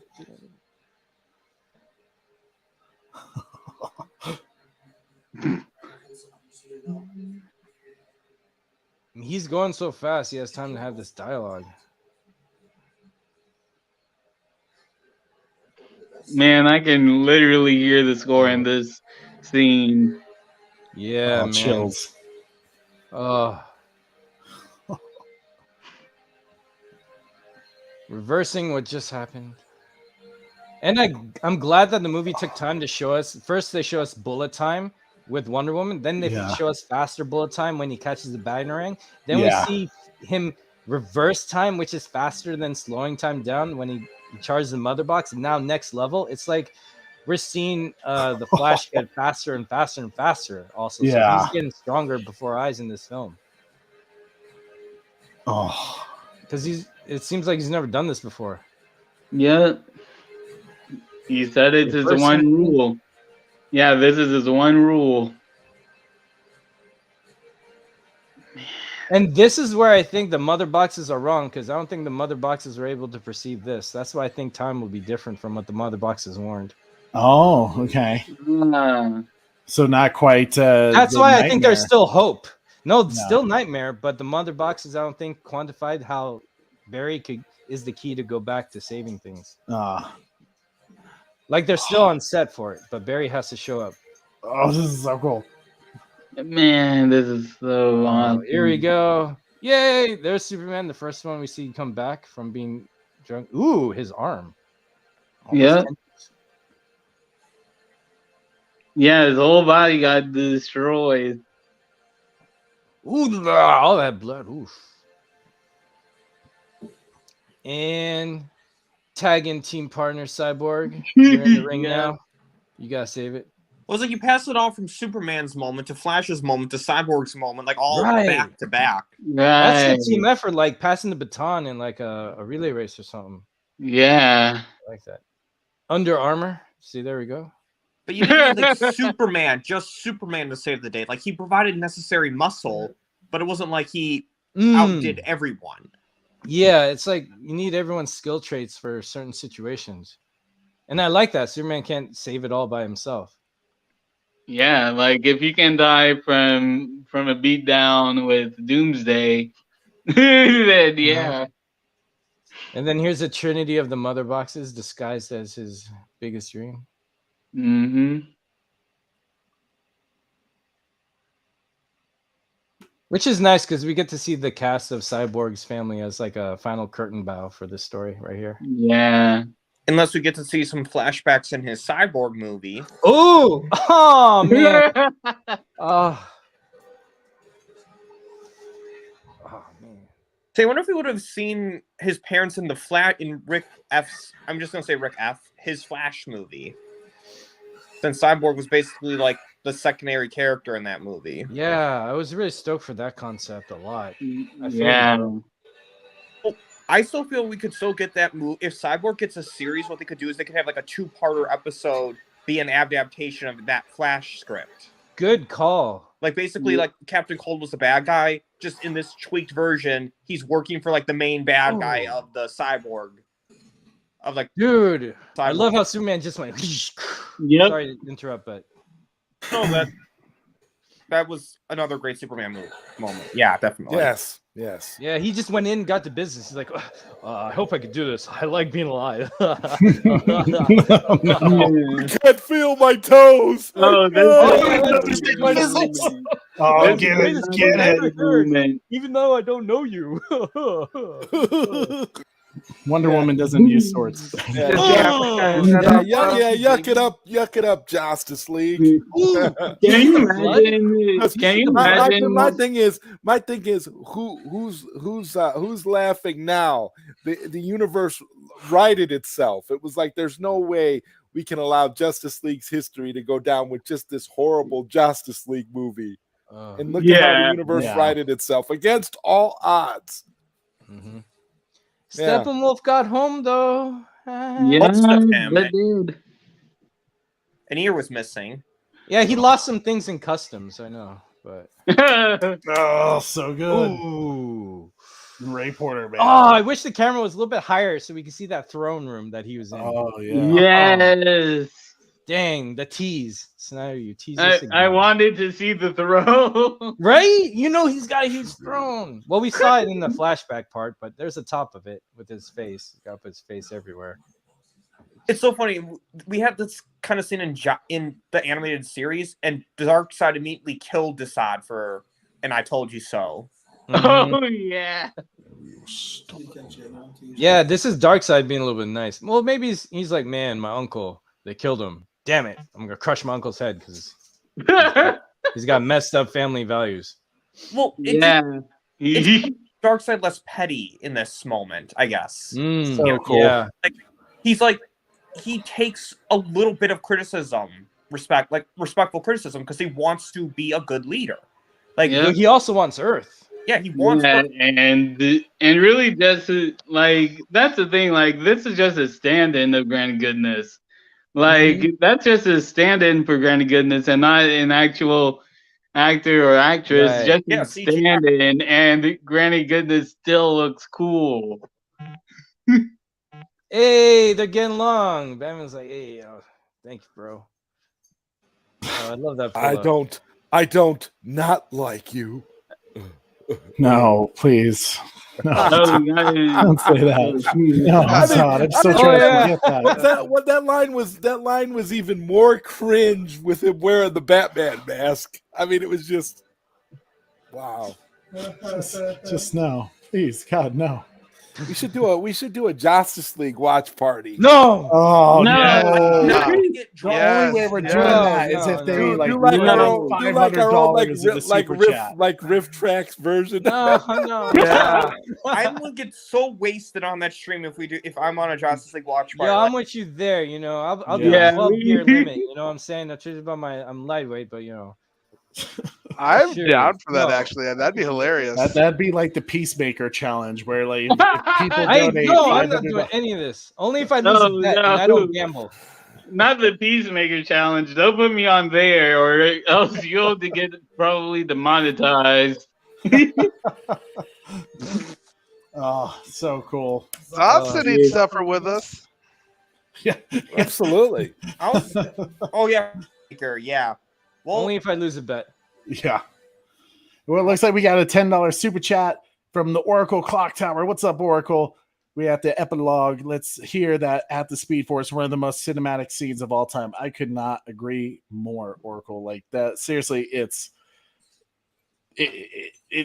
just a wonderful scene. And like you said, seeing my brother-in-law, just like for him, that was like his greatest scene of all time. And me seeing, you know, Ben Affleck's Batman and just doing some of those scenes from Dark Knight Returns with the lightning, like some of that was like some of the coolest stuff for me to see. But Oracle, thank you so much. Here is a $10 super chat video to show our thanks and appreciation to you.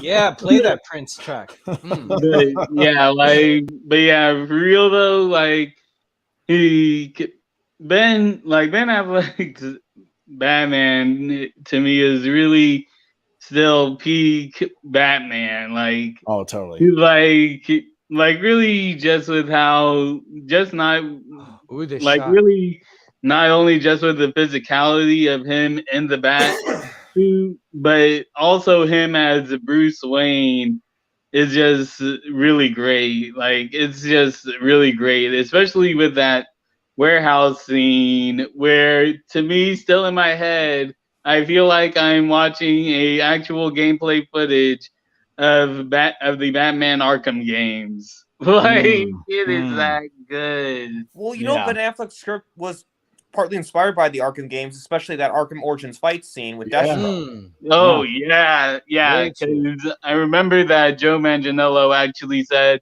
that him and Ben actually talked about trying to top that fight scene or that boss fight. So it looks like we got another $10 super chat from Carrie Kelly. My favorite Robin, a Robin we haven't seen yet, you know. Carrie Kelly says, I'm not broken and I'm not alone. # for autumn AFSP. You guys rule TBC. Oh, thank you. I mean, just thank you for donating to the American Foundation for Suicide Prevention. You know, I mean, it, like I said, it means a lot to us. That's why we care about it. That's why we make it a big part of our channel, and why, I mean, as of this point, Corey, we're in the negatives for profit of our show just because we donate everything, but it's what's worth it. All my stuff is like non-profit for this stuff. Yeah, which, I mean, really, I'm so happy that I can have you guys in the support of our channel and our community helping us be able to donate even more to the AFSP. As you know, it's a serious deal, especially these last few years. Depression has been hitting hard. So thank you guys so much. Here's Carrie Kelly, your $10 super chat for you. Well,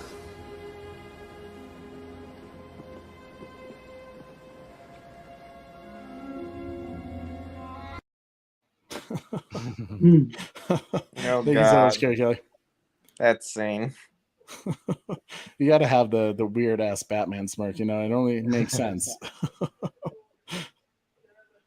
I love this scene because it's also Snyder's two guys for quantum powers. You got Dr. Manhattan actor, and then right. Yeah, can you imagine this though? Like in if Justice League 2 were to come out, and we would have would have a little Easter egg of Dr. Manhattan, of Dr. Manhattan with the same actor and Ezra's Flash in the same scene talking about quantum physics. Like, man, that would actually be a really fun scene to see. No, I really think when he said multiverse, he meant multiverse because because Flash's energy is usually yellow, but in Zack's world, the energy for quantum anything is blue.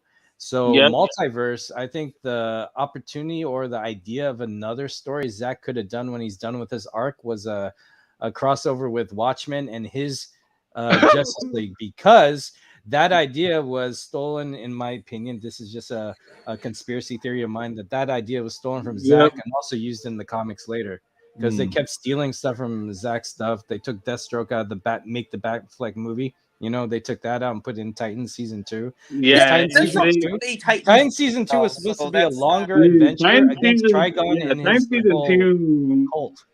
Yeah, Time Season 2 is basically Time Season 2 is basically Ben Affleck's Batman movie, but with Dick Grayson. Dark Knight Returns punks right there. Yeah, boy. Yeah. The mutants. The mutant gang. But I don't think just putting Deathstroke in Titans is necessarily stealing Ben Affleck's idea, because Deathstroke is traditionally a Titan. But correct. That's why they could get away with it. I think what the concept of how he was hunting him down, and I think that's the only questionable thing. Especially with the look how happy he is. The smile. Yeah, that's so beautiful because he's so happy. You can see it in his eyes. Well, it's actually because he just found out that Aquaman, sleeps with fish. What? He's like, I can't wait to tell Aquaman this. I wonder what is type that from of, I wonder what type that's from of fish- Peacemaker. I wonder what type of fish Aquaman prefers to sleep with. Knowing Jason Momoa, There's a lot of different types. Yeah, so it has maybe Sea bass. A blowfish. a smelly Hootie? flounder. A smelly flounder. Oh my god. A grouper. Maybe a swordfish. That would be a little bit. I think that would be the other way around. Be kind of sharp. Well, I mean, no one was specific about how he does it, so maybe. Yeah, Mira. Yeah, like Snyder Steppenwolf says here, Mira is a fish. So yeah. He's a smelly flounder. No. That's not what I was talking about. Having my DC being deep. No. Yeah, well, James Gunn isn't about anything being deep. The only thing he cares about is, deep flatulence and crude sexual humor. That's the only thing he cares about. You gotta be careful because Krabs is a real fiend down under. Oh my god! Absolutely. Yo, do you see on the screen they had that standby for network with the Indian Chief logo and all that? Yeah. On the screen, they kind of used that in Darwin Cook's animated Justice League New Frontier. I don't know, that's a better reach, but I just like seeing. Oh, wow. Darwin Cook passed away, but he got a movie made from his book. And he even on the commentary, he even complained that they changed a lot of his story and put too much Batman in it, but he was happy with it. That book was amazing. I like that guy. He's cool. Too much Batman. Yep, it sounds like Warner Brothers. Right? Hey. I like Batman. Don't get me wrong. No, I like Batman. There's enough of him to go around, but there's too much of him going around. I mean, Yeah, like there was you cannot tell me that there was a lot too much Batman in Justice League. Not enough. Well, okay, there was definitely too much Batman in Justice League. They should just not have those scenes. Like Warner Brothers relies on Batman too much at times. Right. Yeah. And really, like, who would say no to this? Like a straight up Deathstroke versus Batman movie. Like, make the Batfleck movie. Yeah. Make the Batfleck movie. Make the Batfleck movie. Make I the love those Batfleck guys. movie. I hope I can have them on for a show again because it was so awesome to have the whole team and just hearing kind of behind the scenes about how like the Oh wow, recent Snyder Cut that's group did actually that. a really cool detail I just noticed. Like seeing Lex's guards already having their guns trained on him. Mm-hmm. Trained on Deathstroke. Like that's a really cool detail. Like I she's just ready. noticed. Look at her. She's got her sidearm ready to go. Yeah.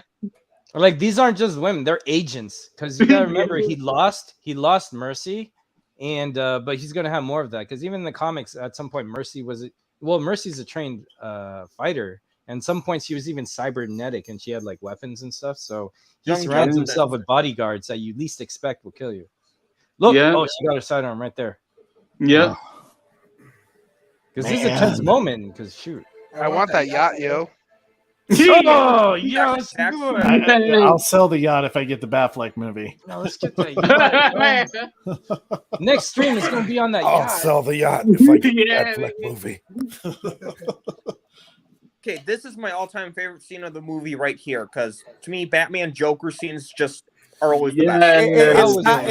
It's not my Yeah, that favorite. was nice. It's not my favorite Batman Joker scene, only because they cut out the Joker "We Live in a Society" line. Oh I yeah. felt like that was such an iconic thing to do, and it was just so brilliant when the way he said it. You know, when Joker said "without honor," it was such a chilling line, and it was so perfect for the movie that they should have left it in. And when they finally released the entire scene, it was wonderful. So I'm hoping that we'll see that when we probably will when the 5-hour assembly cut, like Jeffrey pointed out, gets released. I'm telling you that 5-hour assembly cut, it's coming, man.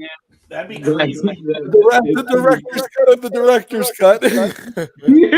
No, but I call it the Director's Super cut Snyder extended. No, I call it the Super Snyder Cut. Ooh, Super Snyder Cut. Now we're entering Blade Runner territory then. Yep. Yes. Yes. I love that this whole scene was filmed for us. But yeah, speaking of Zack Snyder redeeming characters, Jared Leto as Joker. Yep. Hell yeah. I mean, this is the only time we actually get a taste of what Jared Leto was actually supposed to be as the character, because I can actually do one better for you, because Jared Leto actually compared. Someone actually asked him what his Joker was in the year cut, and he compared it to his performance in The Little Things. Mm-hmm. Yep. Interesting. I mean, it's still a solid Joker scene, but I do agree that taking out that iconic line, because that's partly why people were so hyped to see Jared Leto again. Such a great line. And the thing was that "We Live in a Society" line was completely improvised. Yeah. Like Superman crying or yelling after killing Zod.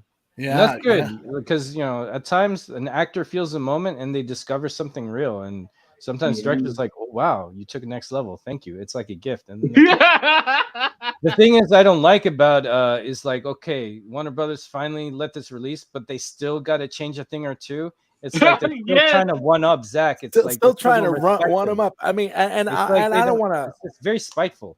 I don't want to take anything away from Harry Lennox and the great performance as Martian Manhunter, but honestly, Green Lantern would have made more sense in that scene. But it's funny how seamless Martian Manhunter fits in that scene, though, as well. That's a testament to Zack. It's like, I mean, really? Because I like the idea that Martian Manhunter is still staying low key, Yeah, right. So he wouldn't reveal himself, but Green Lantern would. Right, but the idea, but the point is that they can kind of be interchangeable because it's Zack, because Zack knows how to make it make sense either way. Hell yeah. You know, Zack knew that was a 100. risk. Actually, he knew that they might cut the Green Lantern scene. He even told Wayne T. Carr that. Yeah, That the movie might get cut. So I think that's why he did it the way he did, because he knew that might happen.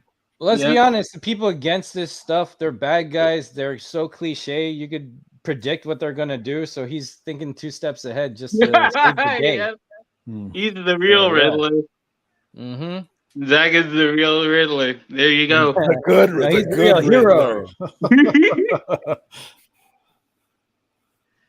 Oh, so cool. The music So here is someone actually pointed this out, but in Joker's in Jared Leto's Joker costume for the Nightmare timeline, if you get a full look at it, you actually do see Joker having Harley Quinn's pistol. Yep, that's true.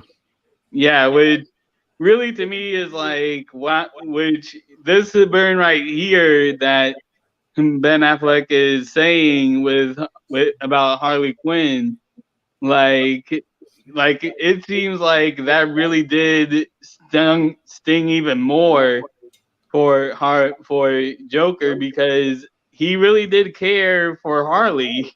Yeah. What I love about this scene so much is Zack kind of uses that same kind of camera technique that he does in Army of the Dead, and where, you know, it's kind of blurry in some areas, but he uses it to tell through Batman's perspective of like how he's trying to ignore the taunts of the Joker. Right. That moment that he brings up Dick Grayson and it becomes clear, it's like rage mode, just like, okay, I'm going to kill you. I like that. Love it. I like that moment there when he's shaking and they play the music. Yeah. It just kind of hangs in this moment for a bit. I like Yeah. that. And look at all the cops he's collected from who he's killed on his back. Yeah, So man. eerie. Just to throw it at Batman's face. Exactly. It's all a taunt and it's phenomenal. And that's what I'm saying. Even though they cut out the honor line, this is still a really good scene. That's why I still rank it as definitely my favorite Batman Joker scene ever. The reason I feel the way I do about it is because for me, that honor line resonated so much. It actually, you know what it was for me? That honor line, basically, in a nutshell, in a microcosm, kind of summed up the whole ordeal with the Snyder Cut. Like when he, you know, where honor is a distant memory. When he says that, it's essentially, I could attribute it to the way the studio treated the entire situation, from the way they treated Zack all the way down to how Warner Brothers has been crapping on us, the fan base, for years. So it all feels so, you know, apropos to the whole thing that that line to me just stuck with me. Like, my God, that's my favorite Joker line ever. How could they take that out of the movie? Yeah, I absolutely. because of that. Yeah. And the reason why that Joker scene is personally my favorite is because it's not the usual "we're not so different" Batman dialogue that we're used to.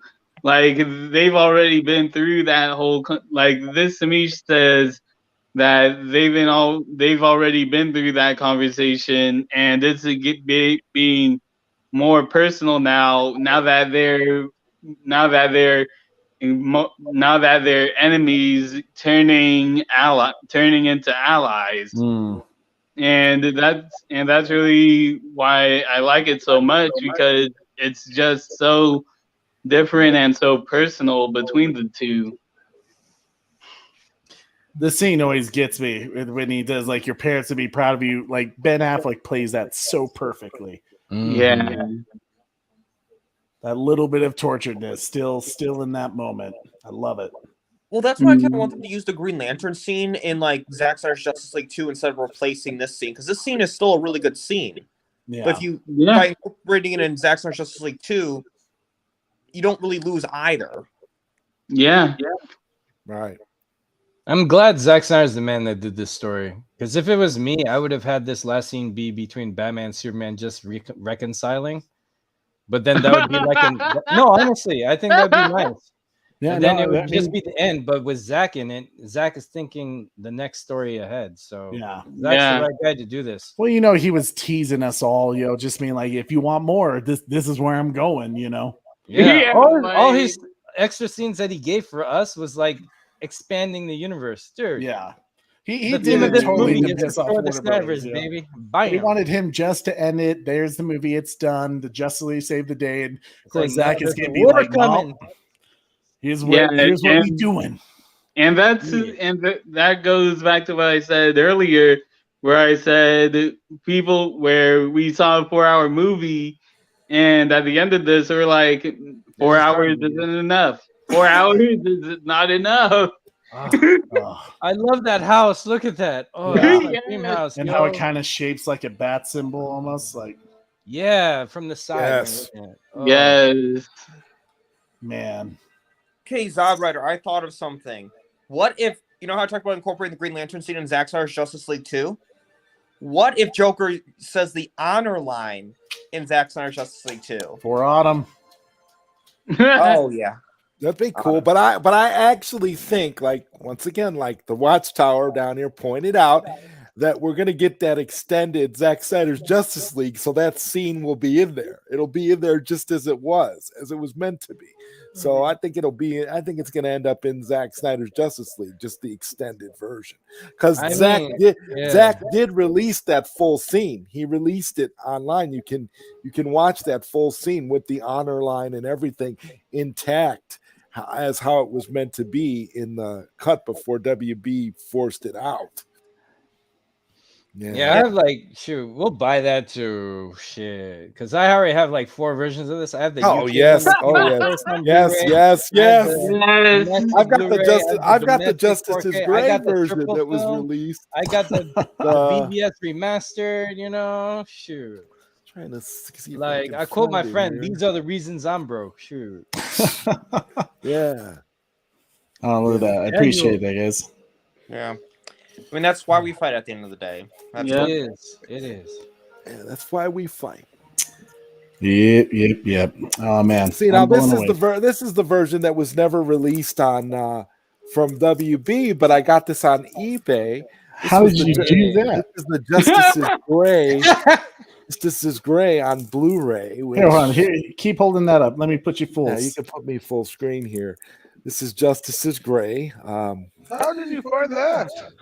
It was on Blu-ray on eBay for a limited time. Man, I eBay don't always know. finds a way. And I love the cover art, and it's fans will find a way. So this is eBay. Here's the spine. Justice's Gray. See that? That's wow. That's pretty awesome. I turned my TV in black and white to watch that. Yeah, it's another great version that that has not been officially released for a reason. Maybe the extended edition is going to be the release of Justice's Gray that we get. Oh, that's interesting. That'd be cool because we That'd need be some cool. special features on that shit too. We didn't get much. So we got the bare minimum. Right. So there might be another one. Right. But man, we all got this out. This film is amazing, and this is just awesome. Everyone's a hero getting this. Oh, Getting totally. This is so cool. It's so good. The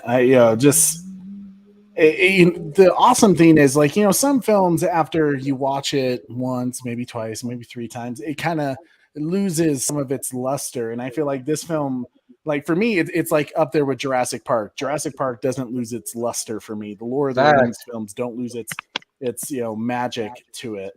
The original Star Wars films. Yeah, the original Star Wars. To me, the first 6 Star Wars films won't lose their luster. These are the original Star Wars films on Blu-ray. The originals unaltered by George Lucas. Without George Lucas's found these on eBay without George Lucas's tampering. These are the it has the original. They have the original. The face, like the old VHS. Yeah, the ones that came out in gold. And then the pack came out in silver for the widescreen edition. These on are VHS. these are wonderful, and I love these. These are another box set that I that I cherish because they're the originals and they don't have all that messed up added material. Han shoots first. And you always Han got the shoots coolest first, stuff, Zod. And Jabba's Palace. I like the original song in Jabba's Palace too. I don't like Jedi Rocks. I'm sorry. Zod always has the coolest stuff, man. I love it. His arcade God's collection is man, phenomenal. Dude, God's the did you man. get up that? Did you get one of those iArcades after your birthday stream? I have an iArcade. Yes, I have an iArcade, and it's I enjoy it. I enjoy it for what it is. The classic arcade games. It has more obscure, lesser known arcade games than the ones that are populating Walmarts and stuff right now. You always do a great stream, but I absolutely loved your stream on your birthday because I listening to you and watching what you have, like those iArcades and the 1-ups and stuff like that. That's just a cool thing. Corey, I gotta get you. Corey, I gotta get you on late night Q&A one of these nights, man. We gotta do it. Do it. I'm telling there you. we go. That'd be fun. I'm Wasn't always it scheduled at one point? I thought I saw it on your upcoming videos at one point. We'll have to do it, and I'm gonna have to get. I'm gonna have to get all you guys again, man. Everybody, even you, Bat Dan. We're gonna have you on for a late night Q&A. Oh, definitely. Because Sharon Peters loves you, Bat Dan. Yeah, Sharon Peters. She's always talking about how hot you are. So yeah. Yeah, Congratulations, bro. Thought I was that hot. Ow, According to Sharon Peters, Bat Dan is super hot. Yes. Damn. Well, good for you. Good for you, Bat Dan. Well, I mean, I don't know what age she is, so I can't. You probably should double check that first. She's definitely in her mid to late 30s. Okay, probably mid to late 30s. Probably too old for me then. Gorgeous is gorgeous. Oh, baby girl, you liked the stream I did with Eddie. Yeah, that was cool. I tried to, because Eddie is often misunderstood. So I wanted to have Eddie on and have a talk with him and see where he was at. And it was interesting. Yeah, no, I respect you for that one, Zod. I mean, that I did watch that stream and thought it was a good show. I mean, I'm never for when people are being like, I don't even know who that other YouTuber was that attacked Eddie. And I don't watch Eddie's content, but like it's still messed up. You know, like you don't like attack someone personally, especially when you claim you're part of the Snyder community, attacking someone personally to where, I don't know, it's like very offensive, very hurtful. Like that's totally counter to what Zack is about. Like I don't know how you can be about, be about Zack Snyder and be about suicide prevention and Autumn Snyder and all this, and then turn around and make fun of people and actually tell people to commit suicide and all that. It's all counter to what we're actually preaching here and what we actually believe in. I'll never understand that. Yeah. I feel that too, man. I mean, we get passionate with all these things we love, and we like talking and analyzing and all this stuff. But when people get angry and personal, that's a separate matter. That should be like, oh, I'm Mexican. It's a personal matter if people are angry, and they should, work it out as they can. If not, let it be, because anger passes. Yeah. Coach, I have to say, I absolutely love your mask, man. Like, thank you. Custom made for you, or what you got going on? I got it at a cheapo gazebo shop that was running down or whatever, and I always want to be like a luchador. So if I'm gonna have an internet presence or anywhere, I like this. But I am talking to my boy. I'm making new ones because this is actually falling apart. Oh no! Falling apart here. So what the? Okay. Yeah. It's falling apart. So I'm making a new one that's actually legit Rey Mysterio style. Oh snap! So, and I'm gonna have different versions of it, but it's gonna keep the same thing. So yeah, that's cool. Rey Mysterio. Yeah, bro. I love all the luchadors. Rey Mysterio was my first one that got me into lucha libre. So yeah, that's awesome.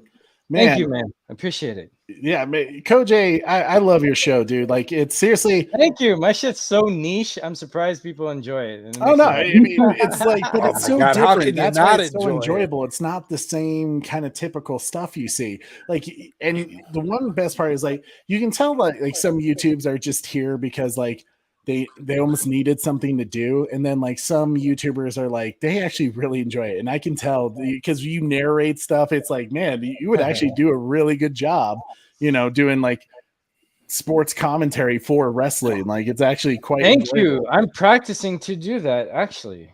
Oh, really? Yeah. That's one key thing I love doing my show, because when I have to commentate 2 hours straight, that's like doing a show. Yeah. So I'm learning that. Oh, and yeah. also I stutter. I need to enunciate better. So I'm learning a lot.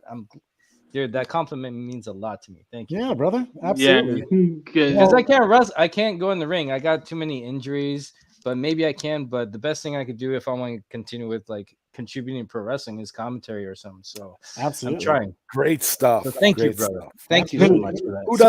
Who doesn't love Snyder Cut fighters? I mean, come on. Oh, right. Yeah, totally. I was just watching it. Like, I didn't realize like how, like, I watched it when it was like first started, and I've kind of dipped in every now and then finally I watched like another couple of episodes recently, and I was like, damn, man, like this is like legit. Like, you got Igor in there, like just messing people up. And It's like, wild.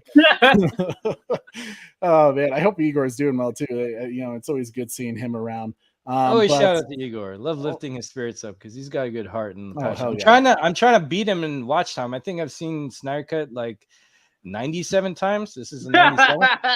But he's already seen it 100 times, like 4 months ago. So I'm trying to surpass him. But I thought I was doing like really well. I was like, when I told my boss, he was like, "How many times do you watch the Snyder Cut?" I was like, "Oh, dude, it's been like in the 30s," and he's just like, he thought I was insane. And then I heard Igor, and it was like, nope, I'm just gonna stop saying like, "Oh, I saw it 30 times," because Igor's the champion right there. He's got the belt for that. I haven't counted how many times. They say you lose count after 7. No, I started counting. I started counting because of Igor. Yeah, same. 97 times, damn. Yeah, you have to actually, if you have to actually write it down and keep track if you're going to go beyond a certain number of times. Oh yeah, that's why when I tweeted it with him, that kind of helped. It was like, okay, it's this time. So yeah, you do have to write it down, because after a while I forget. Because I wish I could actually remember how many times I saw like Ninja Turtles or the 80s Conan the Barbarian with Arnold Schwarzenegger. I love that shit still. I still watch it. I just wish I knew how many times I've seen it. But So hey, if you love something, it's immeasurable. Yeah. So I just counted up all the super chats, and it looks like we have a total of $110. Oh, so that puts us just in 2 days. Like, you got enough money now coming in that you'll actually get a check from Google, and then you can yeah, exactly. Oh man, that's just so awesome. Like, seriously, anytime, like, hell, if it was $5, I'd still be proud of that, because it still goes to a wonderful cause. But the fact that I mean, the Autumn Snyder Tribute Fund, I think they had their goal at 50,000, and it's over 400,000 now. So it's like we're making a difference, and Zach notices it. So I appreciate everyone who donated today, with Trevor H, Bat Dan, the Restore to Snyderverse guy, TJ, El Necron, my man Lord Koj, Bat Fanatic, Oracle's Clock Tower, and Carrie Kelly. You guys are phenomenal. Thank you guys so much for donating to the American Foundation for Suicide Prevention. Like I said, it means a lot. Now, guys, as we kind of wrap up to our watch party, first off, I can't thank you guys enough for being here. I had no idea who was going to show up. I kind of just threw it out there and said, like, hey, if you guys want to be a part of it, like, I'll have anyone who shows up. But when we started the film, I was telling this to Jeffrey. I was like, I just wasn't sure if like anyone was going to show up. And then Jeffrey popped in. Signal, Trey. This is beautiful, man. Jeffrey answered the call, and then everyone started trickling. The whole I didn't know you sent out the invites. It's like when I saw Jeffrey on there, like, oh, I better check Twitter to see if he sent an invite out on like that. And then I'm like, oh, he sent an invite. Okay, this is a thing of beauty, Trey. This was awesome. It was. You made my day, because I was kind of like up last night doing stuff, and then I slept in. So honestly, when I saw the message, it was the first group chat I checked in, and I saw a message. It was like, oh, I didn't wish you happy Snyder Cut Day. So I wanted to come on and wish you a good time, just hang out for a bit. Then I realized when I got on, you were watching. I was like, oh, It's on. Just do it. Thank you for He's that. like, I can catch up to Igor. What more? I did. Number 97. See, now we got to reach out to Igor and get confirmed numbers. Igor is probably over 100 by now. He's probably 1,037. He's going to be the first to watch it 214 times. There we go. Yeah, what a goal. What a goal. So, gents, as we coming down to the end, I want each of you to kind of have, first, like, if you have your YouTube channel, like I know some of you do, go ahead and promote it. But let us know, like, what you guys came out and showed up for me, and I appreciate that immensely. It really does mean the world to me. So let me roll out the red carpet for each of you. Let's start with my man, Lord Koj. Tell us what you got going on. Like this week? Oh no, well I just got my channel. I'm trying to do some stuff for Snyder Cut on it and more episodes of Snyder Cut Fighters. But I'm just always cruising around trying to promote it in some creative way wherever I go and do. So if you like what I do, I appreciate the support. And it's not the end. Well, more stuff coming. I don't know what that is, but I'm still trying to create some stuff. I'm excited, dude. I'm gonna do some commentary tracks too of movies. So that's Ooh, awesome. wow. Yes, do it. So you can watch the movie and listen to my mumbo jumbo, or not like my mumbo jumbo, just watch the movie. That works too. Either way works. What's the first movie you're gonna do commentary on, Koj? It's either going to be a Korean fantasy film or a Zack Snyder film. But it's do Old Boy. Actually, please. If I do, would you like to do it with me? Absolutely, it's a Then we'll do that. I'll save Old Boy for you and me, but it's not Old Boy. It's another fantasy. And I want to know also too if because you mentioned doing commentaries, I want to know if one of these days you'd like to do John Woo's The Killer. That's one of my all-time favorite films, and I would love to talk, with you about that one and I'm down. That ending still gets to me. But dude. Talk about a downer ending, huh? So tragic, tragic, but Shakespearean on so many levels. Yes, yes. But I'm gonna give a shout out to my mom, because if it wasn't for her raising me on Bollywood film, because we're Desi, so Bollywood is a big deal. So Bollywood standard film length, or they were called Hindi films before that. There was a Bollywood version. I can handle anything. There was a Bollywood version of Old Boy, though, right? There was. Yeah, they did it illegally, and then they got sued by the I believe it's called Zinda. Yeah, I actually watched it, and I did not think it was bad. I thought it was actually a really good adaptation. But the only problem is they did it illegally. And I don't like that, and they do too much of that in India. Too much plagiarism. I don't like when they made like their own version of 24, and it was essentially like shot for shot the original TV show. Not really the one with Kiefer Sutherland. Yeah. Not just that, but they'll have a movie that steals from like 5 different films. Like they had one that was stealing from Speed, and then the finale they were trying to steal from Kill Bill, and then it was like so weird. Yeah, I mean, imagine. And then Donnie Yen Kill Bill, they steal a lot of him. One film totally stole from Donnie Yen's Flashpoint, but I digress. But yeah, there you go. But Zinda is actually a good version of Old Boy. It's better than Spike Lee, surprisingly. Yeah. The Spike Lee one was unfortunate. Glad you like the glasses. Nicotina. I'm getting used to them. They're like, yesterday I was kind of dizzy because I just got them yesterday, I'm starting to get used to them. I never had to wear glasses in my life, but this is what happens when you get older. See, I thought you were a Zod Rider with that. With the glasses on, you look like a different person. Zod Reader. Superman, that disguise fooled me for a second. Just putting the glasses on. I was cool. Zod Reader.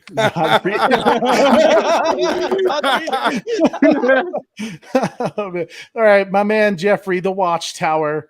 What you got going on, big fella? What's going on in your life?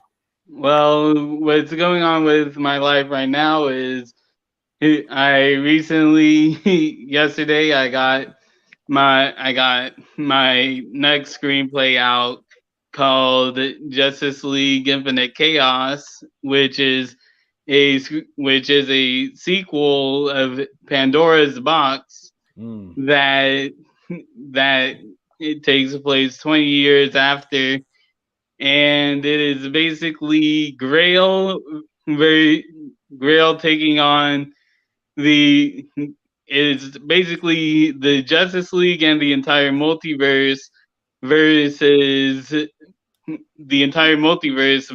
Grail.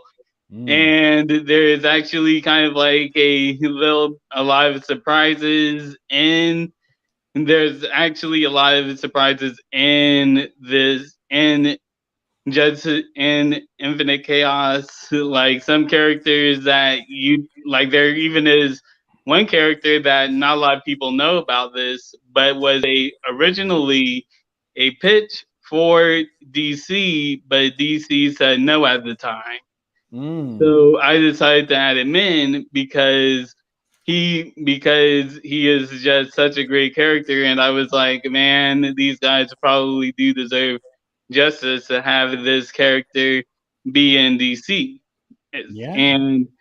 And as for Grail, I'm just gonna say this: where in Pandora's Box, Darkseid took a kind of like a shadowy presence, Grail takes a very, very, very active, makes a very, very active impression on Infinite Chaos. And I'm going to just leave this right, and I'm just going to leave it at this.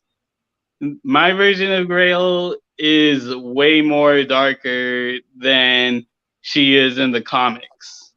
And really kind of like another content thing that I am doing and thinking about doing is reacting to music videos from nerdcore rappers. So I think that's going to be really fun. Yeah. I dig that. That's really cool, Jeffrey. Especially, I think Zod and I, and maybe even Batman said this too, that I still think with all of your Justice League Pandora's Box and the Infinite Chaos one, I still think it'd be really dope if you made kind of like the old radio plays that they used to do, like kind of like with War of the Worlds. Like if you got some voice actors, maybe like Steve Kassan to like narrate some of the characters and like just kind of build out and kind of make it like a very, in it kind of just like a fun entertainment little show that you would do just all through voiceovers. I think that'd be really, really cool. But dude, that sounds cool. I'm excited to finally check out Justice League Infinite Chaos. I know you said it's already at like 7 hours, which I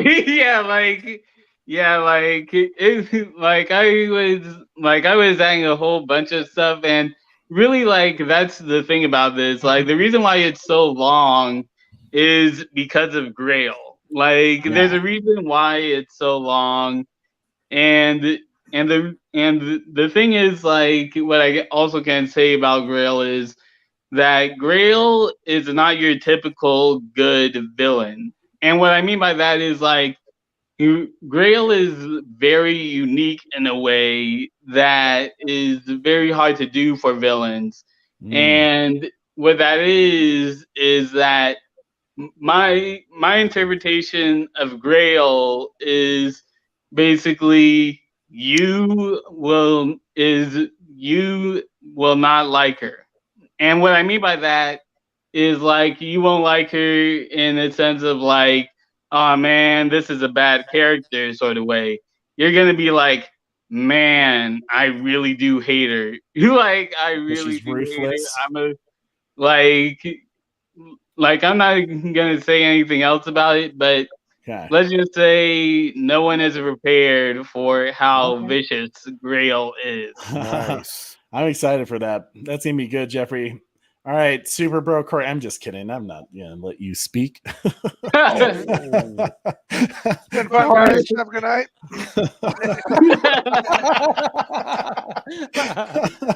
I'm going to pull a passing again and just walk off. Just walk.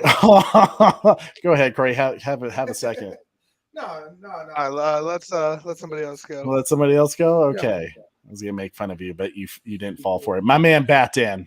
What's got going on? Well, I'm kind of right now the Incredible Hulk YouTube streamers, as in I just kind of appear on stuff. I don't start my own yet. Thinking about doing it soon, but cool. But you can check out my skydive video 10 years ago, where I was dressed like Batman. The same Batman suit you saw me on Trey's show, the Batman review. It's awesome. You know, I'll pop on people's show from time to time, especially as Odd Writer. If you bring on Q&A, definitely would be all for that. Hashtag release the Aircut. Hashtag make the Batfleck movie. Hashtag restore the Snyder'S. And hashtag release the Jenkins cut. I want to see that original version of the 2017 Wonder Woman. Yeah. There is that. There is that. You got a mission, brother. Dan, he just wants it all. He wants no tampering whatsoever. Which Dan is a fighter, man. Mad respect to you always, bro. Thank you. And then the man, the myth, the legend, Zod Reader. Well, coming up, you can catch me this Thursday with late night Q&A. My guest will be Ryan Zieverfett. He's coming on, and it should be a fun conversation. And then Friday, weekly comic book movies with myself and Ashley the Widow. We're trying to get finally slot in that Thor Ragnarok movie, so we'll be breaking that down next Friday. And then the following week on Late Night Q&A, I will have my 50th episode of Late Night Q&A, and I will have none other than the great Sil Abdul from Sil Abdul Inc. on the stream. So that should be a fun interview. That's the one everybody's been waiting for. So I'm looking forward to doing that. And so and then it'll be onward and upward from there. I got a lot of big things planned, so stay tuned. Fantastic. Oh man. And you're everywhere, Zod. That's you everybody is, but like I always seem to find you just everywhere, and it doesn't matter if they like you or they don't like you. You're going to be there. Oh yeah. They don't like you. Something's wrong with them. I try to just I try to even have talk to people that don't really care for me as well, because I want them to see that whatever misconceptions you have about me, you're probably wrong, and I'm gonna give you an opportunity to see that you were wrong. So that's kind of how I like to handle those kinds of situations. Absolutely. That's always because at SnyderCon or his screening convention, Zack Snyder said the problem with Batman and Superman was he illustrated that the problem was that they were looking at each other, but they weren't getting to know and talk to each other. Yeah. And Zack Snyder said that if people just talk to each other, we'll find more in common and we'll get along better just if we talk with each other. There's a lot of talking at people through like social media and everything. Exactly. And there's nothing human about that. You're just seeing an Integrity. expression. So you're on the great path, bro, and you're a good guy, great heart. I'm a big fan of you, and I'm not just saying that because I'm biased. I'm saying it because I am also biased, but you are. Yeah, but you're also, but see, Koj, you also know me, and then we not only that, we do that stream. Been around together. for a while, bro. We do that stream together with the ambassador every week too, right? I mean, I love that. The Babylon 5 console of ones. Yeah. No, but Zod, you've been in through and through from the beginning. All the ugly times, bad times, good times. You've always been, becoming a better person and just having a free voice with everybody. Mm-hmm. I respect you big time, man. And look at us all now that means together, a lot, bro. That means a lot, man. And look at us all now, a year later, together watching the Zack Snyder's Justice League together. This is that's amazing. The movie that didn't exist, the movie that was never coming out, the movie that was just a pipe dream, right? We all have it. We're all loving it. Yeah. Exactly. Now we can party. Yeah. Like we did. This is just fake. This doesn't exist. This isn't real. As far as Hamada's concerned, he wished it wasn't. You went to another timeline and got that 4K Blu-ray. That's what happened. This is what happened. Zach gave us a time machine. Then we traveled to a different timeline and stole this one from another Zack. Another Zack. Wow. The first one that came out, the UK one, the other ones are all wrapped. I just bought them, but I love this because I just told you the Bollywood length of the average 3 hours. I was used to, so it's not a problem. So a lot of the Bollywood films, they have this, the European type of rating system. Yeah, So those European stamps that are like, on hey, those. it's Bollywood length quality, and that means a lot to me. So I like having this one. This is my favorite one. I keep watching. That's awesome. Yeah, we just like staring at you for a little bit. Well, guys, Corey, I get shy, I blush, I turn red. Super Bro Corey, do you have anything to say? Not when you're telling me you're gonna troll me. So I'm probably gonna stay away from this. Oh, great! I'm on the big screen now. You're gonna do something, Trey? What's going on here? No, man. Like I said, it's been a year and a day, and we're all here together watching a movie that doesn't exist. So I had a blast today. I hope we do. This was our first real watch party, so hopefully we do it again sometime. So this was a great panel, and I love every one of you guys. You all know that already. So it's always great seeing everybody on here. So it's another great Saturday to me. So really appreciate everybody being here. That's for sure, as well as the people who are watching with us in the chat too. So it was a good day today in my books. Guys, I just noticed not to cut anybody off, but this needs to be said. Zack Snyder's Justice League is #1 on Netflix in Germany right now. Number one. Yep. #1 in Germany, Switzerland, and the #3 in Australia, I think. So, yep. And here, Corey thought I was gonna make fun of him. I love it. As his younger brother, I have that power where he's like, what is he gonna do? How's he gonna troll me? Well, guys, thank you so much for being with us. As I have always said, it always helps us out if you guys give us a like, a share, a subscribe. But the fact that everyone came out to support, more importantly, the American Foundation for Suicide Prevention, that means the world to me. Just simply because, you guys have you guys have probably seen the video I did when we came back after like a 2-month hiatus.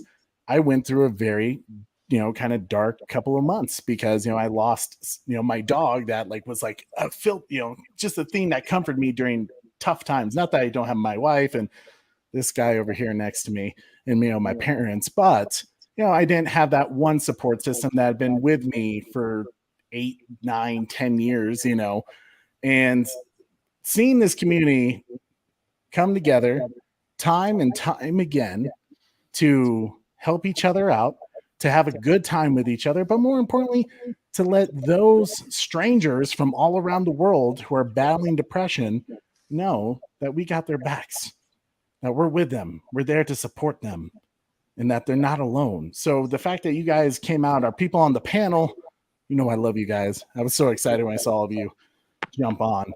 And for all the people in our live chat and the replay crew that's going to be watching, we always appreciate you guys. Thank you so much for supporting us and supporting AFSP. Please check out every single one of their channels on our panel. They're all amazing.